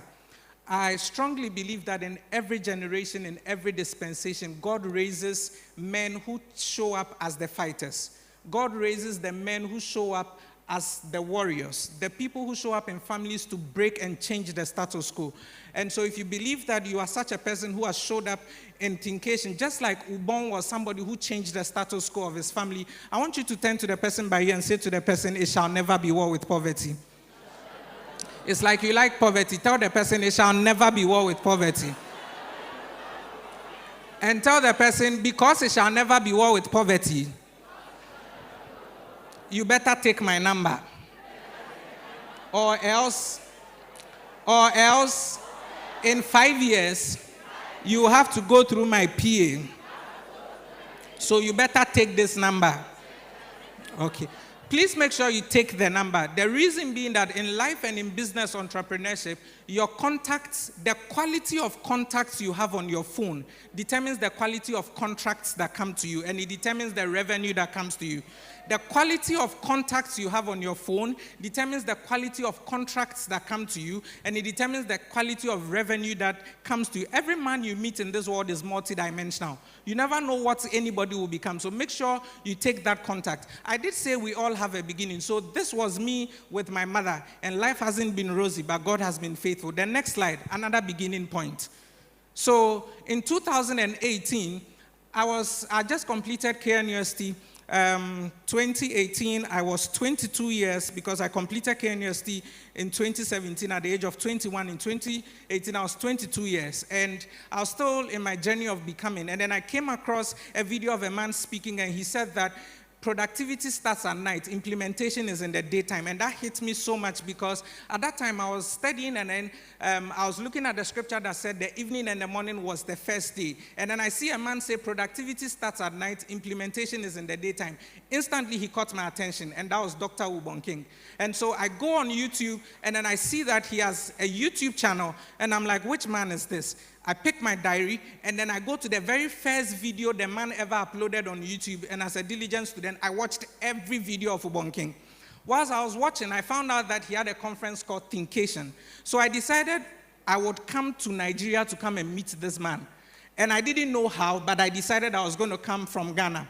Now, something interesting happened. At that time, my dad is somebody that does not want you to leave your comfort zone, and the whole narrative about Boko Haram and everything is like Nigeria is a war zone. I said, Daddy, Nigeria has states. The war is in the north, it's not in Lagos. He said, no. So I had to devise my strategy about how I'll come. So eventually I said that I was going to come for Thinkation 2019. And so I entered a bus from Accra because I found out that you can come to Nigeria through bus. I didn't have enough for a flight, so I entered a bus with my guy, Gabriel, and then with David, and then we came for Thinkation 2019. Now, whilst that conference was going on, I still wanted to meet Dr. King. I didn't know how. So the conference ended, and I think in that year, he brought Sherry Riley. So 2019, the conference had ended, and Dr. King has a company called Protection Plus Security. So Protection Plus, he had these huge guys all around me, and I'm like, how do I get to this man? So they had gathered, they had held hands, and then I tried to squeeze my head under, and then the security guy used his elbow to hit my neck. Then I screamed on top of my voice, and I said, sir, I came all the way from Ghana to see you. Then he turned. He said, what did you say? I said, sir, I entered a bus from Ghana to come and see you. Then he told the security people to lower the guard. And he said, come. So I came. And then my hand was here. Oh, that pain that I felt that day.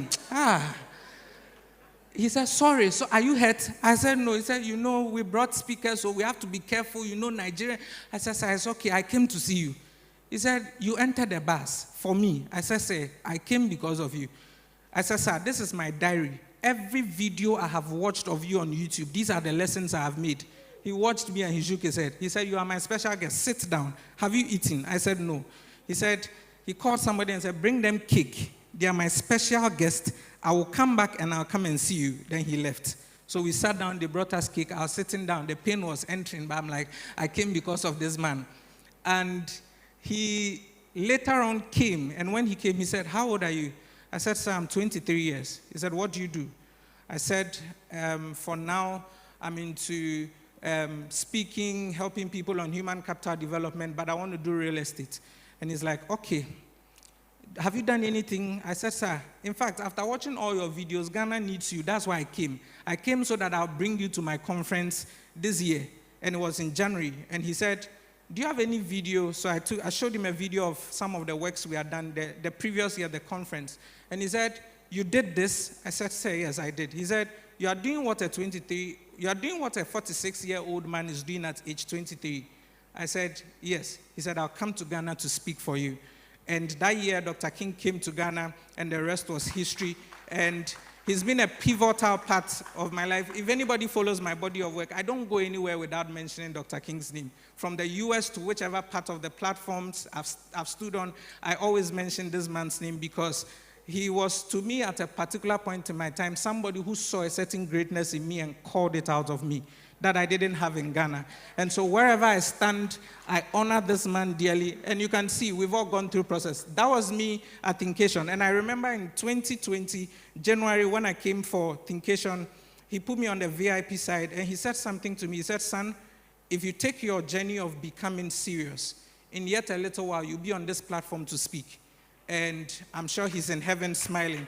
And so you can do it better for Dr. King. And so today we honor a man who didn't just talk about ideas, but a man who lived and breathed revolutions. Dr. Ubong King, for me, was a man who strode this earth like a colossus. And it's as though he knew his life was on a certain timer. And so he was investing in people. And so if you're seated here under the sound of my voice today, for some of you listening to me, today is the unfolding of certain prophetic seasons for you. And so you want to be very intentional about what you make out of today's meeting. Heaven is watching, history is listening in, and the future is waiting. And so for the next few minutes, I want to talk to us about the 7 universal currencies for reinventing the future. The 7 universal currencies itself is my third book that I wrote about 2 years ago. And so the first universal currency I want to talk to you about is the universal currency of your mind. If you knew anything about Dr. King, he was very huge about the mind. Now, the game of life is played on the field of the mind. The game of life is played on the field of the mind. Your mind is God's biggest gift to you and your life's greatest asset. Your mind is God's biggest gift to you and your life's greatest asset. Your mind is like a garden. Whatever thing you sow in your garden of the mind, you reap. So your mind is like a garden. Whatever thing you sow in your mind by means of ideas, by means of what you watch, by means of what you listen to, you reap. Now, the gateway to the citadel of your mind is your eyes and your ears. So what are you listening to, and why are you listening to the things you are listening to? What are you watching, and why are you watching the things that you are watching? Your mind is God's biggest gift to you and your life's greatest asset. So think of your mind like a bank. Whatever thing you deposit in that bank, that is what you withdraw. So that's what your mind is. Whatever thing you deposit in your mind, it refines it and it gives it back to you as your withdrawal or as your check. So it's very important for you to pay attention to your mind. Your mind is God's biggest gift to you and your life's greatest asset. Whatever seed you sow into it, it would give it back to you in a bounty harvest.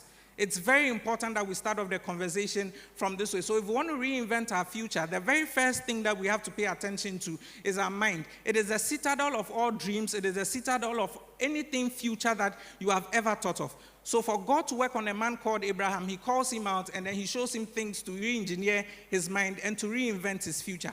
Your mind is God's biggest gift to you and your life's greatest asset. Next slide. Now, if you begin to look at the conversation about the mind, there are 3 levels to your mind. There's your pre-conscious or your subconscious mind. There is your conscious mind. And then there is your unconscious mind, which is a reservoir of your thoughts, your dreams, and your imagination. I speak about that extensively in the book. Because of time, I'm not going to go so much into it. Now, next slide. The picture that you're going to see, I was in Ghana one time when Dr. Akin called me and then he said, come to Nigeria. He didn't say, can you come?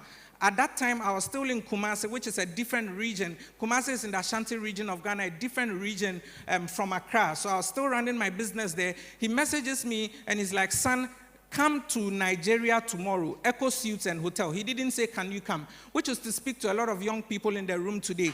If you're seeking for mentorship, are you ready to pay the price? The man did not say, can you come? He said, show up. And so again, I entered the bus. This time I didn't even bother telling my parents. I just entered the bus, and the next morning I was here. I went to Echo Suites and Hotel. He said he'll be there at 6. It was my first time going to Echo Suites and Hotel. In life, one of the systems of advantages you can have is a friend who knows how to sew. So one of my very good friends makes clothes. He makes everything I wear for the last 10 years. So I'll always appear looking good. So I entered Echo Suites and Hotel, went to sit at the lobby. I didn't have any money. The person comes and is like, said, do you care for any juice? Do you care for any drink? I'm like, you don't know what I'm running on. Only Grace and Takashi. And it's like, do you want juice? We have juice. I'm like, oh, I have a business meeting here. I'm waiting for my business partner. When he comes, we'll order. And then Dr. King shows up at exactly 6 p.m. And I have videos to show for that. And when he showed up at 6 p.m., he said, you're looking good. You showed up. I said, Daddy, me, if you call me and I'm in heaven and you're in hell, I'll show up. And then he hugged me. And then he said, welcome, I wanted to just talk to you about vision. In my mind, I'm like, vision. And you made me enter bus. We could have done Zoom. So we went to Echo Suites and Hotel, the very top. It was my first time in that hotel. And he said, son, what do you see? I said, Daddy, I'm seeing Lagos very differently. Then he said, so the vision that you see at the top is not what you see at the base. And then I said, it's true. Then he started talking to me. So when he finished, he said, hold my hands. Instantly, it started to drizzle. I have very beautiful memories with Dr. King. It started to drizzle, and he said, I want you to say a vow to me. Dr. King is the first mentor I had who made me say vows. And I went back to go and understudy what vows meant. It is the reason why anybody who calls me a mentee, my mentor relationship with them is like a father and a son. Because I understand things that people on the average do not understand. My real estate mentor back home in Ghana goes like, I've had people come to me over the years. The same things I tell you, I've told them, but the results you are yielding is different from what they are yielding. And then I just smile. They probably like the access. They don't see you as a mentor. So Dr. King said, hold my hands. I held his hands and he said, son, vow to me that a year by this time you'll be in Dubai. I said, sir, Nigeria, I came with bus. Dubai, you don't know what you are saying. But in obedience, I held his hand and I said, I vow to you today. I mentioned the date and I said, I will go to Dubai because you taught me vision. And he said to me, when you go to Dubai, everything I have taught you here, it will make a different kind of meaning to you. Now, the picture you're seeing on the right is the first time I went to Dubai. Now, a group of people decided to build, you can celebrate. And actually, that was a year after. So I'm going to explain to you how it happened. And so a group of people in the book of Genesis decided to build a tower whose top will reach the heavens. I'm sure we all know about it if you went to Sunday school, the Tower of Babel. If you read that scripture very well, theologically speaking, you cannot really tell whether they built it or not, but it's safe to assume that they didn't build, because in the verse 6, God says that the thing that people have imagined to do. So their minds were architects literally building the possibilities of their tomorrow, but it was in their mind. And if you watch it very well, they did not build it. So everything in your life is built twice. First in your mind, and then second in reality.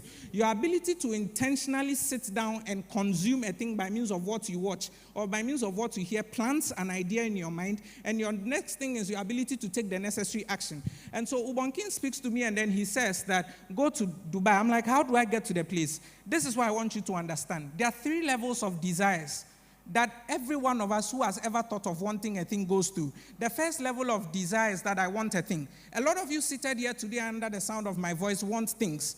But how many of you are ready to graduate from the things you want to the second level of desire, choosing things? If you want a thing is enough. A lot of people want things, but do you choose the things you want? So you see, I meet a man called Ubong King. I want him. I choose him. Choosing him means that go on YouTube, be a diligent student, and study and understand everything about the man. Before I met Ubong King, I knew the name of his wife, the name of all his 4 children, the typical story he would talk about his daughter that went to buy land, everything I was choosing. Then you move from your second realm of desire, which is choosing, to commitment. Commitment is the highest realm of desire. So lots of people want things. They stop there. Some people are able to graduate and they choose. Then the highest form, commitment, is like wanting a lady. You want a lady, there are a lot of women out there. You choose, then now commitment is the highest form. And so by the time I started that conversation with Ubong King, I went back to my ghetto in Jinyase where I was living. And then I realized that, okay, Dubai, there's a man called His Royal Highness Sheikh Mohammed bin Rashid Al Maktoum. That's the ruler of Dubai. I realized he has a book. I said, okay, I studied. There's no book of that man I've not read unless he's here to write it. I have read every book of His Royal Highness Sheikh Mohammed bin Rashid Al Maktoum. Then I went on YouTube. We are all graduates of the University of YouTube. So I went there, and then I went to sit down. I watched videos of Dubai. I knew the streets of Dubai like I know Accra. I watched videos of first class. What was I doing? My mind, though, was in genius, and my body had already started taking the lead to Dubai. So your mind is the authorized escort to lift you from your current realm of living to the place you are dreaming of. How well are you engaging this thing called your mind? It's very, very important that we understand. Next slide. And so concerning the mind, there's something that I came up with. But before then, this is a picture. It's actually a video. I don't know if you can play it. But this is a video of my current project. I currently have 2 projects in revenue of about $8 million happening in a place called East Legon in Accra. And people have wondered, at age 29, how do you move funds like that? How do you do this? How do you build this? This is the tallest residential apartment in East Legon. Now, and I remember by the time Ubong King had finished that mental massage thing with me at Echo Suit, he said, you can't go back to Ghana and live in a village. That day I said, where do rich people live in Accra? I realized East Legon. I said, okay, I'll enter Keke and I'll enter East Legon. Then I'll start watching houses. Then I started saying to myself, I will come to East Legon as a tenant. I will leave East Legon as a landlord. And by means of that understanding, today, literally, we have projects that are happening in East Legon. I came there as a tenant. I'm a landlord, and I'm doing projects that are way above. And sometimes I look at it, I'm like, when we were putting together the penthouse space, there are 2 penthouses on this project. And the unit, we name all our units SR01 for Unit 1. When it got to SR25, I said, no, name it the King's Room. And it's because in my mind, I'm like, if Ubong King had ever visited me in Ghana, this is the room he would sleep in. And so that's the impact of that man's life and what is done to me. Next slide. Concerning the mind, it's important for you to know and understand that your programming leads to your thoughts. Your thoughts lead to your feelings. Your feelings lead to your actions. Your actions become your reality. I call that the process of manifestation. Your programming leads to your thoughts. Your thoughts lead to your feelings. Your feelings lead to your actions. Your actions become your reality. People, every reality in your life you're uncomfortable with, check your programming. Every reality in your life that you're uncomfortable with, check your programming. If you're uncomfortable with your finances, check your programming. If you're uncomfortable with the relationship you are in, check your programming. If you're uncomfortable with your business, check your programming. Now, foundationally, every human being in this world is programmed 3 ways. The first is what I call verbal programming. So verbal programming, what did you hear? What have you been hearing? What will you hear? What have you heard about money? What will you hear about money? What did you hear about relationships? What did you hear about doing business in Nigeria? It is subconsciously programming you. The second way by which you are programmed is what I call modeling. What have you seen? What are you seeing? What will you see? So I gave an example. I said, anytime God wanted to work with anybody in the scriptures, God took the person through a different programming. So Abraham, he says, come out, see the sun, see the sand. As I'm telling you, that is what will be, modeling. The Bible says that we all with open faces, beholding as in a glass the glory of the Lord, we are being changed. What you behold, you become. So modeling is very, very powerful. The third way in which we are all programmed is what I call specific incidents. So what did your parents make you experience about money? What did your parents make you experience about life? Mommy, the other day I was watching a documentary by American rapper Lil Baby, and he was teaching his son mathematics. His son is Jason. And he was teaching that guy maths, and he called him Jason, and he said, Jason, this is $100,000, cash. Then he said, take out $25,000. And then he took out $25,000. I said, how much is left? He said, $75,000. He said, Jason, he said, Daddy, take out $10,000. So how much is left? He said, $65,000. I paused. That was my meditation for the day. I said, how in this world will my children show up and compete with Jason? We that when we're growing up, if you wanted to learn maths, when you open Coke, your mother will tell you, keep the counters. That is what you come and use to do your maths homework. Or you use stones. So you are learning maths with stones. Somebody is learning maths with dollars. How do you show up in the world, and how do you compete at this point in time? It's very important that we understand. Your programming leads to your thoughts leads to your feelings lead to your action. Next slide. My name is Moses Brentuata. MB also means mindset brings achievement. I believe that in my name is my mandate. Now, the second universal currency you need to know is what I call the universal currency of time. The universal currency of time. Whenever God wants to help a man, he brings him into a place where he understands his times. The unit of a man's destiny is time. Whatever affects your time affects your destiny, and vice versa. Now, in the conversation of the currency of time, every man has 4 seasons in his life. There's the morning season of your life, there's the afternoon season of your life, there's the evening season of your life, and then there is the night season of your life. Morning season of your life, ages 0 to 25. What do you do in that morning season of your life? You get to know yourself, you get to build capacity. Basically, you get to discover what people call purpose, ages 0 to 25. Ages 25 to 50, you enter your afternoon season of your life. What are you doing in that afternoon season of your life? It's a season of your life where you build and you acquire. So you build and you acquire in the afternoon season of your life. You build a business, you get married, you acquire cars, you acquire properties. It's a season of building. Ages 50 to 65, what do? You establish what you built. Then 65 upwards, it leads you into what I call legacy. Now, most of the times when we begin to talk about the conversation of legacy, people think that legacy is just the houses that people leave behind. But I always tell my father that I want you to give me a book, so start writing it. Let that book contain your thoughts and your convictions that helped you build your house. Let that book contain the thoughts and the convictions that helped you do anything. And that's what Ubong King was to be. Because when you meet a man and you're able to get what is in his head, you can produce what is in his pocket. And so that's one of the things that we must understand. You can celebrate if you want to. The universal currency of time. Next slide. Now, that slide, this is the first picture on the left is when I started my business. The picture on the right is just a year ago because the guy's image is there, you not see. But the two transitions, basically, I'm trying to tell you that your future is determined, first of all, by your actions that you are making and also by the perspectives that you approach life with. For you to be a student of life, next slide, you must be able to understand 3 things. You must be a master of history, you must be a master of enterprise, you must be a master of war. Next slide. For you to be a student of life and do very well, you must be a master of history, you must be a master of enterprise, you must be a master of war. Now, throughout history, we know something about a man that lived called Methuselah. Methuselah lived, and he lived 969 years. Now, the interesting thing about Methuselah, which always I look at it in conversation with time, and it humbles me, is the fact that Methuselah didn't live up to 1 day in the eyes of God. Because if 1,000 years is a day in the eyes of God, and Methuselah lived 969, it means he didn't live 1,000 years. If you do the comparison very well, the guy probably lived about 23 hours. So now let's drum it home to you. At some point, the years moved from 1,000. Moses brought it to 120. Now we have people who do not even live to see 70. So my question is, if you lived up to 70 years, how many minutes would you have spent in the eyes of God? Which is why the universal currency of time is very important. It is the only currency that as you are spending, you do not know how much you have left. Use it wisely. The universal currency of time. The third universal currency, as I rush through the conversation, is the universal currency of light. The universal currency of light. Now, I break light down into vision, wisdom, understanding, and knowledge. The universal currency of light, I break it down into vision, wisdom, understanding, and knowledge. Your success in life is primarily hinged on your vision. Your success in life is primarily hinged on your vision. The scripture says that where there is no vision, the people perish. Nations are distinguished by means of the visions that they carry.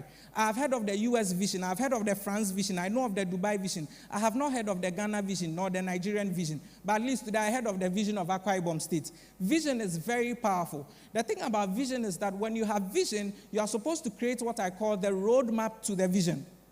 The roadmap to the vision. That roadmap to the vision makes you understand the nitty-gritties of what you're doing. So, for instance, if myself and Mrs. King, we owned a car, and Mrs. King owned a 2001 Toyota Camry, and I owned a 2026 G-Wagon, and we're driving from here to the airport, it is expected that Mrs. King should get to the airport. It's expected that I'm supposed to get to the airport before Mrs. King because I have a 2026 G-Wagon, and she's driving a 2001 Camry. But if I lack vision of where I'm going and how to get there, irrespective of the quality of car I have, and she has vision of where she's going and how to get there, she will get there before me. So when you have a vision, you create what I call the roadmap to the vision. I'll skip wisdom and understanding and speak to us about knowledge. Knowledge. The gaps in our understanding is oftentimes what is responsible for the fluctuations in our results. The gaps in our understanding is oftentimes what is responsible for the fluctuations in our results. Every result you cannot produce consistently, there's a gap in your understanding. If you make $1,000 this month and you are not able to make it next month, there's a gap in your understanding. Go back and go and study. Knowledge is very, very powerful. It is one of the indices under the universal currency of light that separates men. It is one of the things that brings people into certain rooms that others are not able to be in. The universal currency of light. Very, very important. Now we skip to the next one, which is the universal currency of relationships. I remember I was talking to my team and I said to them, I would never approach anything in my life with common sense, else you get common results. So when you come into the company, there's a way we approach things. If you are not competent, you can't work with us. You have to learn. You have to be educating yourself. You have to keep upgrading yourself because you cannot go to the house of dominion in poverty. So you need to study. It's very, very important. The universal currency of relationship, which is the fourth one. Can you please turn to the person by you and say to the person, your vibe attracts your tribe. Your vibe attracts your tribe. Now, the value of a relationship is the value you bring to the relationship, not what you extract from it. The value of a relationship is the value you bring to the relationship, not what you extract from it. On all fronts, be it husband-wife, be it worker-work, whatever kind of relationship is existing, the value of the relationship is the value you bring to it, not what you extract from it. Sadly, you and I live in a generation where the only thing people think about and care about when they are dealing with any relationship is what they can sap out of it. And you siphon the relationships that God bless you. When Dr. King was in my life, I was always thinking of how I can be an active contributor. I remember on one of his birthdays, I sent him a package from Ghana. And he asked me, how did you know I needed this? I said, sir, in one of your videos that I watched in 2019, you casually said it in passing. So I asked your assistant if you have it. He said no, and I got it for you. You have to be very, very intentional about being an active contributor to the relationships that God blesses you with. Second slide. Next slide, sorry. No other way. Apostle Joshua, someone puts it better. He says that all blessings come from God through men to men. So blessings can never happen outside of the scope of men. The other day, Joseph was, next slide. The other day, Joseph was in a prison. He found himself in a prison, and Joseph made friends with just two people in that prison. And these two people knew the then president of Egypt called Pharaoh. And Joseph strategically comes to a place where the king has had a dream. The president of Egypt has had a dream. The dream that the president of Egypt has had, he needs understanding. The one of the guys Joseph befriended said, I know a man. I know a man speaks of relationships. So some of the times your problem is that wrong people know you. So you want to work on it. Some of the times it is the wrong people that know you. That is why you are suffering. It is not the right people that know you. Your associations determine your acceleration in life. It is one of the easiest ways to excel at life. And so in the presentation, I talk about how that there are four types of people. They are the collaborators, those who do things together. They are the creators, those who do things first. They are the controllers, those who do things right. And they are the competitors, those who do things fast. In life, if you want to do anything in business and you want to understand how to go, you must identify which of the four you are and know which of the three to pull towards you. So if you look at me, I'm the create guy. I'm excited about creating things. So I'm not an engineer, but I understand basic business, and I sit down, I create a development, and the next thing is, how do I get a competent engineer?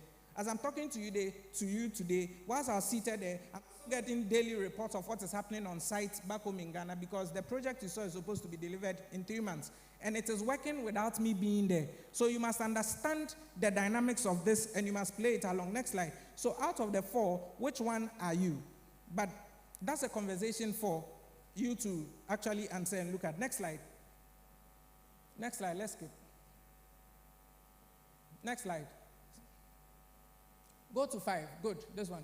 The universal currency of God. For me, this is the greatest universal currency any man can ever play with. God is the greatest person to do business with, honestly. And he's the greatest entrepreneur I know. How do I know? God built a business in 6 days. He retired on the 7th day. It's been 2,000 plus years. He has 8 billion people working for his business. He has never failed. My God and your God. He built a business in 6 days. He retired on the 7th day. He has employed 8 billion people. We are all working for him. His business has been operating since. It has never collapsed. The interesting thing is that one of the board of directors called Satan tried to overthrow him. He still handled the guy. So God is the greatest entrepreneur that I know. Now, in principle, every great man that you see doing anything excellent out there has an altar they are playing with.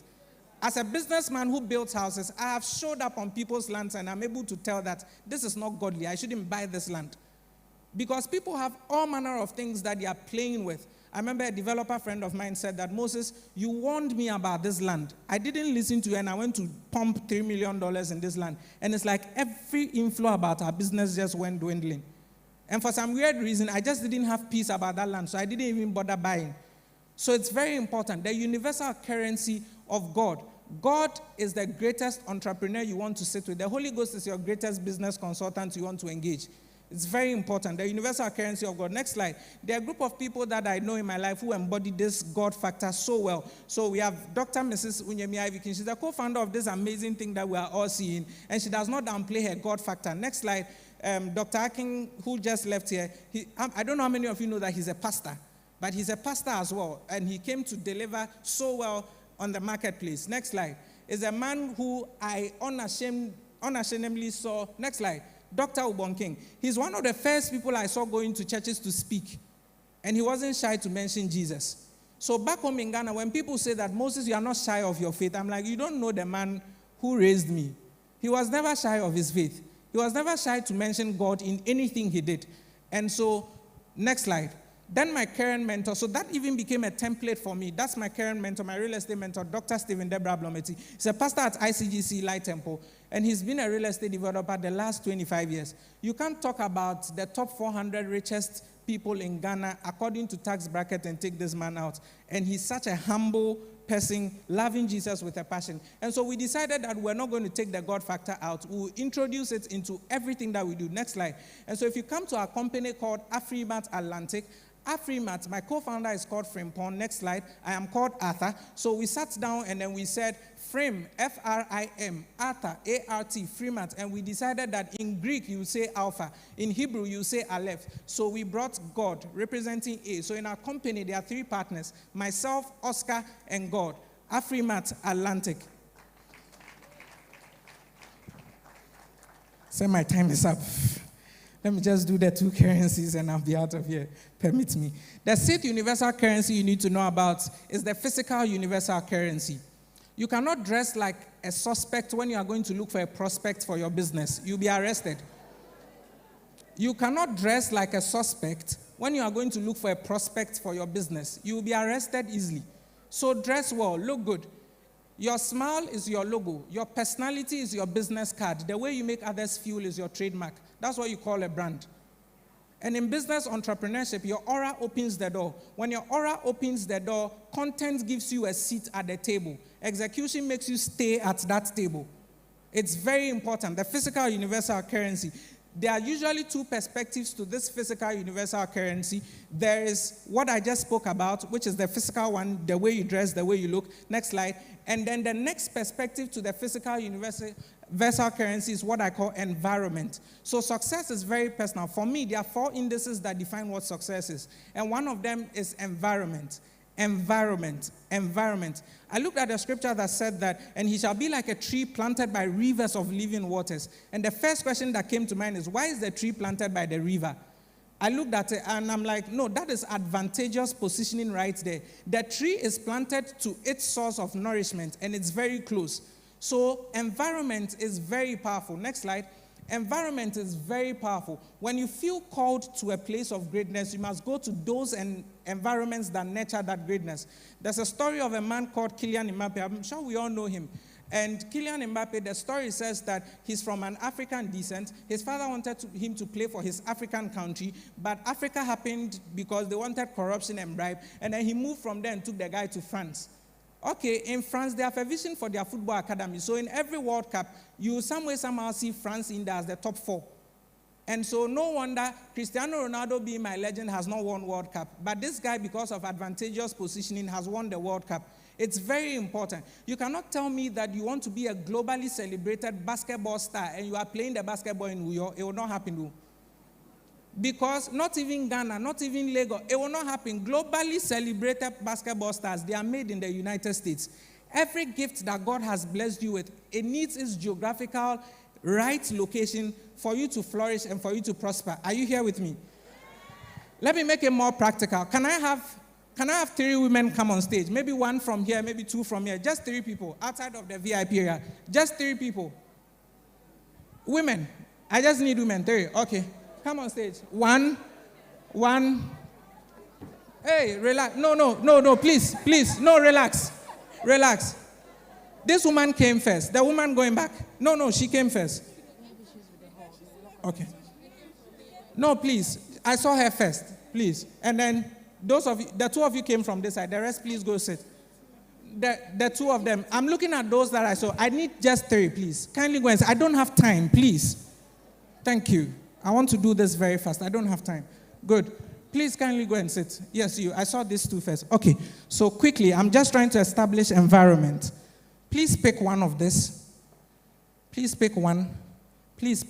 Okay. Kindly open it. We don't have time.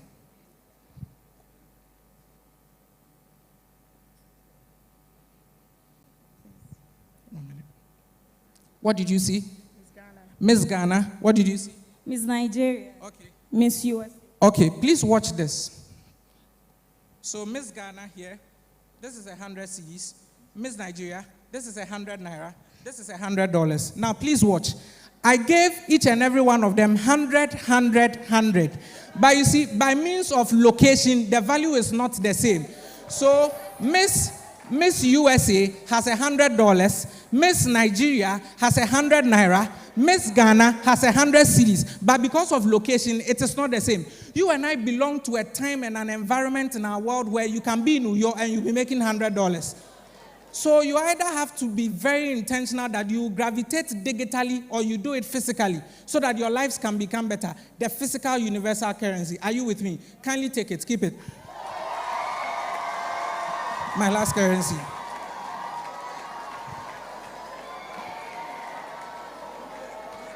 Next slide, please. My time is up. Next slide. Good. I'm wrapping up. Okay.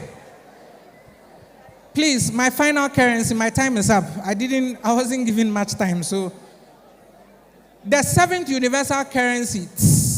Let's please concentrate. We don't have time. The 7th universal currency is the universal currency of money. Making money is an action. Maintaining it is a behavior. Multiplying it is knowledge.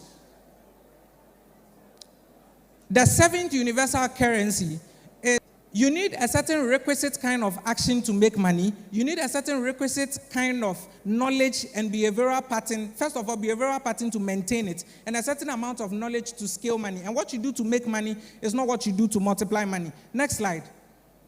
Next slide. We don't have time. Next slide. Next slide. Next slide. Keep going. I'm looking for a particular slide. Good, it's okay. The picture that you guys are seeing on the screen is still the same Moses Biata that's standing in front of you. The guy that used to hustle with his mother in the village, still the same guy carrying gallons, still the same guy that travels the world now speaking, and still the same guy that's building real estate in Accra. Basically, I'm trying to make you understand we've gone through process. I want you to understand, if you're a young person seated here under the sound of my voice, kindly be on your feet. Please, everyone, just be on your feet. I want you to turn on your phone light as a beacon of hope for this continent called Africa, for this nation called Nigeria, for this state called Akwa Ibom State, and for the legendary Dr. Ubong King. I just want you to turn on your light, your phone light. There are 3 types of people in this world. There are those who make things happen. Ubong King was that type of a man. He will make things happen for you. Then there are those who watch things happen, the spectators. Then there are those who say the things that happen, the commentators. But I want you to live here as a young person today, understanding that if we reinvent the future, then we must know that the size of your action is more important than the size of your dream. Whatever dream you have, I don't care. What action are you making to make sure that that dream becomes a reality? And so I want to turn this light on as a beacon of hope, like I said, first to this beautiful continent called Africa that you and I call home, Nigeria, which is my fatherland, Ghana is my motherland, and then Akwa Ibom State, and then Uyo. I know what this meant to Dr. King. And so you want to lift this light up, and you want to say to yourself, I mention the name, I vow to myself that I will become the greatest version of me. I will become the person that changes the status quo. My light will not be dimmed. My light will not be dimmed. Kings will come to the brightness of my light because I showed up for Thinkation 2026. Ladies and gentlemen, my name is Moses Biata, the son of Ubong King. Thank you.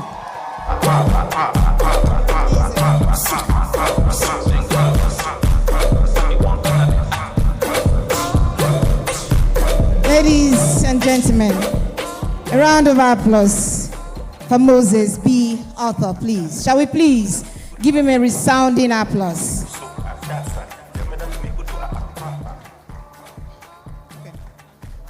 Okay. No, put it in the box. Wow.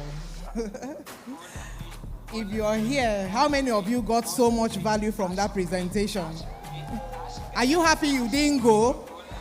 We still have one more powerful presentation. You can't leave the room. You can't leave the room. Thank you very much, Moses, my son, my Ghanaian son. Thank you for coming. And on behalf of the Ubong King Foundation Legacy Planning Team, I present this token to you. It's a token of our love, and thank you for coming. My warm regards to your wife.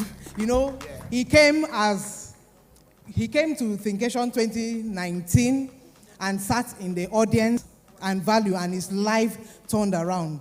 So he is a living example that as you're sitting in the audience today as a young person and you step out of this place, your own life cannot remain the same.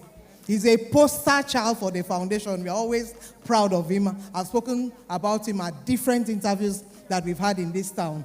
Thank you very much. God bless you. Yeah. Okay, please, quickly, before I go back to sit down, where is the white box? Where is the white box? Okay, there's somebody that I want to quickly honor before we call up Dr. Ogochukwu. And that person will not be expecting this. I'm going to give that person the shock of their life. I was born and bred in Akwa Ibom, and I schooled here. I schooled in the University of Uyo. I went to Union Secondary School. I went to Charles Walker for nursery and primary. And God has been faithful. I want to call up my mother. She is here. In this land, she has one rapper, to ensure that we're okay. My dad is not here again. They partnered together, and when he left, she has been a pillar of support. And I said, when we do this homecoming, when we come back to the land of our birth, that I was going to honor her publicly. There are people that have called their parents witches, but we value our mom. So, Prince Nico Mbaga.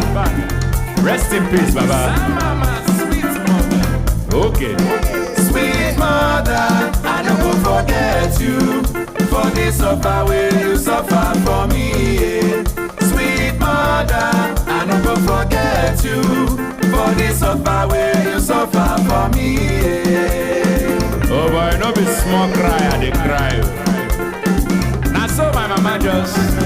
When I dey cry, my mother go carry me. She go say my pikin, wait till you dey cry, yo yo. Stop, hey, hey. Stop, aha. Stop, make you no cry. So quickly, on behalf of the Ubong King Foundation, I'm going to present this to her.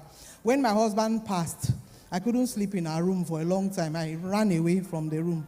When she came, first of all, she said, I'm not sure. When she heard of his passing, she said, I'm going to lose 2 children. Because she saw how close my husband and I were. And then she came to Lagos and she saw me. She said, this has to be a miracle. And she told me, if you can't sleep in the room, I'll go and sleep in the room alone. So I was forced to go back to the room to sleep. And she has been a pillar.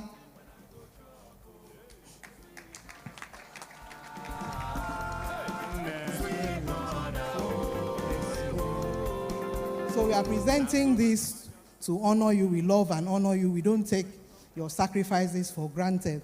Thank you very much. Thank you. And she was admiring the box. She didn't know it was for her. So it will happen to a lot of you here. You'll be admiring something that you think, oh, I wish I could have this. And you will not realize that God is keeping that thing for you. You will not miss what God has for you. In Jesus' name. Shall we please appreciate that moment with a resounding applause? Just to remind you that the 7 universal currencies are at the merchandise spots in case you need them. Shall we put our hands together for that family as they go back to the seats? Ooh, this was heavy. Distinguished ladies and gentlemen. And this is Thinkation 2026. I did not hear your applause, ladies and gentlemen. Give it to this man. Let's go.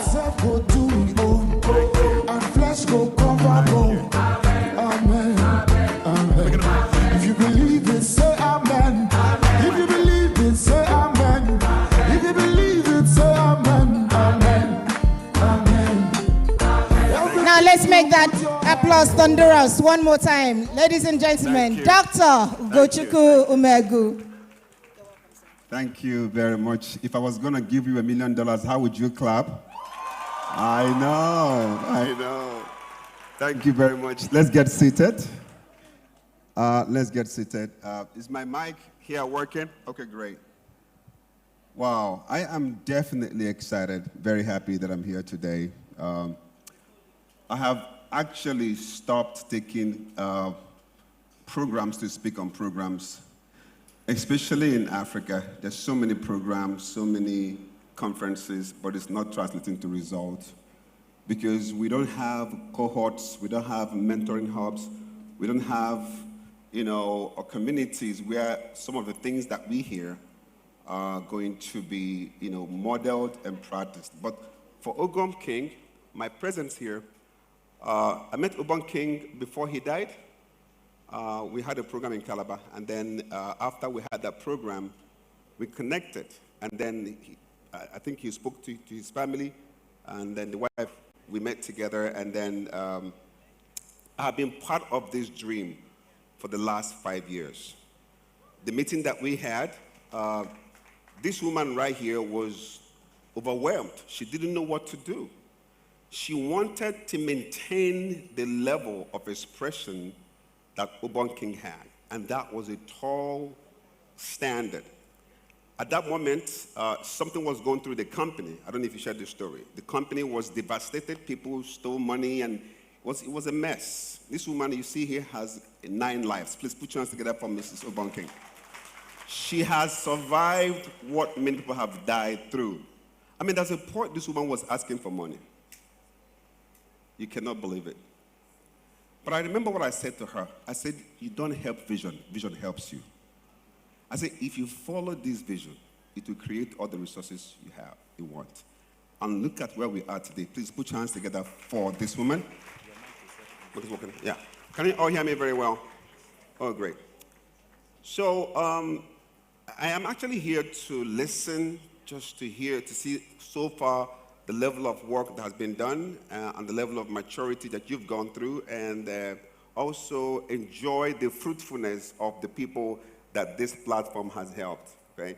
And today, Madam Ini did a great job. Let's celebrate that woman wonderful. She was incredible. For the last 20 years, this is the first time someone has inspired me. I tell you for free. I mean, what are you going to tell me? I've been through hell and high waters. That woman spoke from the bottom of her heart. That woman, none of us that knew her that way. So maybe this homecoming brought something out of that woman. It was incredible. Please, let's celebrate that woman again. Okay, incredible. And then Prof. Akin, super guy. I mean, that man went through processes.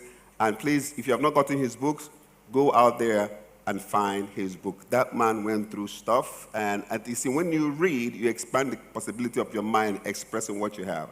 Intelligence is understanding something. Brilliance is expressing it. Nobody pays you for what you know. They pay you for what you express. So it's important that you unearth the virtues and the values of God in your life. And it was incredible. And then this young, bright young man, please put your hands together for that man right there. Oh my God. Oh my goodness. That was me 22 years ago. It's incredible. So I don't feel that I should speak a lot, but I just want to challenge you. I just want to tell you that no one is born poor or rich. You want to take note on that. You are born human. Everything else you become is what you learn. No one is born rich. No one is born poor. Now, why that is important is sometimes we think that we are disadvantaged by where we are born. No. Even a rich man's son is born neutral. It's the quality of knowledge you're exposed to that determines the outcome of your life. Now, I'm going to shock you a little bit.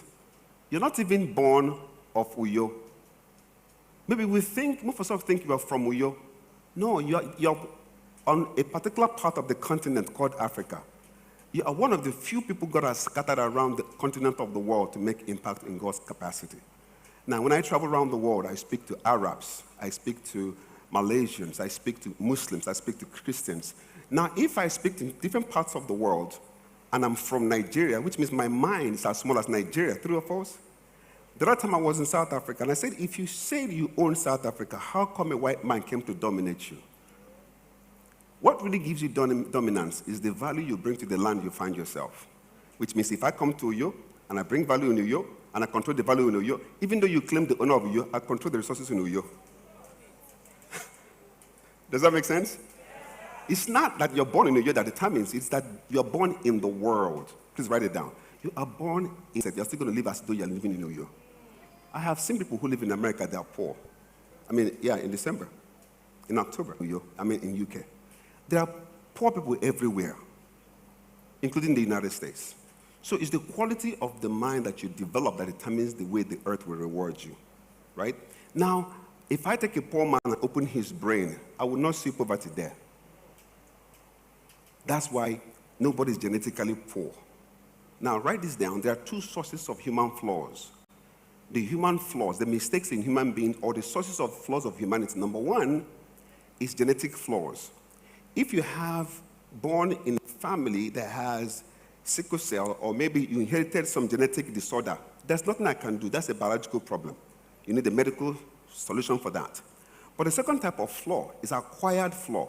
This is the flaw that came from your environment, how you were raised, by whom you were raised, by culture, by family, by society, by religion. That is actually the main flaw that is causing the life you're living today. And I'm sure if you go online, you'll see my story there.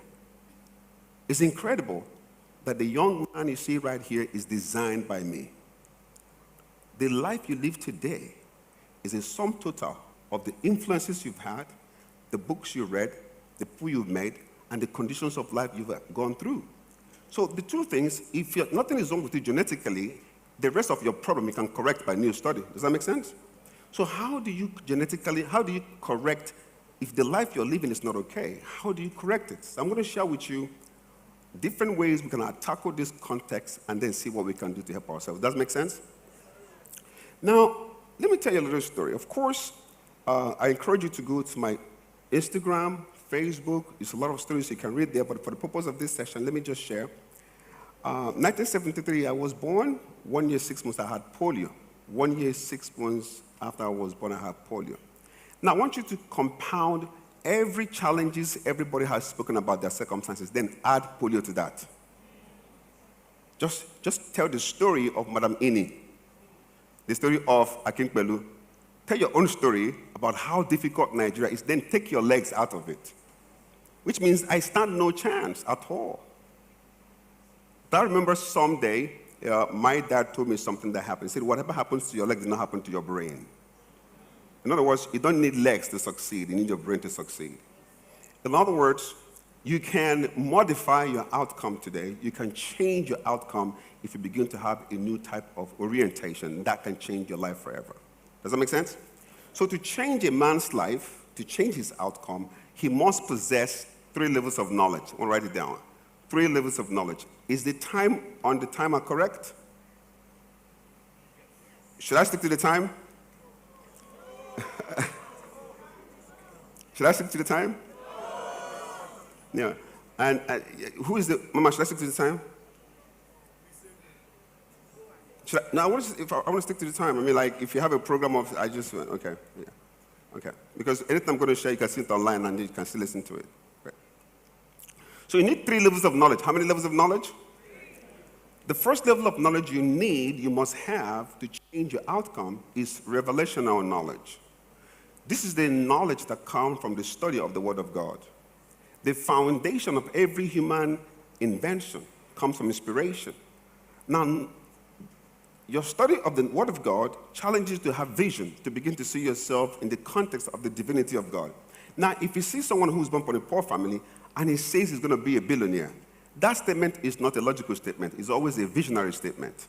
And that's why you're making a God statement in a bad situation, saying that I can be anything that I can be when your circumstances does not support that. It means that you're making a statement that is revelational.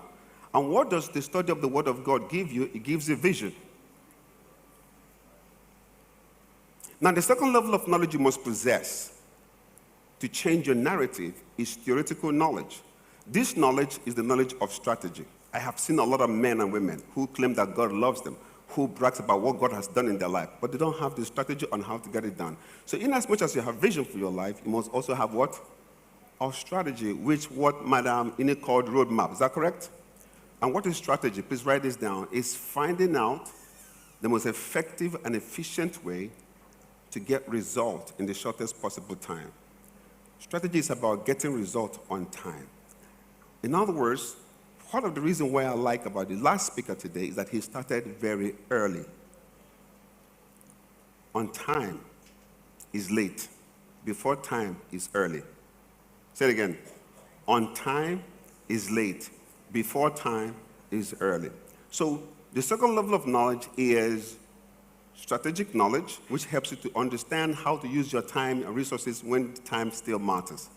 And the last level of knowledge is experiential knowledge. This is the knowledge you get from practice through mentorship.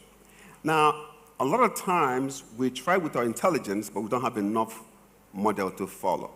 But I'm going to stay on the last one, on the first one, which is revelational knowledge.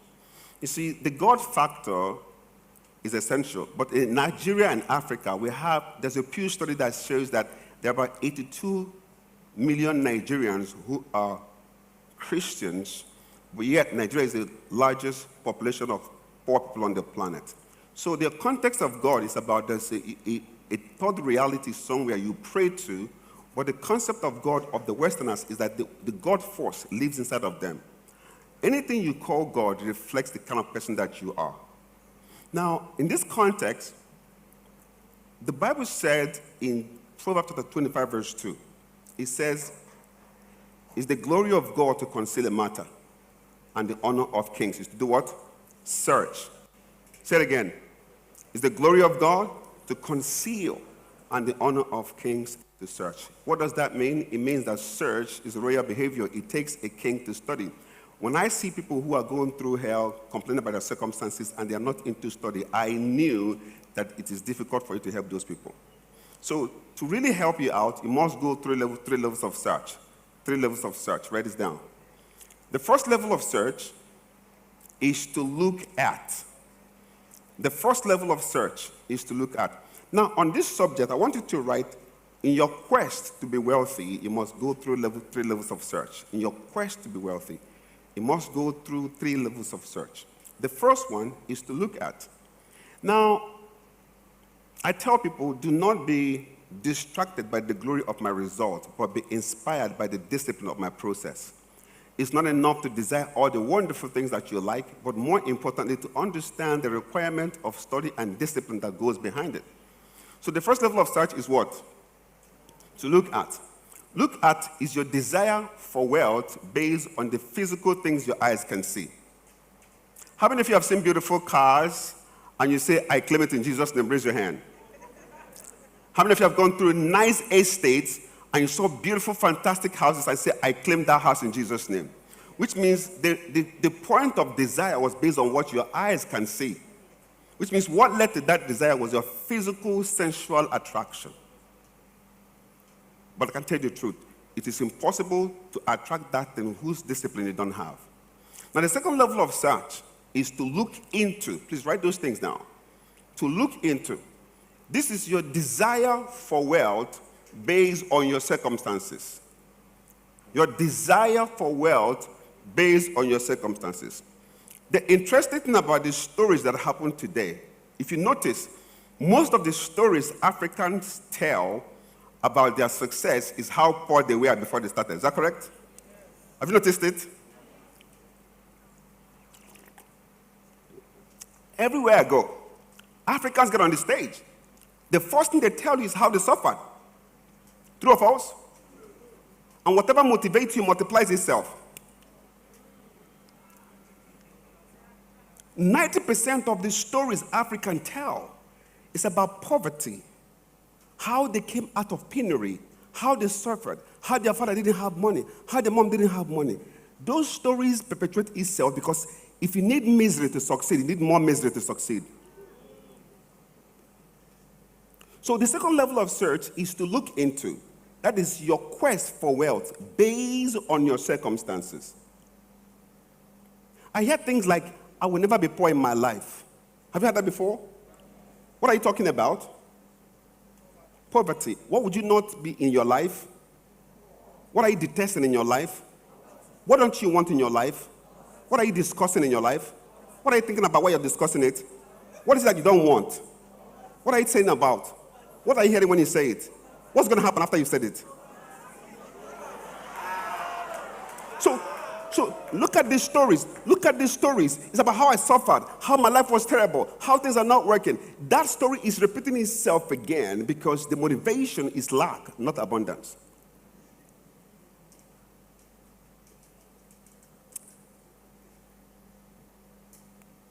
Now, let me show you something very quickly. I need 2 people to come out quickly, please. 2 people. 2. Okay.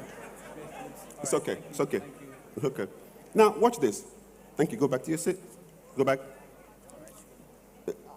Go back to your seat. Just come forward. Now, you stay here. You come over here. Okay. Did you come out too? Yes. Okay. Now, watch this. This is not my type. What I want to do today is to shift your psychology to imagine the right things. I don't want you to be inspired by lack. I want you to be inspired by the potential of God inside of you. So go a little bit further. Go over here. Now come to the center. Do you have another mic? Do you have a microphone, the third mic? Okay. I need 3 mics. 3 microphones. Now, this woman here represents wealth. You are wealth, right? Yes, and this woman represents poverty. You're not poor. You're just a representation, not... I get it. Okay, you get it. Okay. Now, give him the mic. Give this guy the mic. Now, between wealth and poverty, which one do you want? Wealth. Which one don't you want? Poverty. Now, tell poverty, I don't want you. But hold on, before you tell poverty, I want you to face the one you want. Okay, that's good. Now watch this. I want you to face the one you don't want. Face the audience. On your right is wealth, on your left is poverty. Which one of them don't you want? I don't want poverty. Which one did he face to tell me about it? Which one did he face to tell me about it? The one he doesn't want. So when you're talking about what you don't want, that's what you really want. Stay with me. Stay with me. So face that you don't want. Now, tell poverty, you're going to tell poverty, I don't want you. When he says I don't want you, tell him, why don't you want me? Each time you answer his question, you get close to him. Do you understand it? Yes. So he says, I don't want you. He said, why don't you want me? You say, you make my life miserable. You will say, that, well, I'll give you peace. He said, but I don't want to be suffering. He said, but I'm a gentleman. But each time you answer his questions, you take a step towards him. Is that correct? So let's go. I don't want you. Why don't you want me? I don't want to be miserable. But I give you peace. I don't want your peace. Can you experience it one more time? I said I don't want your father does. Now watch. Now stay with me. Stay with me. Stay with me. Stay with me.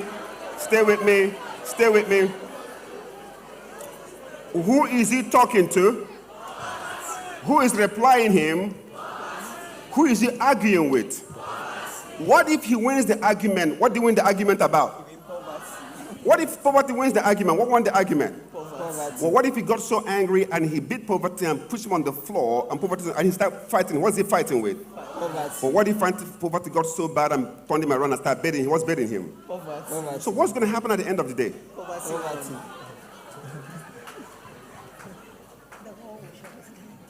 Okay. Okay. Okay. So go back a little bit.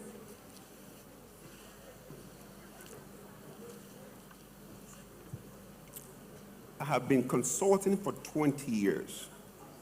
I have seen people who are trying to escape poverty have so much money with misery because whatever motivates you multiplies itself. So that's why poverty is sleeping somewhere. Gentleman, he said, I bind you in the name of Jesus. The guy woke up and said, why are you talking to me? He said, I commanded to die. He said, but come on, let's take it easy.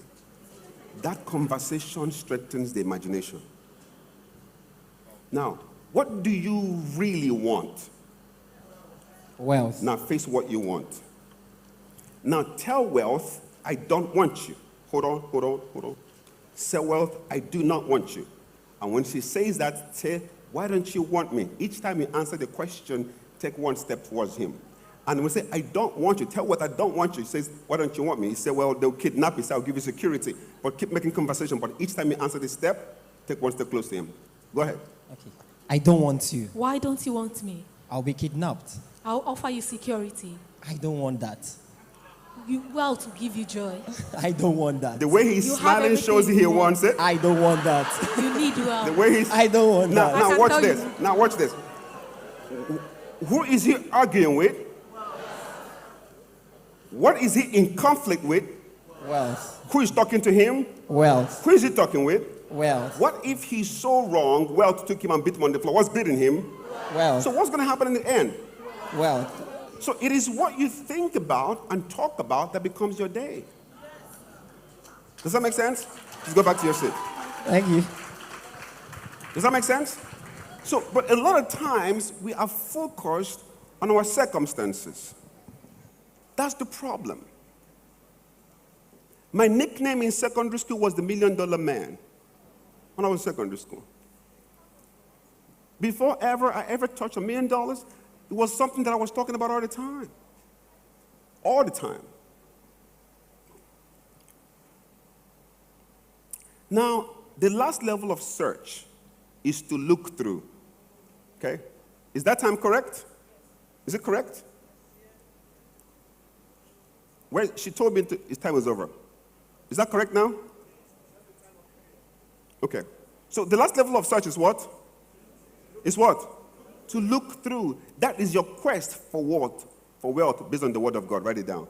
That is your quest for wealth based on the word of God. Which means the word of God is the motivation upon which your actions are based off, not your situation. I don't want to hear about what you went through. I want to hear what inspires you. And that's why anytime you see a man or woman that can help you, don't share your problems, share your dreams and your goals. When I see people, thumbs up. Okay. So are you blessed tonight? Please put your hands together for yourself, ladies and gentlemen. Now, time would not permit me to continue, but I truly love you, and I hope the little time I spend with you is enough to inspire you. Does that make sense? All right? Now, go to my YouTube, go to my Instagram. I have consciously put all this content over there. I look forward to seeing you next time. God bless you. I love you. I can't wait to see you again.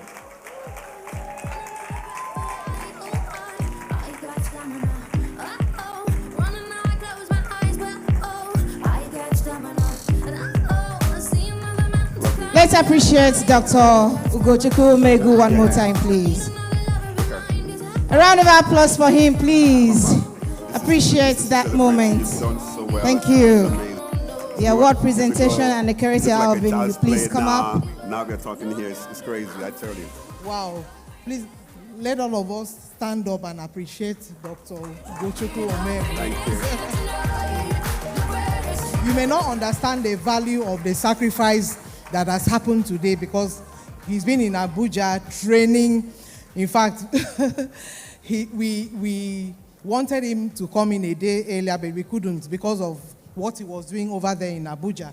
So you can connect online. Just go search him out online. And there's a Vivera platform which you can be a part of. And I tell you, you will have amazing value from that platform. I'm a part of that platform. So if you want to know more about it, please just talk to us. Thank you very much. I'm going to be back here in March. I'm going to spend 1 week with you guys. How is that? Thank you. So on behalf of the Ubong King Legacy team, we are presenting this token to you, a token of appreciation from our hearts for all the value you keep giving, because you are a gift that keeps giving. Thank you very much. Thank you for encouraging us the way you do, for mentoring us. We don't take that lightly. Thank you. God bless you. Thank you. God bless you. Please, can I appreciate this woman, ladies and gentlemen? Oh my God, I have not seen anything like this woman. God bless you. Thank you. God bless you all. See you guys again. Please, let's celebrate this wonderful gift that God has given to Nigeria. Let's celebrate Dr. Ugochukwu. Let's put our hands together, applaud him. Thank you so much, sir, for honoring this gathering to be here. The convener of this assembly, very distinguished ladies and gentlemen, because there were people who were working behind the camera and doing everything good that we needed to do. Please, I also want to let us know that Dr. Ini Abin, that she will be available to speak with you if you so desire. So on that note, ladies and gentlemen, we would like, before we come up to sign out, we would like to invite to do the vote of thanks for today, the very support base of the Ubong King Foundation. Let's celebrate Ambassador Ekerete Alvin. Please, I'm not an ambassador. Good evening, Akwa Ibom. Okay, we are shutting this down in a few minutes, but before then, there's something the foundation started last year in Abeokuta. We did 50,000 naira for over 2030.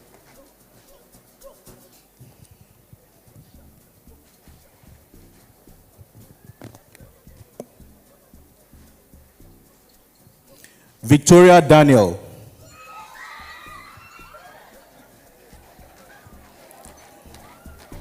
Victoria Daniel. Please, I need a vetting officer here. We've confirmed your phone number and your details. I need a vetting officer. What's the name of your school? University of U. What's your phone number? 08039788109. Okay.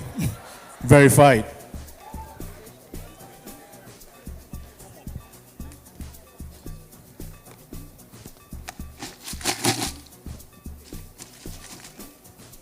Tokuma. Going,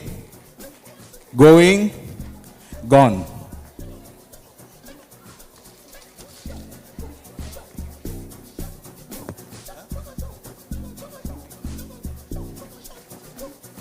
Favor Unyime Ekere. Favor Unyime Ekere. Going.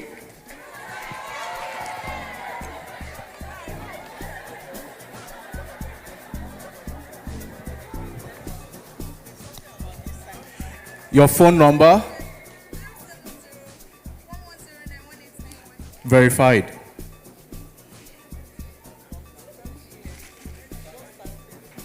Just stand, just stay behind.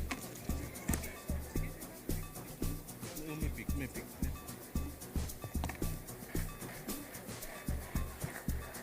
Ubong ofon Udom. Ubong ofon Udom. Going, gone.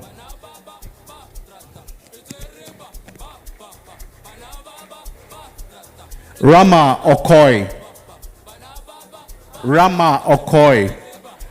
Going, gone.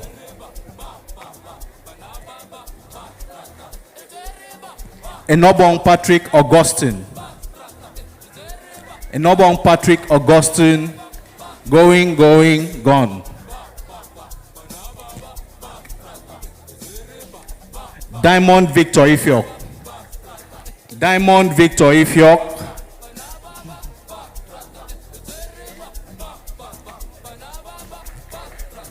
Imikan Millicent.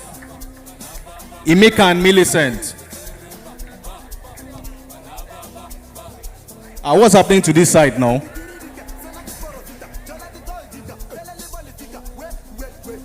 What's your phone number? Verified.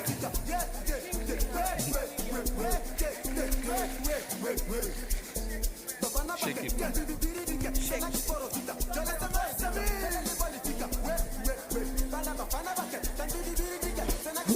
Nwachukwu Chikwendu Victory.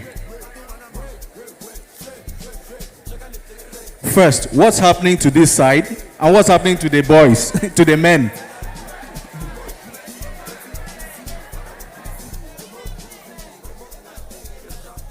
Hold on. What's your phone number? Verified.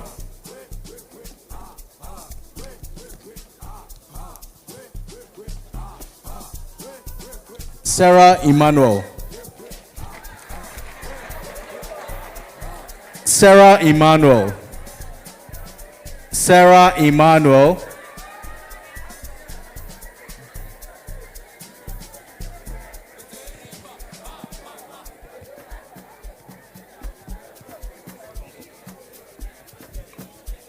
Please, let's be fast about it.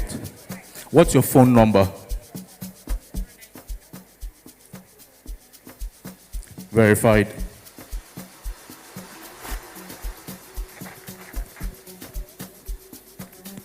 Grace Daniel Ekanem.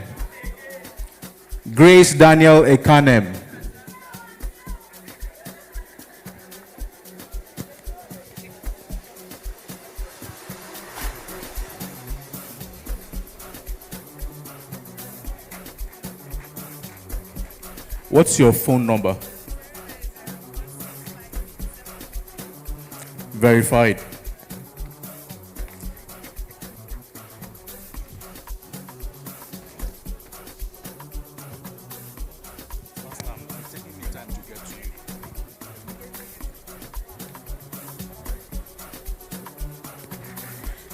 Hold on. Idong is Daniel Akpan. Idong is Daniel Akpan. Idong is Daniel Akpan. Going. Verified.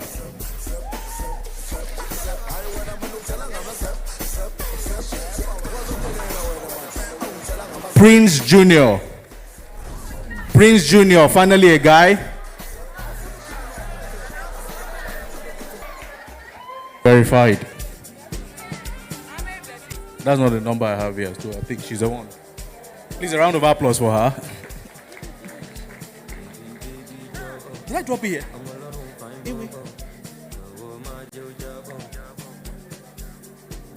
Blessing Nelson.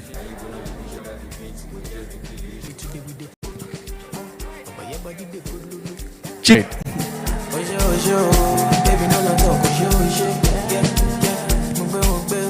Mary Banga is going, gone.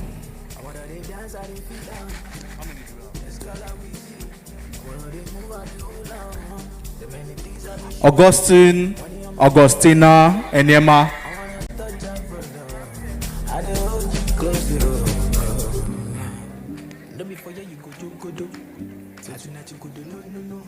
Augustine, Augustina, Enyema, A.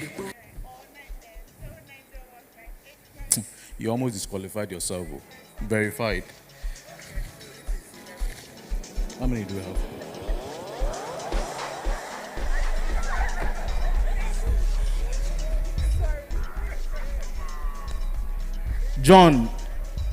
John praise. John Ekerebong praise. John Ekerebong praise. Going. Are the men that impatient?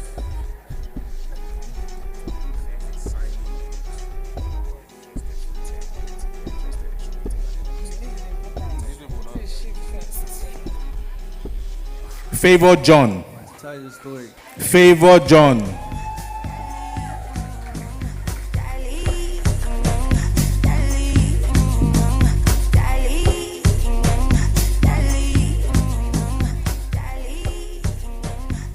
What's your phone number?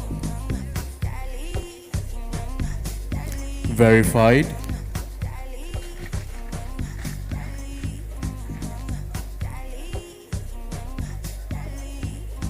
Mfonobong Ima.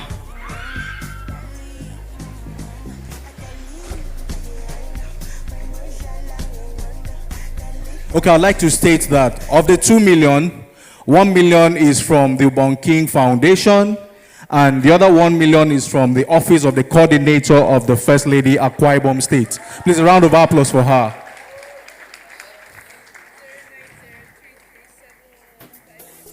Verified.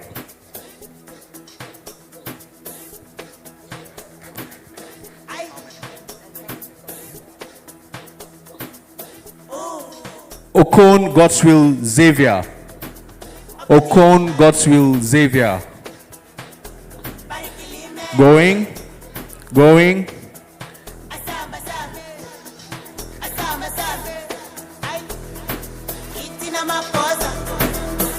Daniel Happiness. Daniel Happiness. Going. Gone.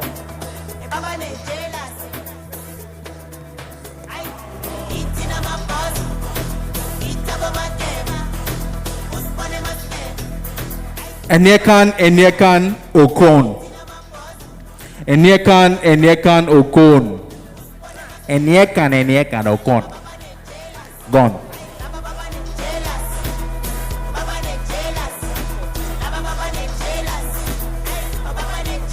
Ndifreke Basiakara. Ndifreke Basiakara.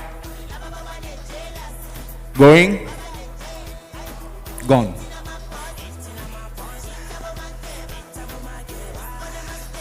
Precious David. Precious David Ndiong.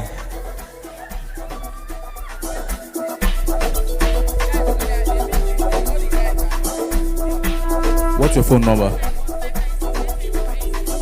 Verified. That's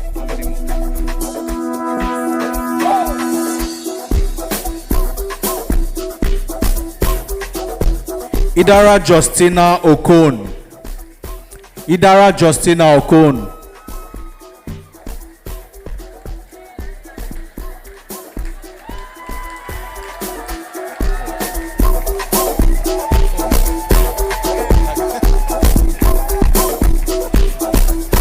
What's your phone number?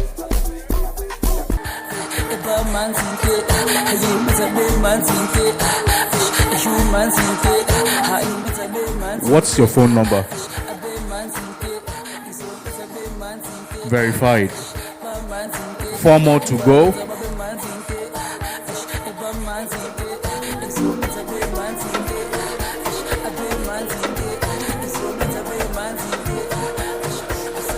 Andrew Mesoma.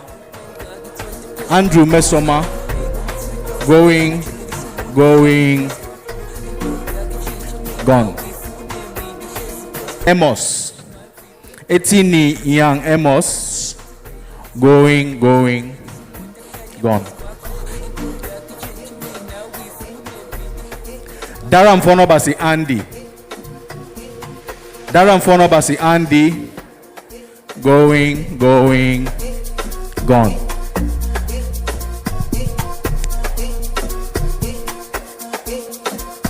Destiny Ekpenyong. Destiny Ekpenyong.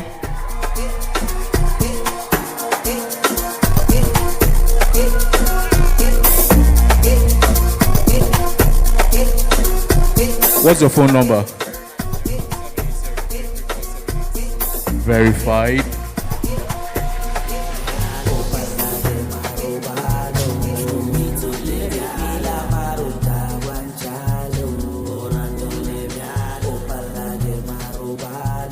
Emanuela Emmanuel.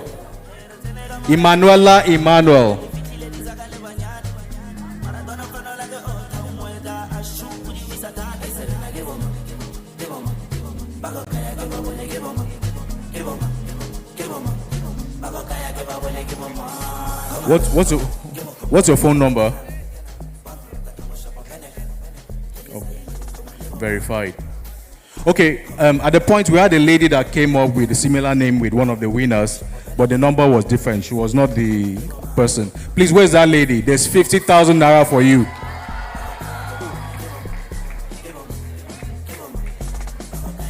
Oh, sorry, hold on.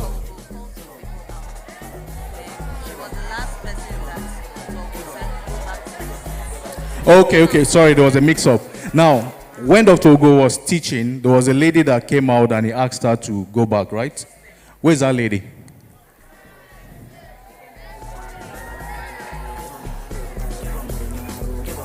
So there's 50,000 naira for you, courtesy of Dr. Ugochukwu Umeago. Please come up.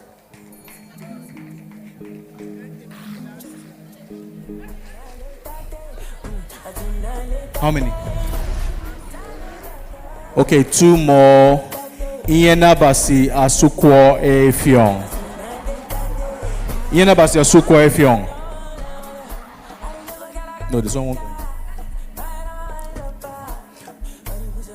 Gone.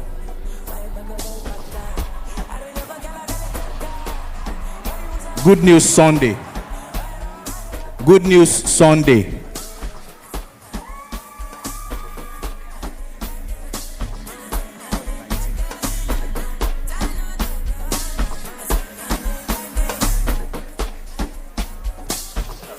Oh, thank God, one of our volunteers. Please, a round of applause for her. Your phone number. In fact, that you're a volunteer, I shouldn't even check. Your phone number. Okay, verified.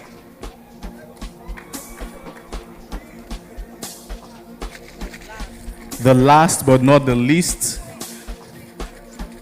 to round up our student support for the homecoming edition of Thinkation, and it goes to Precious Akpan.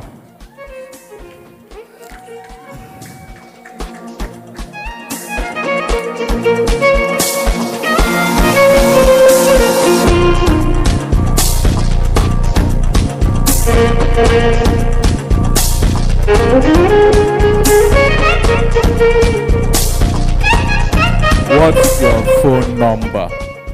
What's your phone number? Just for Thinkation 2026, the homecoming on stage to take a bow.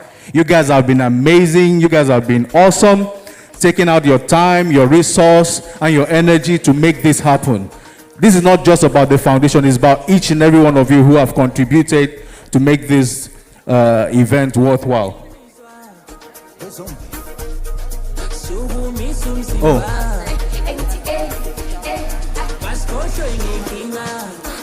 Okay, the lady with 50,000 naira, you have another 50,000 naira. So you're on the 100,000 naira bracket, courtesy of Inyana Agro, actually.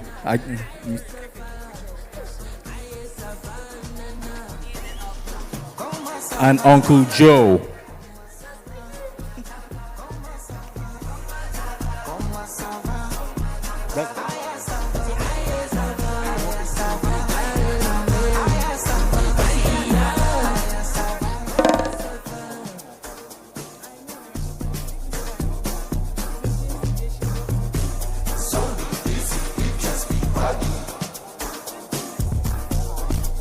Our money is not audio. In 24 hours, they'll all be credited. And please, when we do, go on social media and talk about it. When we credit you, go on social media, look for Ubong King Foundation on Facebook, Instagram, TikTok, and talk about it. Let people know. Thank you.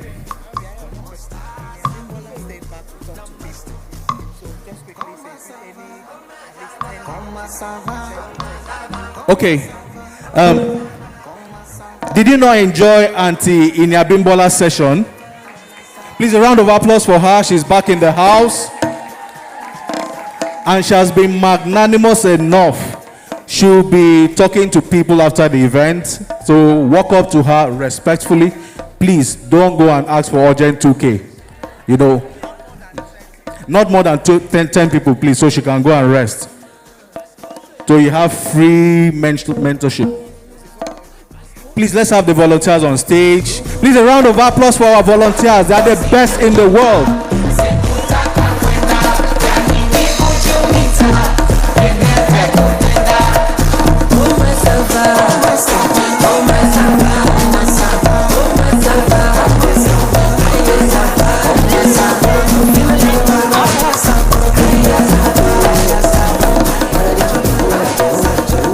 One.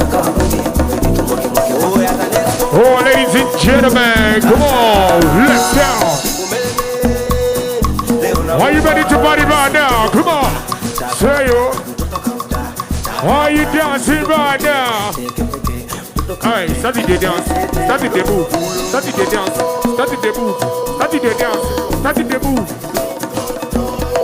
Oh, yeah, give me the clap. One, everybody, let's go.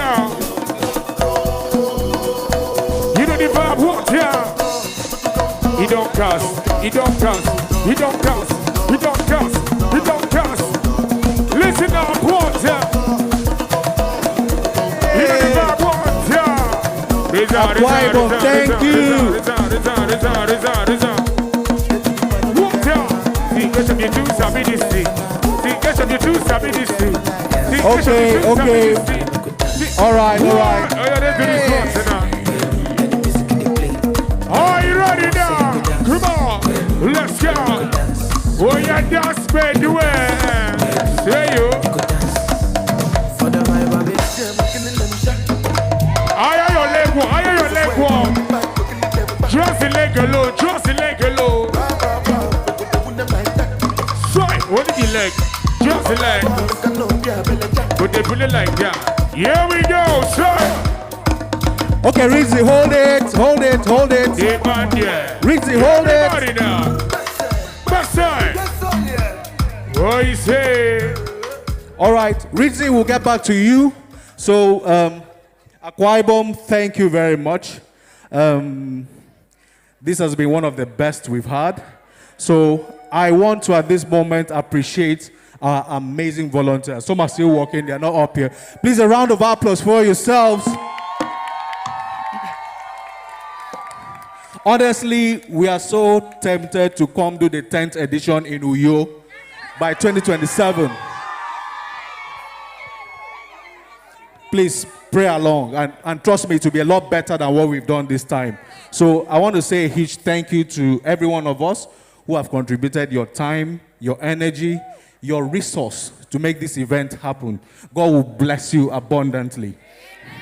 And I also want to appreciate every other person, those who are not volunteers. I want to say a big thank you to Nesta Multimedia. Let me let out a secret.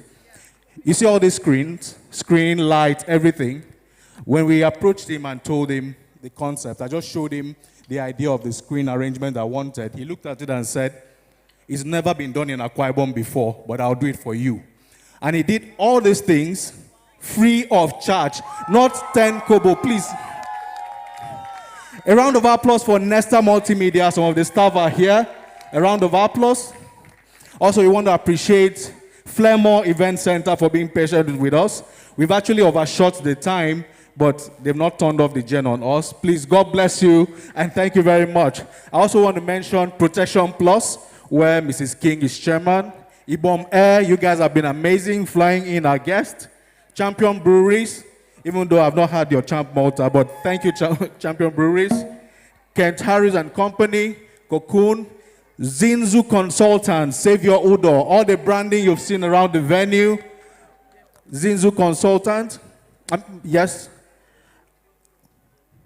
Basil Management, So and G Foundation, Alpha Global, Green Star Media, 88.7 Mix FM, Memphis Place, Excel FM.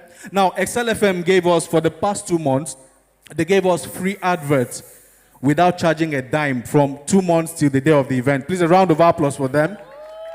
6 Cents, Breach Media, NC Princess, Miller Table Water, the guys at Root Hope, you've been amazing. Karishma, Chef Ete, House of Bora, No Hitch, Dragon Squad. Don't these ladies look beautiful? Please, a round of applause for Dragon Squad. Lush Honey, EOC, Smile Home, Barali, EL, Sanvi Schools, Treasure Kalu,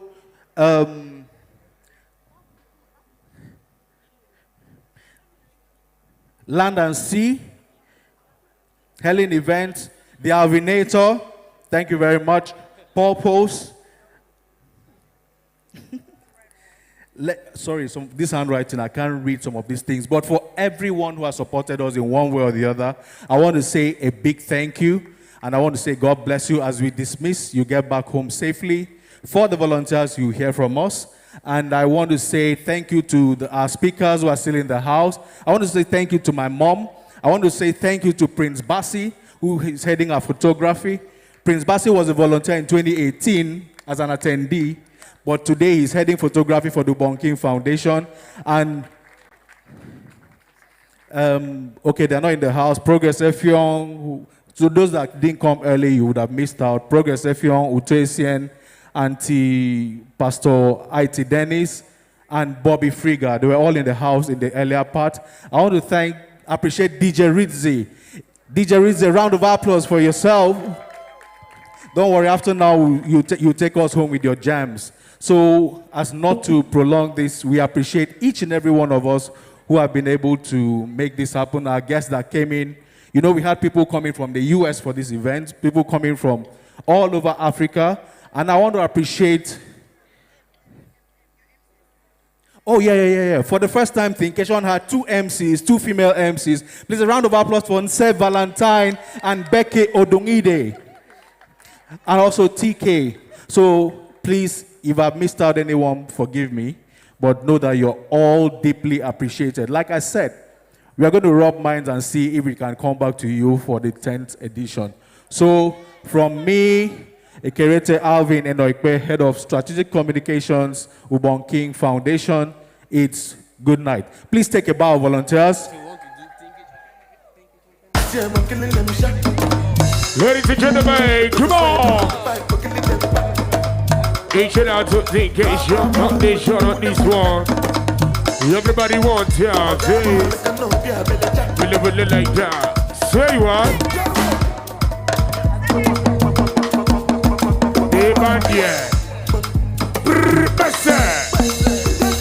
Ladies and gentlemen, come on. You know the vibe right now. What? Say yo, baba di baba. Are you dancing right now? Come on, let's go, say. Throw me up tonight. Are you ready now? Ready and no be and no be. What? Sorry, don't want to make you show. Make we know the fight. I don't want to sleep alone. When I hold you down. Oh shit. Hey, you sing along there. Everybody say, oh, come on, left top. Tell your neighbor, say, they go feel it. Oh shit. Problem. They go, what you say, baby? They go feel it. They go running down. Whoa.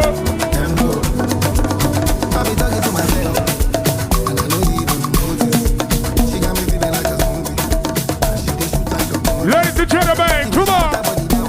Are you ready to dance right now? Everybody want ya? What? Say to be there, to be there, baby, to be there, to be there, to be there, to be there, baby, to be there. What? Ladies and gentlemen, watch your mix, watch your mix. Where my TikTok girls? Where my TikTok girls? What? Where my TikTok girls? Are you ready now? Say, whoa. Qu'on y croit ou pas, il y aura bien un jour, on y croira. Oh shit. Un jour ou l'autre, on sera tous papa. Ladies and gentlemen, come on, let's go. What? Did they go left? Did they go right? Did they go left? Did they go right? Did they go left? Did they go right? Did they go left? Did they go right? Are you dancing right now? What? Sir, who be your guy? Show me your guy. Who be your guy? Show me your guy. Who be your guy? Show me your guy. Who be your guy? Show me your guy. 1, 2, 3, whoa. Try your neighbor tonight. Who's your guy? What you say? Ladies and gentlemen, come on. Tell your neighbor, say, I would never leave your side. I would never, I dedicate my oh shit. Somebody's dancing right now. Tell your neighbor, say, cause you be my G for life. Oh shit. Hey, DJ, read him up for me now. Here we go. Here we go. Are you ready to run now? Oh, play for me. Oh, play for you. Oh, play for you. Oh, play for you. Oh, play for you. Are you ready now, sir? Show me your dancing step. Show me your dancing step.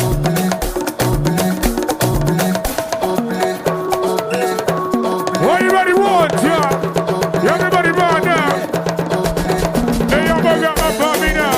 Say. Hey, your bugger, listen up one time. What? Everybody run now. Say, give me the move. Give me the back.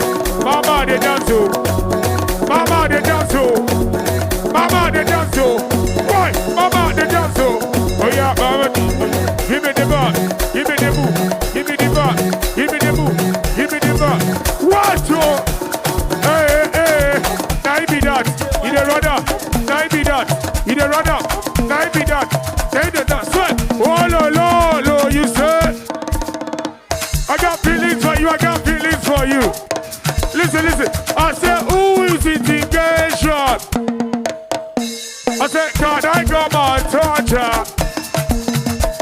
So, you know the dancing, you know the move, you know the dance, you know the move. Change that one blue to media, that no mercy. Praise it, no, we take me patient.